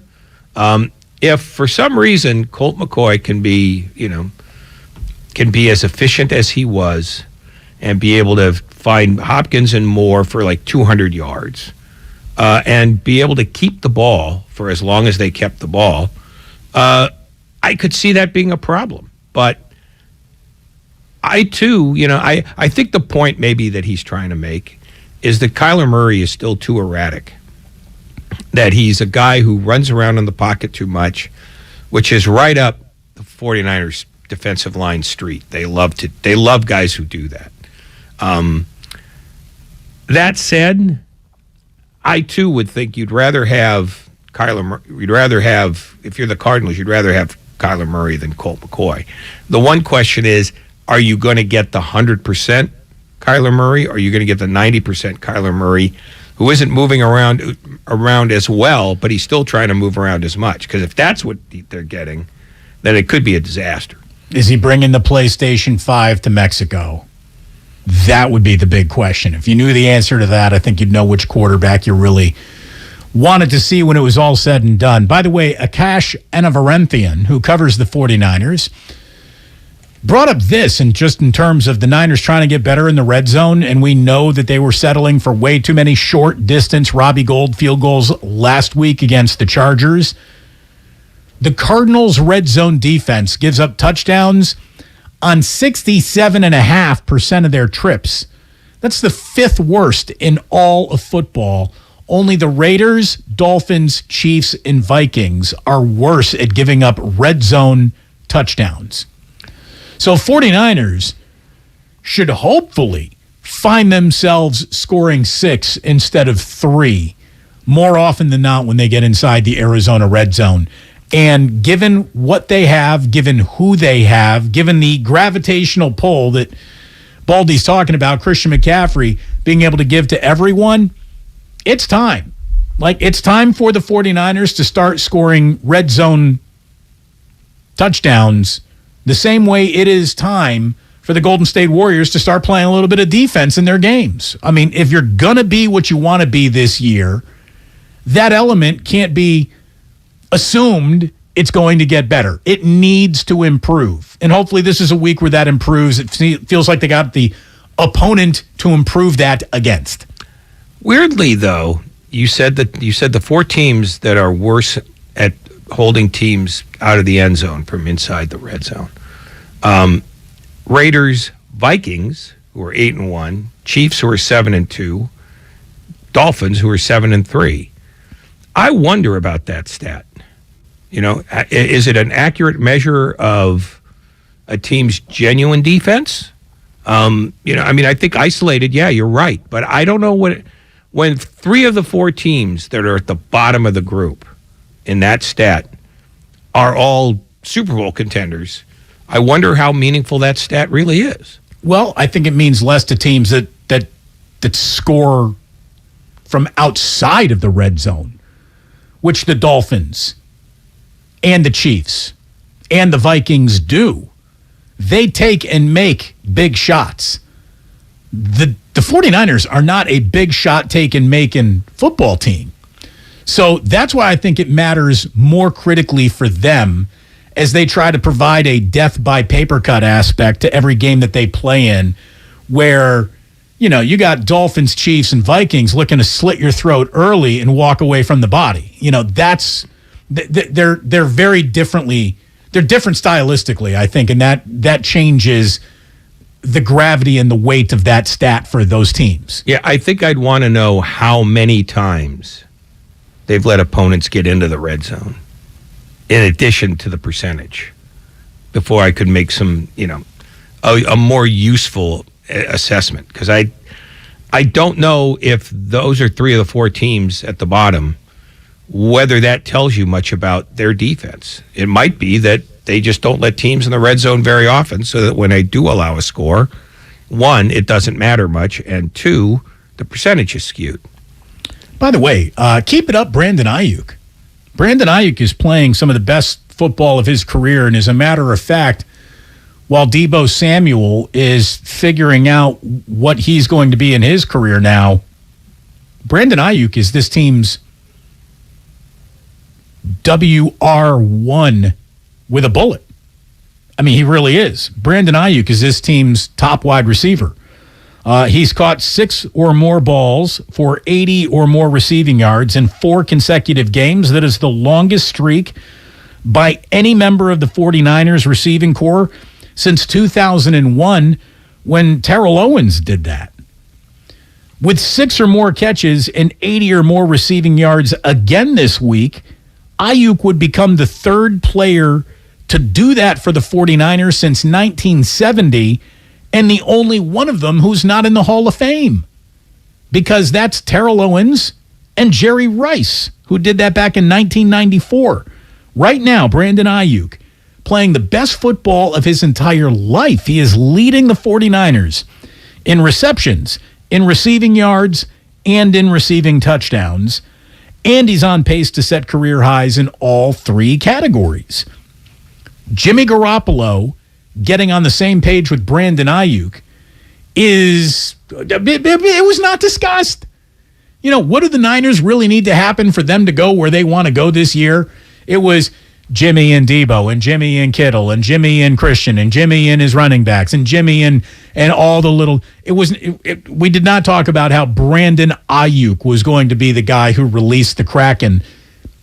He's the guy who is probably the biggest reason why Jimmy has played so well so far this year.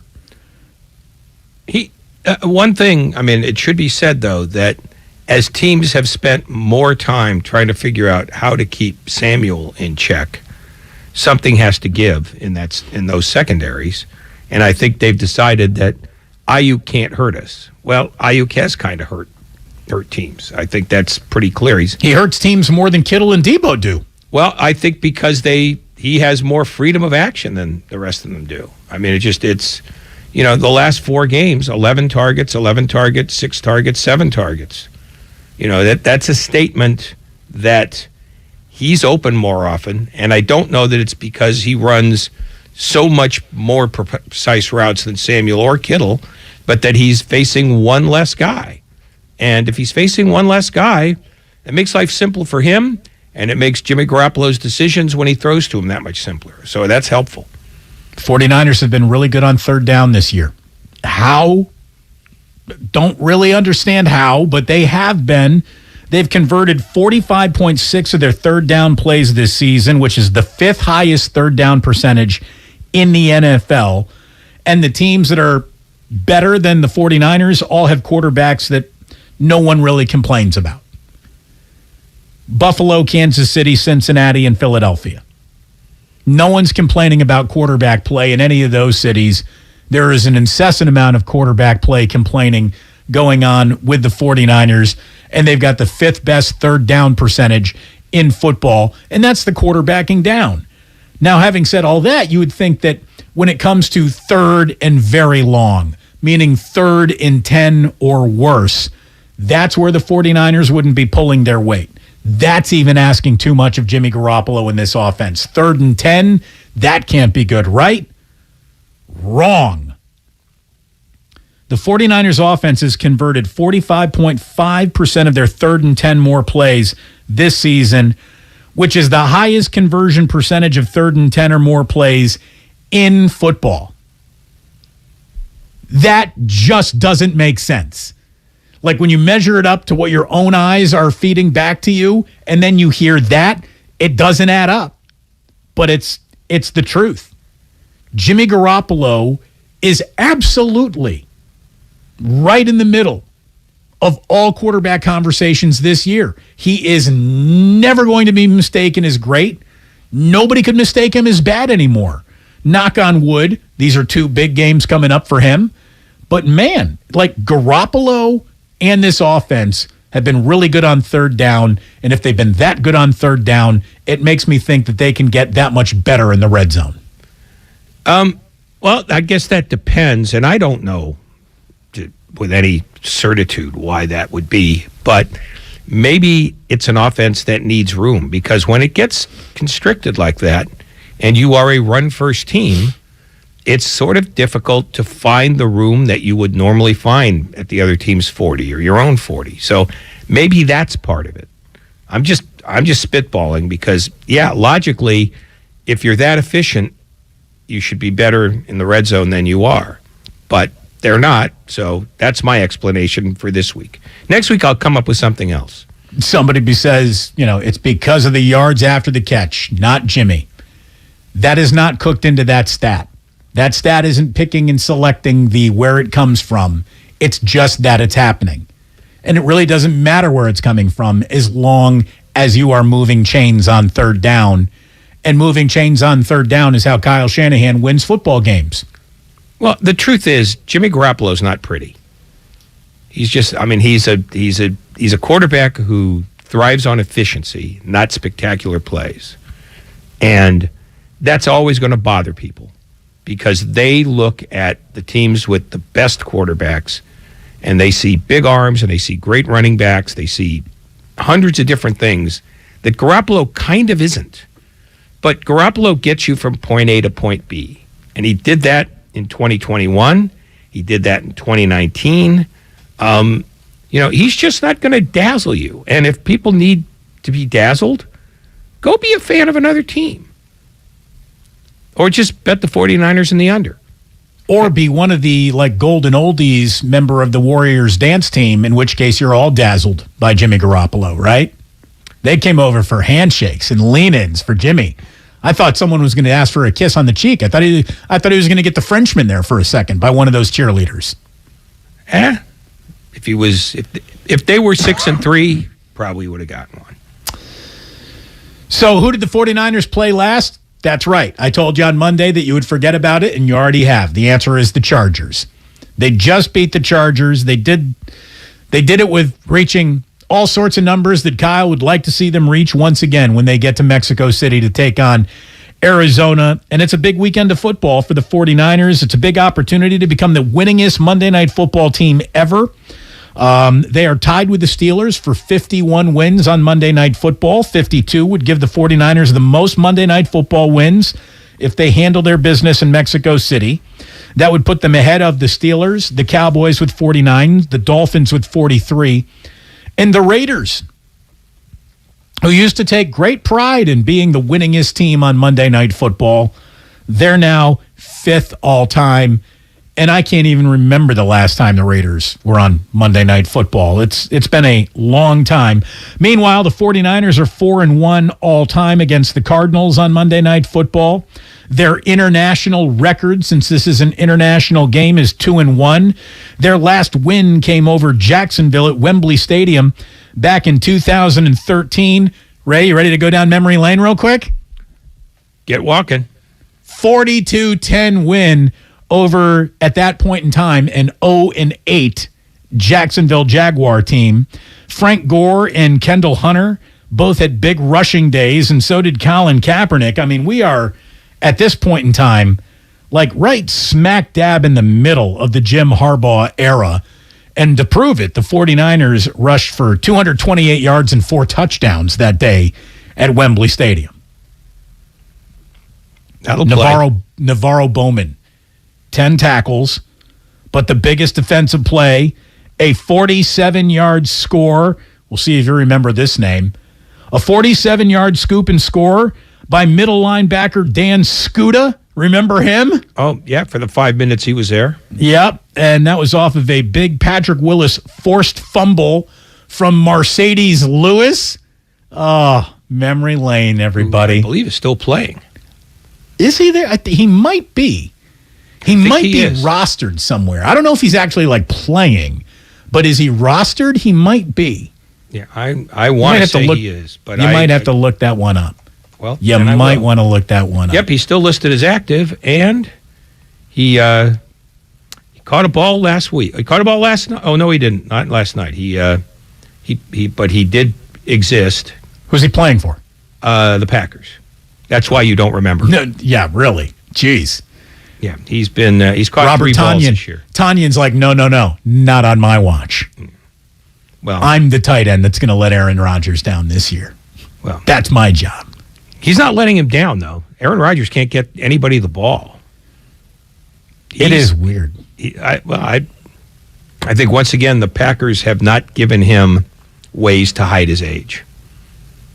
You know, when you really start considering retiring, it might happen, whether you want it to or not. And I think Aaron Rodgers is realizing that. Look, hopefully for the Golden State Warriors. By the way, somebody asked me here. Jimmy Garoppolo is the Honda Civic of quarterbacks. That's not bad. It sounds cruel, but it's really... It is cruel. He's more like the Nissan Altima than he is the Honda Civic. I think he's more efficient than that. I mean, I think he's a lower level luxury car. I'd call him a Lexus. I wouldn't call him a Maserati. I wouldn't call him a Lamborghini. He's a Lexus. He's better than average. He doesn't screw them. He's fine. Looks pretty good in the Safeway parking lot. Durable. Helps you get the groceries back home. Easy to pop back hatch. Yeah. He's fine. I mean, people don't want him to be just fine. They want him to be spectacular, and he's not. He's just who he is. Maybe a Toyota Corolla. Maybe. Nah, that's diminishing him. Hey, if you think he's not helping you, go get Colt McCoy. He's special.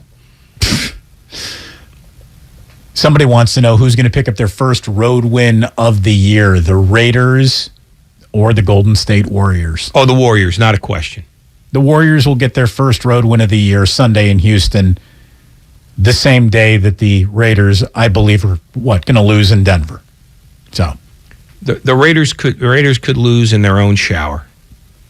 They're brutal. They might not. I think they've quit on their coach. I think they've quit on each other. I mean, if you look at those last two scores that cost them the game against Jeff Saturday, they were huge plays that involved no pursuit at all.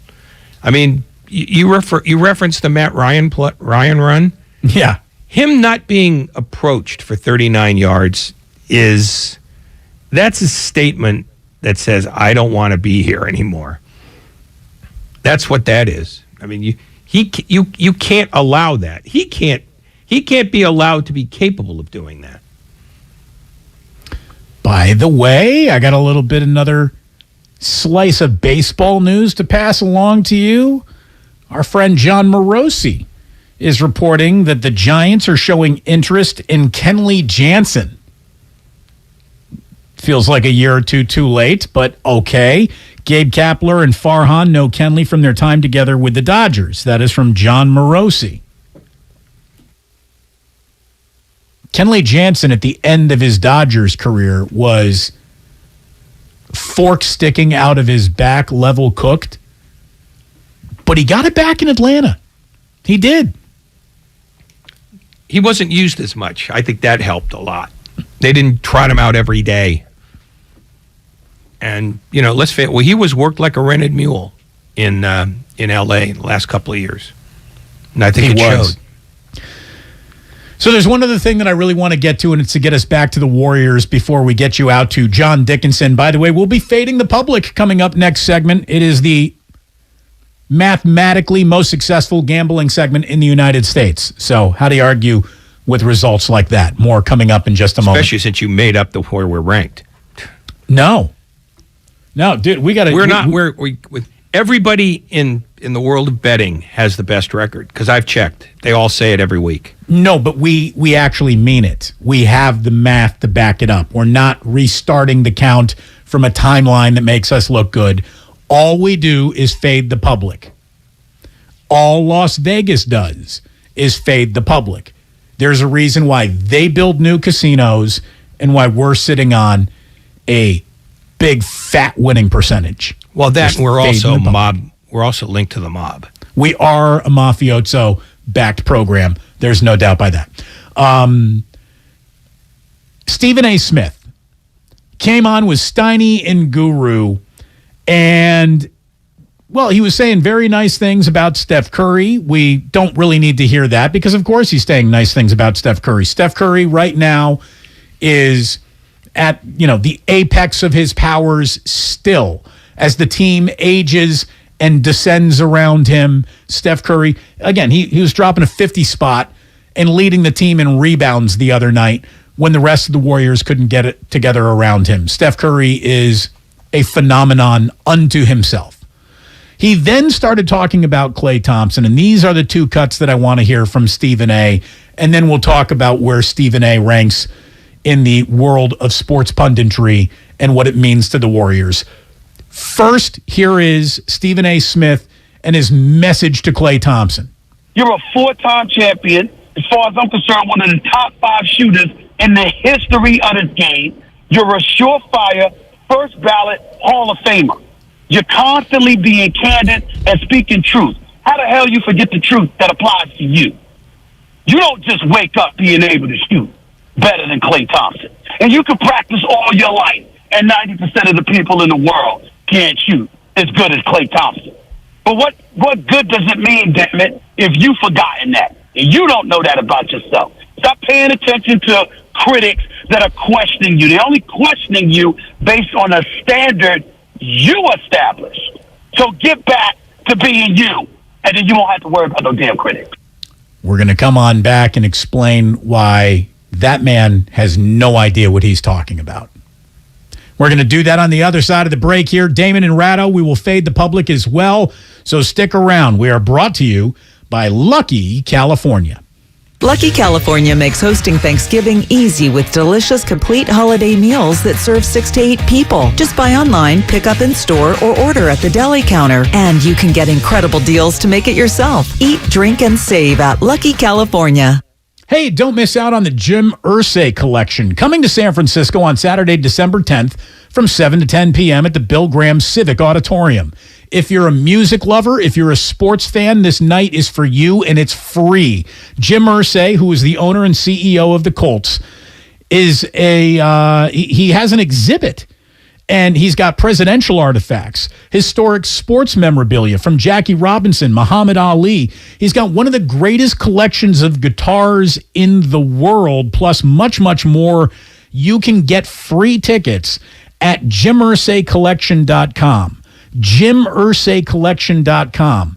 This evening is going to be topped off with a free concert as well by the all-star Jim Irsay Band featuring Ann Hart of Wilson, legendary guitarist Buddy Guy, and a special appearance by John Fogerty of Creedence Clearwater Revival, for goodness sake. So it's all free. You just got to sign up early enough to get the free tickets. You can do so at JimIrsayCollection.com. One night only, coming December 10th, which is a Saturday, at the Bill Graham Civic Auditorium from 7 to 10 p.m. Tickets are free. JimIrsayCollection.com. For 25 years, Buy Right Market in San Francisco has partnered with purveyors of deliciousness to bring you local food that adds a dash of unique to every meal and celebration. Hi friends, this is Jamie, Buy Right's head of product. And this season, whether you're planning an elaborate meal, watching the game, heading to a friend's, or cozying up for a night in, Buy Right will help you savor what matters most. Pre-order your holiday meals at BuyRightMarket.com or stop by and discover something unique for yourself. Gather, share, and enjoy with Buy Right. Trevor Noah is bringing his new off-the-record tour to San Francisco. I wonder if that's how the dinosaurs went out, you know? There's an asteroid coming down to Earth! And the dinosaurs are like, asteroids are not real! It's a hoax! Don't miss Trevor Noah live on stage. Well, the dinosaurs were running around in panic. Ah, the dust is everywhere! Wear a mask! The T-Rex was like, I can't! The Masonic, November 30th, December 1st, 2nd, and 3rd, 2023. Get tickets now at LiveNation.com. Our company, Repurpose, has a really cool mission. Get rid of plastic. Meanwhile, we had this problem. Our office was all paper. And nobody wanted to file paperwork, print checks, mail them. We don't do that anymore. Now we've got Bill. It lets us be digital. Bill saves us paper and time. No matter where our key players are, they have visibility into our cash flow. Goodbye plastic, goodbye paper. Automate your finances with Bill. Learn more at Bill.com. Universal Studios Hollywood is where the holidays come together. We've tested it. Festive food with refreshing Coca-Cola. Family, friends, and fa-la-la. Dazzling lights cranked up to maximum merriment. The Grinch and his dog Max stealing your tree. All the science adds up. It's the awesomest celebration of the season. Save $20 on a Coca-Cola 2-day general admission ticket. Offer ends 12/14/22. Restrictions apply. Details at UniversalStudiosHollywood.com/Coke offer. No one knows where this market will go. Things could change tomorrow, next week, or next month. At Merrill, we've been here before, and history shows this is the time to stay focused on your future. Because through every market, the bull will always have your back. Find an advisor in the Bay Area at ML.com/bullish. Merrill, a Bank of America company. What would you like the power to do? Investing involves risk. Merrill Lynch, Pierce, Fenner & Smith Incorporated, registered broker-dealer, registered investment advisor. Member SIPC, a wholly owned subsidiary of Bank of America Corp. It's time to savor the season at Outdoor Supply Hardware. Osh has great deals to take your decor to the next level. Save up to $30 on select illuminated yard art and up to $50 off select pre-lit artificial trees. Find perfectly priced gifts. Up to $90 off select Weber propane grills. Up to $30 off DeWalt or Milwaukee tool sets. And up to $250 off select propane fireplaces. Get deals on Big Green Egg, Traeger, Carhartt, fountains, pottery, and more. Stop by for all your needs and get help from Osh. Osh. Home, hardware, happiness. Let me guess. Unknown caller?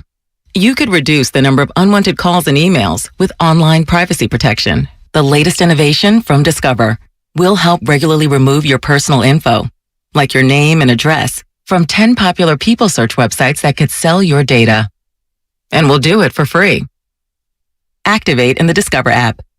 See terms and learn more at discover.com/online privacy protection. I'm Bob Burke, founder and chairman of Burke America Parts Group, a family of brands that includes RepairClinic.com, an appliance and HVAC parts solution company that's grown into an international brand. Before AmericanEagle.com, we partially launched a new technology platform developed by another firm. American Eagle helped take our technology to a whole new level with digital marketing, software development, and business insights into our key markets, appliances, HVAC, and outdoor power equipment, and did so both on time and on budget. AmericanEagle.com has the resources, experience, and talent needed to produce solutions. Our new technology platform, developed by AmericanEagle.com, has produced tremendous results with higher traffic, conversion, engagement, and online revenue. If you have any home repairs you need to take care of, check us out at RepairClinic.com. If you need a world-class website or technology project, then I would highly recommend AmericanEagle.com. Call AmericanEagle.com at 773-NETWORK. That's AmericanEagle.com, 773-NETWORK. You might not have the biggest garage on the block, but with eBay Motors, there's 122 million parts right at your fingertips. Whatever you need, there's something that fits your vehicle. Air filters, tires, seat covers, and more. Get the right parts at the right prices. ebaymotors.com. Let's ride. Here's what happened today on The Game.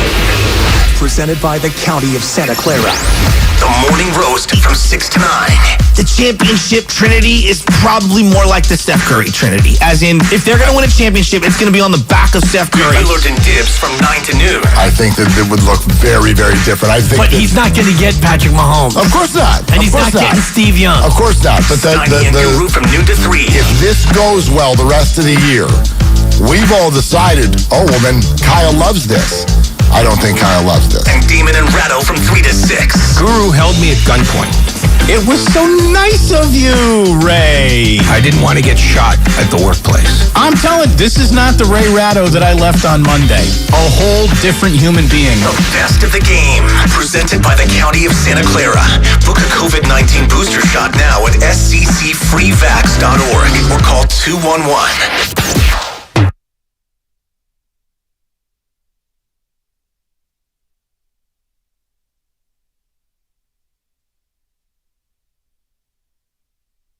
Now back to Damon and Ratto on 95.7 The Game.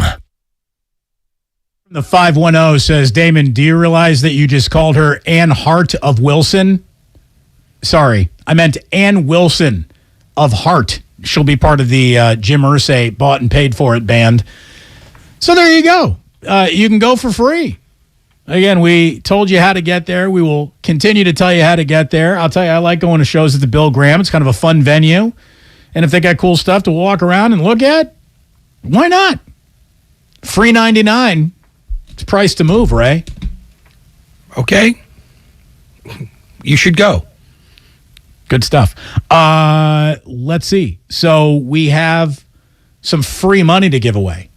Are you just ready to give away free money? And then I'll tell you why you shouldn't listen to Stephen A. Smith when it comes to the Golden State Warriors. Not much anyways. Not much for beyond entertainment purposes. First of all, Fade the Public is documented, Ray. 4-2 now on the year. That is twice as many wins as losses. There is no documented gambling anywhere in America that is winning twice as many games as it loses, except ours. We're documented. We have another winner coming from last week. We were on the Lions +3 at Chicago. 90% of the public was behind the Bears. We fade the public. Again, we don't pick the games. The game picks us. And that's what we went with. Winner, winner, chicken dinner. We all ate well. This week, Ray, we're on the Bengals -4. Pittsburgh, I don't know why. Maybe the public's on to home dogs cashing in or something here, but Pittsburgh has got 94% of the public backing it against the Bengals. It doesn't sound right. I had Lucas check it 3 different times. Grandy triple checked the work, but here we are. The Steelers +4 are the most heavily bet team in the NFL this weekend, so we're going to fade them. We're taking the Bengals -4 in Pittsburgh. Ray, how do you think we do? I don't get that line either, because the only thing that the Bengals lack here is Jamar Chase, who's not supposed to play. But I don't know that that should make that much of a difference. I mean, I think that's a game that probably I would call it a pick 'em. I wouldn't make the Bengals a favorite, only because road favorites have been awful this year. But I wouldn't make them a 4-point dog. I mean, they're clearly a better team. By the way, Jeff Saturday is officially worth 3 points. That line moved the Eagles from -9.5 to -6.5. That's the Saturday effect on a Sunday afternoon. So how about that? We were just playing some sound from Stephen A. Smith, who was nice enough to come on with Steiny and Guru. Look, that's a great guest, and Stephen A. Smith must listen to stuff. He's a performer. He is a performer. He's not someone who covers the Golden State Warriors. So when talked about possibly benching Klay Thompson to put Jordan Poole in the starting 5, here's what Stephen A. Smith said. This message is directly to all Warriors fans out there who want Klay Thompson benched in favor of Jordan Poole. Kick rocks. Kick rocks. That's asinine. If you have a guy like Klay Thompson, who is proven as a shooter, this is not a guy whose success has been predicated on his athleticism. That's different. That's why Russell Westbrook's coming off the bench. That is not Klay Thompson. Shooters find their stroke. If Klay Thompson is averaging 18 to 20 a game and shooting 40% or better from 3-point range, are we having this conversation? The answer is no. But he's not shooting that. So this is why we're having this conversation. No one is insisting on hiding or getting Klay Thompson benched. But if hiding Jordan Poole in the starting 5, if weakening what is the best starting 5 just a little to strengthen a bench which desperately needs to be strengthened, if Klay Thompson can do those things, then let him. Stephen A. Smith, I'll tell you, boys and girls, has at least a 5 a.m. East Coast time wake-up call to get ready, make up, get to the studio that they shoot First Take in. Stephen A. Smith ain't up watching West Coast Warrior basketball games. He just proved that conclusively. Talking about benching Klay Thompson isn't coming from some kick rocks you don't know what you're talking about. It's coming from being acutely aware of where the Warriors are suffering from right now, and they're all out of robbing Peter to pay Paul, or they're going to have to start doing that in order to fix their bench. What are you going to do? Because if the answer is we're going to do nothing, we're just going to keep doing this, what you're also going to be doing is be drafting in the lottery. The Warriors have problems. Solving them the way they want to is no longer in the cards. Solving things the way they have to, making tough choices, doing the unthinkable, asking the unaskable is going to be on the table very soon for this team, Ray. It has to be. That or old man Iguodala has to trade in his walker for a basketball and get his ass out on the court because they don't have time to wait around for everything to be perfect, because perfect is no longer guaranteed to this team. I don't think that's it. I think what they're looking at is making Klay Thompson come off the bench doesn't guarantee that he straightens out his shot. Straightening out his shot is what guarantees straightening out his shot. He's got to get out of his own head. And I think there's a case to be made here that if you have him come off the bench, that might make his spiral worse, not better. And ultimately, Jordan Poole hasn't done enough to earn regular starts as much as Klay Thompson has struggled shooting to make that a discussable thing. Now, Steve Kerr might do this at some point, but it'll be an act of desperation, not an act of genius. Well, that's the thing. I think they are, the desperation, I can smell it coming from the locker room. I can smell it coming from Steve Kerr's quotes. I mean, he is out of ideas. And when you're out of ideas is when you start doing some desperate things. Well, I don't think he's at that stage yet. And I think basically the fixes are two. You get guys to recommit to playing defense on a consistent possession-by-possession basis, and you get guys out of their own heads. And to that extent, Jordan Poole is kind of in his own head, too. If he doesn't start, he's not nearly as effective because he thinks he's supposed to start. When, in fact, if he's not starting but he is closing, that's better. And I think he's got to get out of that mindset, too. I think there are a lot of guys who are in their own heads right now. And there are only about 3 that aren't. And that's the ratio that's got to change. You better not go about wasting nights like that from Steph Curry again. That is bad for business. We'll see if they can get right back into the W side of the ledger. They got the Knicks tonight. They're at the Rockets on Sunday. And that becomes more interesting of a basketball game than anyone would have imagined. They must win in Houston. That's how bad Houston is, if they're going to have any whiff of credibility when we get back here on Monday and get you ready for Niners on Monday Night Football. Thanks so much to Frank Isola, to Baldy for joining us today. I want to thank the boys back in the studio. Thanks so much to Whitey for filling in for yours truly this week. Ray, with your head cold, you sound like James Earl Jones. You sound incredible. Never get better. Whatever it takes for you to sound like this every day. What?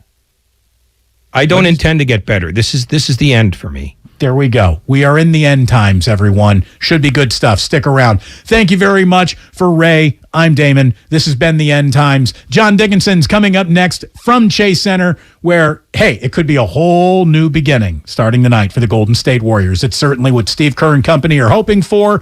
In the meantime, please do remember that sports don't build character. They reveal it. And like that, he's gone. Ladies and gentlemen, The Weekend.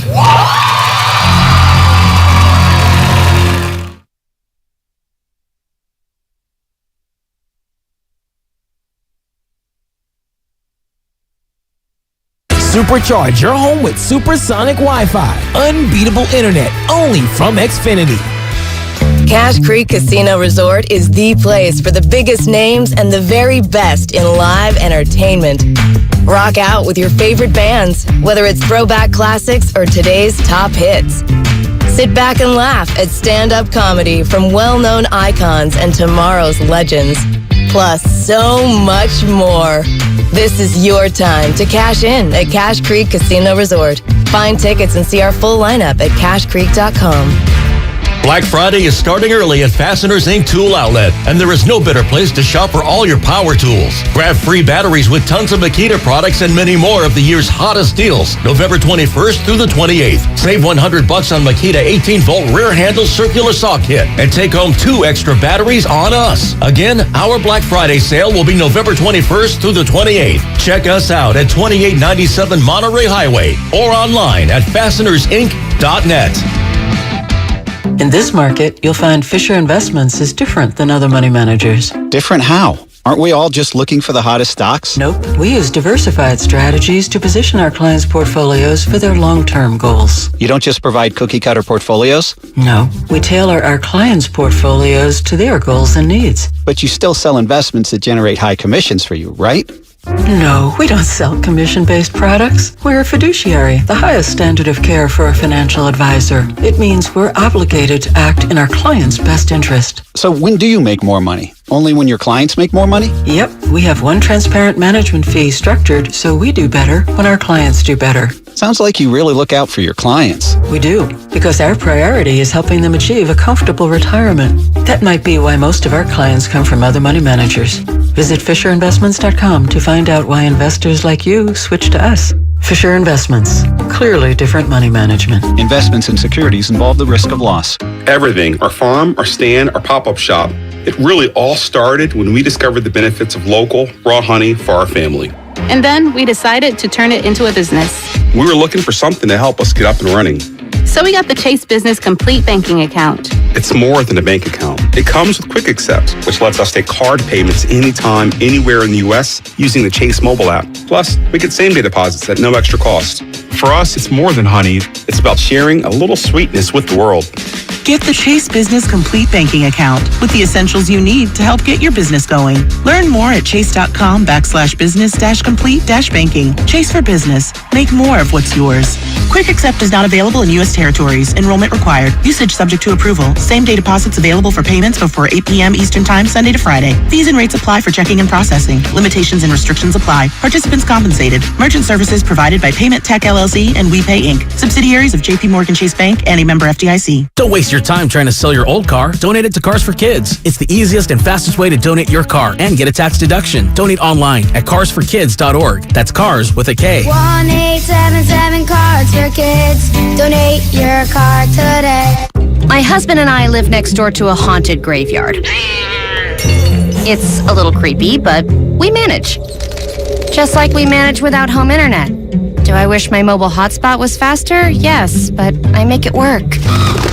Kinda. Just like we make it work sleeping next to a 17th century burial ground.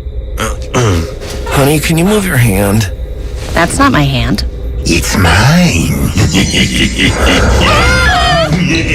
Not having home internet? It's not that bad. Grab my hand. Wait, okay. No, now up the stairs. We tried that last time.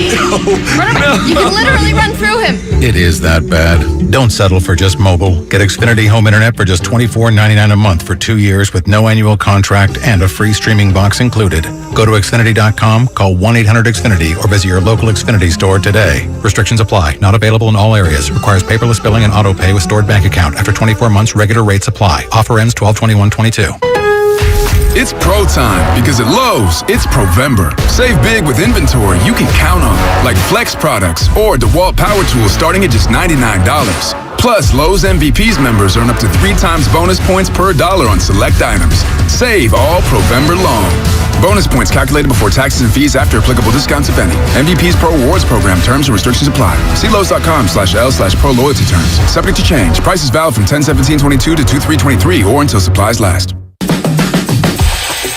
Kelley Blue Book is the one-stop shop for pricing, fixing, selling, and instant cash offering. Instant cash offer is exactly what it sounds like. An official offer to buy or trade your car. Just enter your VIN or license plate, answer a few questions about your car's history, and what kind of condition it's in. In minutes, you'll receive an offer to sell or trade your car that you can be sure is fair. Then choose a dealer to purchase your car and schedule a time to meet. For all of the its, KBB.com. You're listening to 95.7 The Game, KGMC FM and HD1 San Francisco. Always live on the free Odyssey app.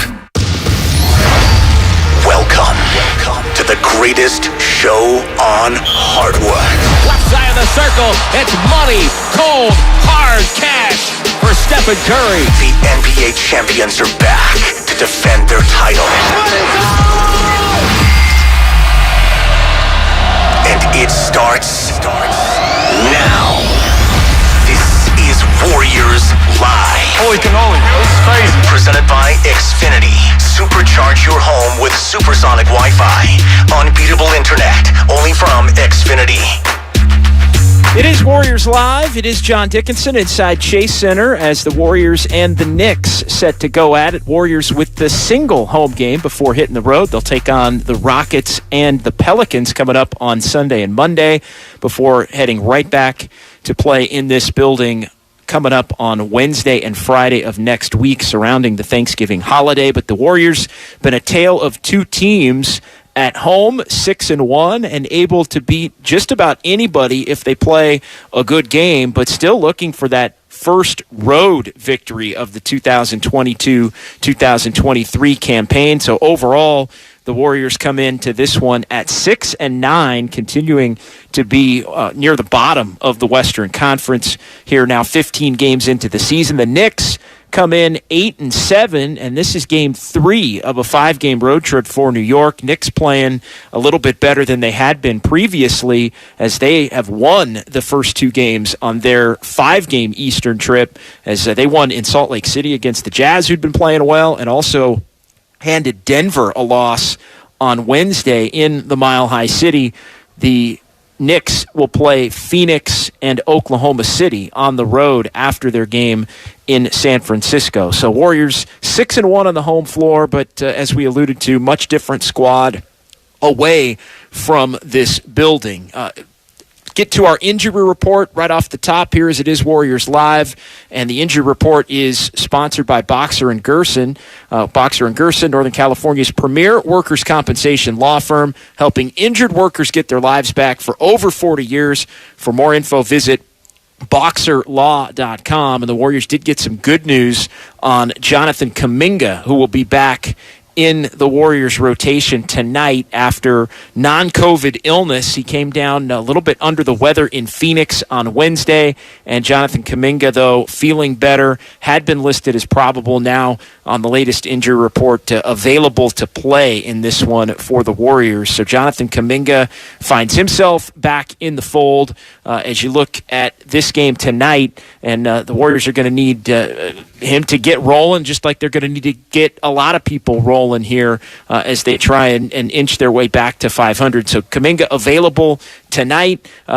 Mitchell Robinson, the 7-footer for the Knicks, he had been listed as doubtful. Mitchell Robinson is out in this game for New York as he has a right knee sprain. So good news on the injury report for the Warriors. Andre Iguodala continues his ramp up, and of course the Warriors are going to be without James Wiseman, as Wiseman was sent down to G League Santa Cruz, where he will play tomorrow night, and then we'll see what the plan is going to be for James Wiseman after tomorrow in Santa Cruz. The Santa Cruz Warriors then go and play in Salt Lake City on Monday and Tuesday. I know Steve Kerr said a couple of nights ago that Wiseman Monday night following the Spurs game, he's going to be headed down, and he's going to be headed down for an extended stretch. So no injury to report as far as Wiseman goes, but Wiseman out of the equation as far as this game goes tonight. So that's your injury report, brought to you by Boxer & Gerson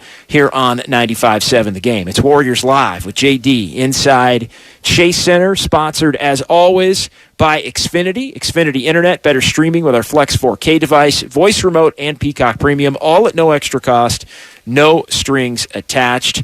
Warriors and the Knicks trying to bounce back off a tough loss for Golden State in Phoenix, and really an uninspired game for the Warriors in Phoenix the other night. Had the opportunity to be on hand for that one, and other than Steph Curry, who went for 50 along with 9 rebounds and 6 assists, and that coming on the heels of already being the NBA Player of the Week, Curry had it, and nobody else really had it for the Warriors in the game on Wednesday night. It was back to some of the poor habits that have plagued the Warriors defensively in Phoenix, and just kind of a low energy type performance that had Steve Kerr after the game really challenging and calling out his team at a level that he hadn't really at any point this season, not wanting to panic, of course,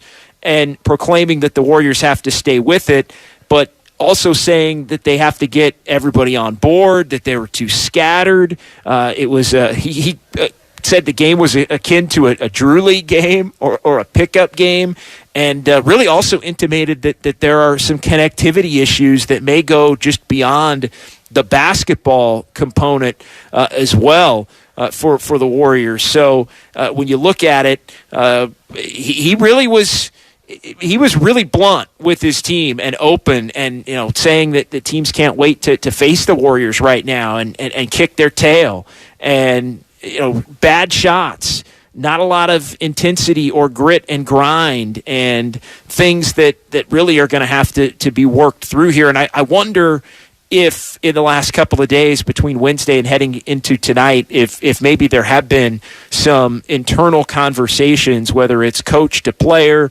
or even player to player, as far as trying to get everybody on the same page right now, because the Warriors need everybody among that veteran group, really for the most part, to play well if they are going to have an opportunity to beat anybody, which is a little bit startling at this point in the season. And it's kind of go time for the Warriors. And the one thing that's held this season afloat, although 6-9 is nowhere where the Warriors believe they would be at this particular juncture, it could be worse if the starting group has not played as well as they have collectively, and it could be worse, believe it or not, if Steph Curry wasn't playing at the level that he's playing overall, averaging 32.8 points per game to go with 6.8 boards and 6.4 assists. So Stephen Curry has just been phenomenal this year and putting on a show the other night down in the Valley, going for 50, and I think that's what made the outcome of the game on Wednesday all the more disheartening. The fact that there just wasn't fight. And I don't know whether it was, the Warriors, Chris Paul not playing and Cam Johnson not playing and others, but the Warriors just didn't. It was kind of a coast game. It was kind of a go out there and try to win at 120 to 115 or 125 to 120, and we've seen the Warriors on the road just not be able to do it. And it turns out the game really at 130 to 119 wasn't even necessarily as close as it appeared at times. It just happened to be Steph going off and Steph doing his thing to really keep it from getting ugly for good chunks of that evening. So Warriors Live rolling on here. John Dickinson at Chase Center as the Warriors and the New York Knicks going at it in this one. And the Warriors, believe it or not, have not beaten the Knicks in Chase Center in the 3 previous meetings, going back through some of the notes on this one, and it is a little bit of an oddity. Of course, the Warriors didn't beat too many teams, period, in the pandemic-shortened year of 15-50 in 2019-2020, but they lost in overtime in this building in December to the Knicks, 124 to 122. And then you go post-pandemic when there was nobody in the building, January 21 of 2021, and the Warriors lost that game as well, 119 to 104. And then they also lost in February of 2022, the last time the Knicks were here, 116 to 114. So Warriors trying to get off the schneid against the Knicks in this building. Not a lot of teams that had a lot of success beating the Warriors over the years when the Warriors are the home team, and you look back even farther. Last home win for the Warriors against the Knicks, you got to go back to January 8th of 2019, the final time that those two teams played over at Oracle in Oakland, and the Warriors, prior to the 3-game losing streak, had won 5 consecutive games at Oracle over those New York Knicks. Let's get to our dish of the week. It is that time, and this was a good one from Wednesday night in Phoenix. Clay goes up, blocked by Payne. He'll save it to midcourt. Lamb will get it. Pulls over to Curry. Curry fires away. He's got 50. 50 points for Stephen Curry. Yeah, 50 points for Stephen Curry, though we focus for this particular portion of the program on the assist, and that is your dish of the week. Brought to you by Trimark. Trimark has been partnering with independent restaurateurs in Northern California for over 55 years. Trimark brings you innovative product solutions to help your hospitality business thrive. As Trimark, you can go to trimarkwest.com, TRIMARK West.com. And yeah, Steph Curry, 50 points, the 11th time in his career that he scored at least 50 points, which passed Kareem Abdul-Jabbar among those with the multiple 50-point games in NBA history. Kareem with 10, and now Steph is tied with Allen Iverson for the 9th most 50-point games in NBA history, the 11th 50-point game for Stephen Curry in his career in the 130-119 loss as the Warriors took it on the chin in the game the other night in the Valley. John Dickinson here, Warriors Live on 95.7 The Game. Warriors and the New York Knicks going at it, and we'll see if there is a little bit more urgency. It feels like every night we're waiting for the Warriors to play with a sense of urgency, to play with that grit and grind and defensive intensity and desire, almost saying, hey, it's time to start treating these games like they're playoff games a little bit. And look, I know that's hard to do when you've been to the top of the mountain as often as the Warriors have been able to, but I almost feel like there has to be a conscious effort, and we talked about this the other night, post-game from Phoenix. At some point, the veterans have got to get everybody together and just say, hey, we're going all out for a stretch. You know you can't do it all year. You'd wear out, but all out for a stretch to just get this thing back on track and allow some of the young players that seem disconnected from the veteran players to be able to play a little bit more with some semblance of a breath of fresh air. And so I think, you know, coming out with a little bit more purpose for the Warriors, I do think is going to be key for them. And part of that is also going to be getting Klay Thompson going. And part of getting Klay Thompson going may be somebody getting in Klay Thompson's ear and telling him to quit just coming down and casting off at the first shot or two or five that are available to him. And basketball is a simple game. If you've got a good look, take it. Don't necessarily be hunting it, but you've got a guy like Steph Curry who's playing at an all-time great level right now. If you're not hitting, then don't be tentative, but don't be afraid to give up the rock and keep it moving in the context of the Warriors' offense. And you might get it back, or Steph might get a shot, or Wiggins might get an attempt to slash to the basket and get an easy one, or get to the free throw line, or maybe Draymond Green creates for somebody else. Just too many bad shots, really across the board, but I think specifically for Klay Thompson, and I think a lot of those have hurt the Warriors defensively because bad shot, rebounds, long, teams get out, they get in transition. The Warriors' transition defense has been much maligned. Let's hear a quickie here from Steve Kerr as he was asked before the ball game, and the question will be included here. What's a good night for Klay? Plenty of talk about kind of Klay's shot selection in the last couple of days. What to you is like a good night from him, like from a shot diet perspective? Like what type of shots?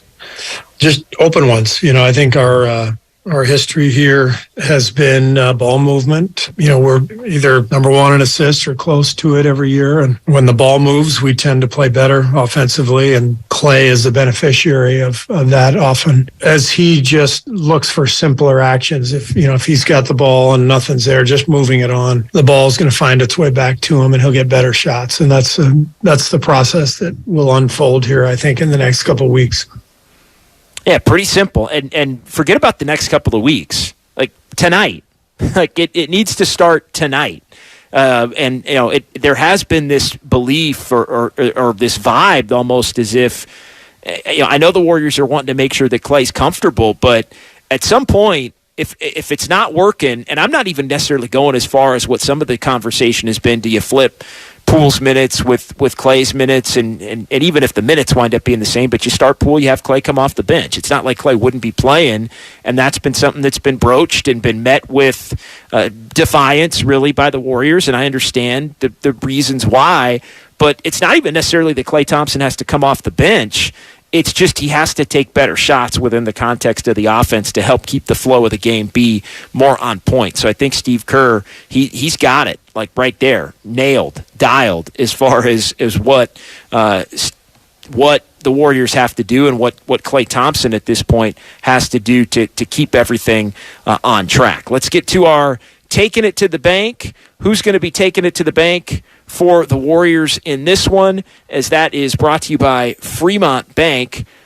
Full-service banking, no compromises. And we talked about Steph Curry and the 50-point efforts for him and the 60 in his career. And right now, right now Steph Curry feels like he's the only guy on this Warriors team to where you can take it to the bank that there's going to be a high-level performance and beyond even a high-level performance, just a phenomenal, legendary performance on a night-in, night-out basis, and he has done it on a night-in, night-out basis when you look at the numbers and you just look at everything that he's been able to do in terms of trying to hold this team up 30 or more in 10 of the first 14 games. First time in his career he's had a spread like that. Again, of course, we always talk about the three-pointer in an NBA record at 203 consecutive games. And Curry is just he's just out of this world. 459 points in the first 14 games for Steph, second highest total in his career. The only time he had more than 459 in the first 14 games, you go back to the year where the Warriors right now would have been 15-0 on their way to 24-0, that 2015-16 campaign where Steph wound up being a unanimous MVP. So he's playing on that kind of level right now individually. The problem is he's not even in the MVP hunt here a month into the season, because you look at it and the Warriors' record is 6-9, and they're among the bottom dwellers at this point in the Western Conference. John Dickinson rolling along from Chase Center. Warriors Live, sponsored by Xfinity Internet, better streaming with our Flex 4K device, voice remote, and Peacock Premium. All no extra cost, no strings attached. The Warriors and the New York Knicks going at it here as the Dubs hitting the road for a couple following this one. And hard to believe the 0-8 for the Warriors away from this building. 0-8 for the first time since 89-90 as the Warriors lost their first 9 road games before beating the Sacramento Kings back in December of 1989. So, yeah, you look at that, and that's not tonight's problem. Tonight's problem is keep holding serve on the home floor, even against a Knicks team that when you look at just some of the numbers, you always have to be wary of Julius Randle coming in, averaging 21.3. Jalen Brunson comes over from Dallas, a sturdy player, averaging 20 and 7 and 3 boards, 3.5 boards. R.J. Barrett, Randall's been a handful for the Warriors at times, had 34 in Denver. Knicks won by 3 as they held the Nuggets to 19 points in the fourth quarter of that one. So you always got to keep an eye on Julius Randle when these two teams are able to go at it. Also want to get our Warriors advantage in for this one. Where do the Warriors have the advantage? Brought to you by United Healthcare, offering Medicare Advantage plans.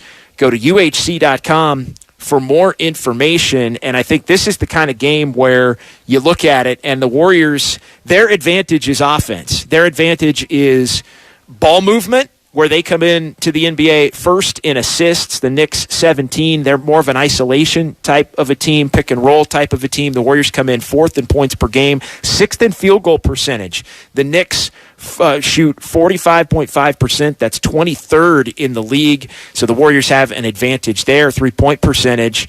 The Warriors come in at 37.7, 9th in the NBA. The Knicks don't shoot the 3 well at all. By comparison, they shoot the 3 ball to a clip of 28th in the NBA here through the first 15 games for them, as they sit now at 8-7, and the Warriors sit in this one coming in at 6-9. So advantage for the Warriors in those areas tonight, brought to you by United Healthcare, again, offering those Medicare Advantage plans. UHC.com for more information. Areas where the Knicks have an edge in this one, and this is something that's plagued the Warriors from time to time, size. The Knicks are a team with a lot of size all over the board, and they hit you on the boards. They hit you in the paint.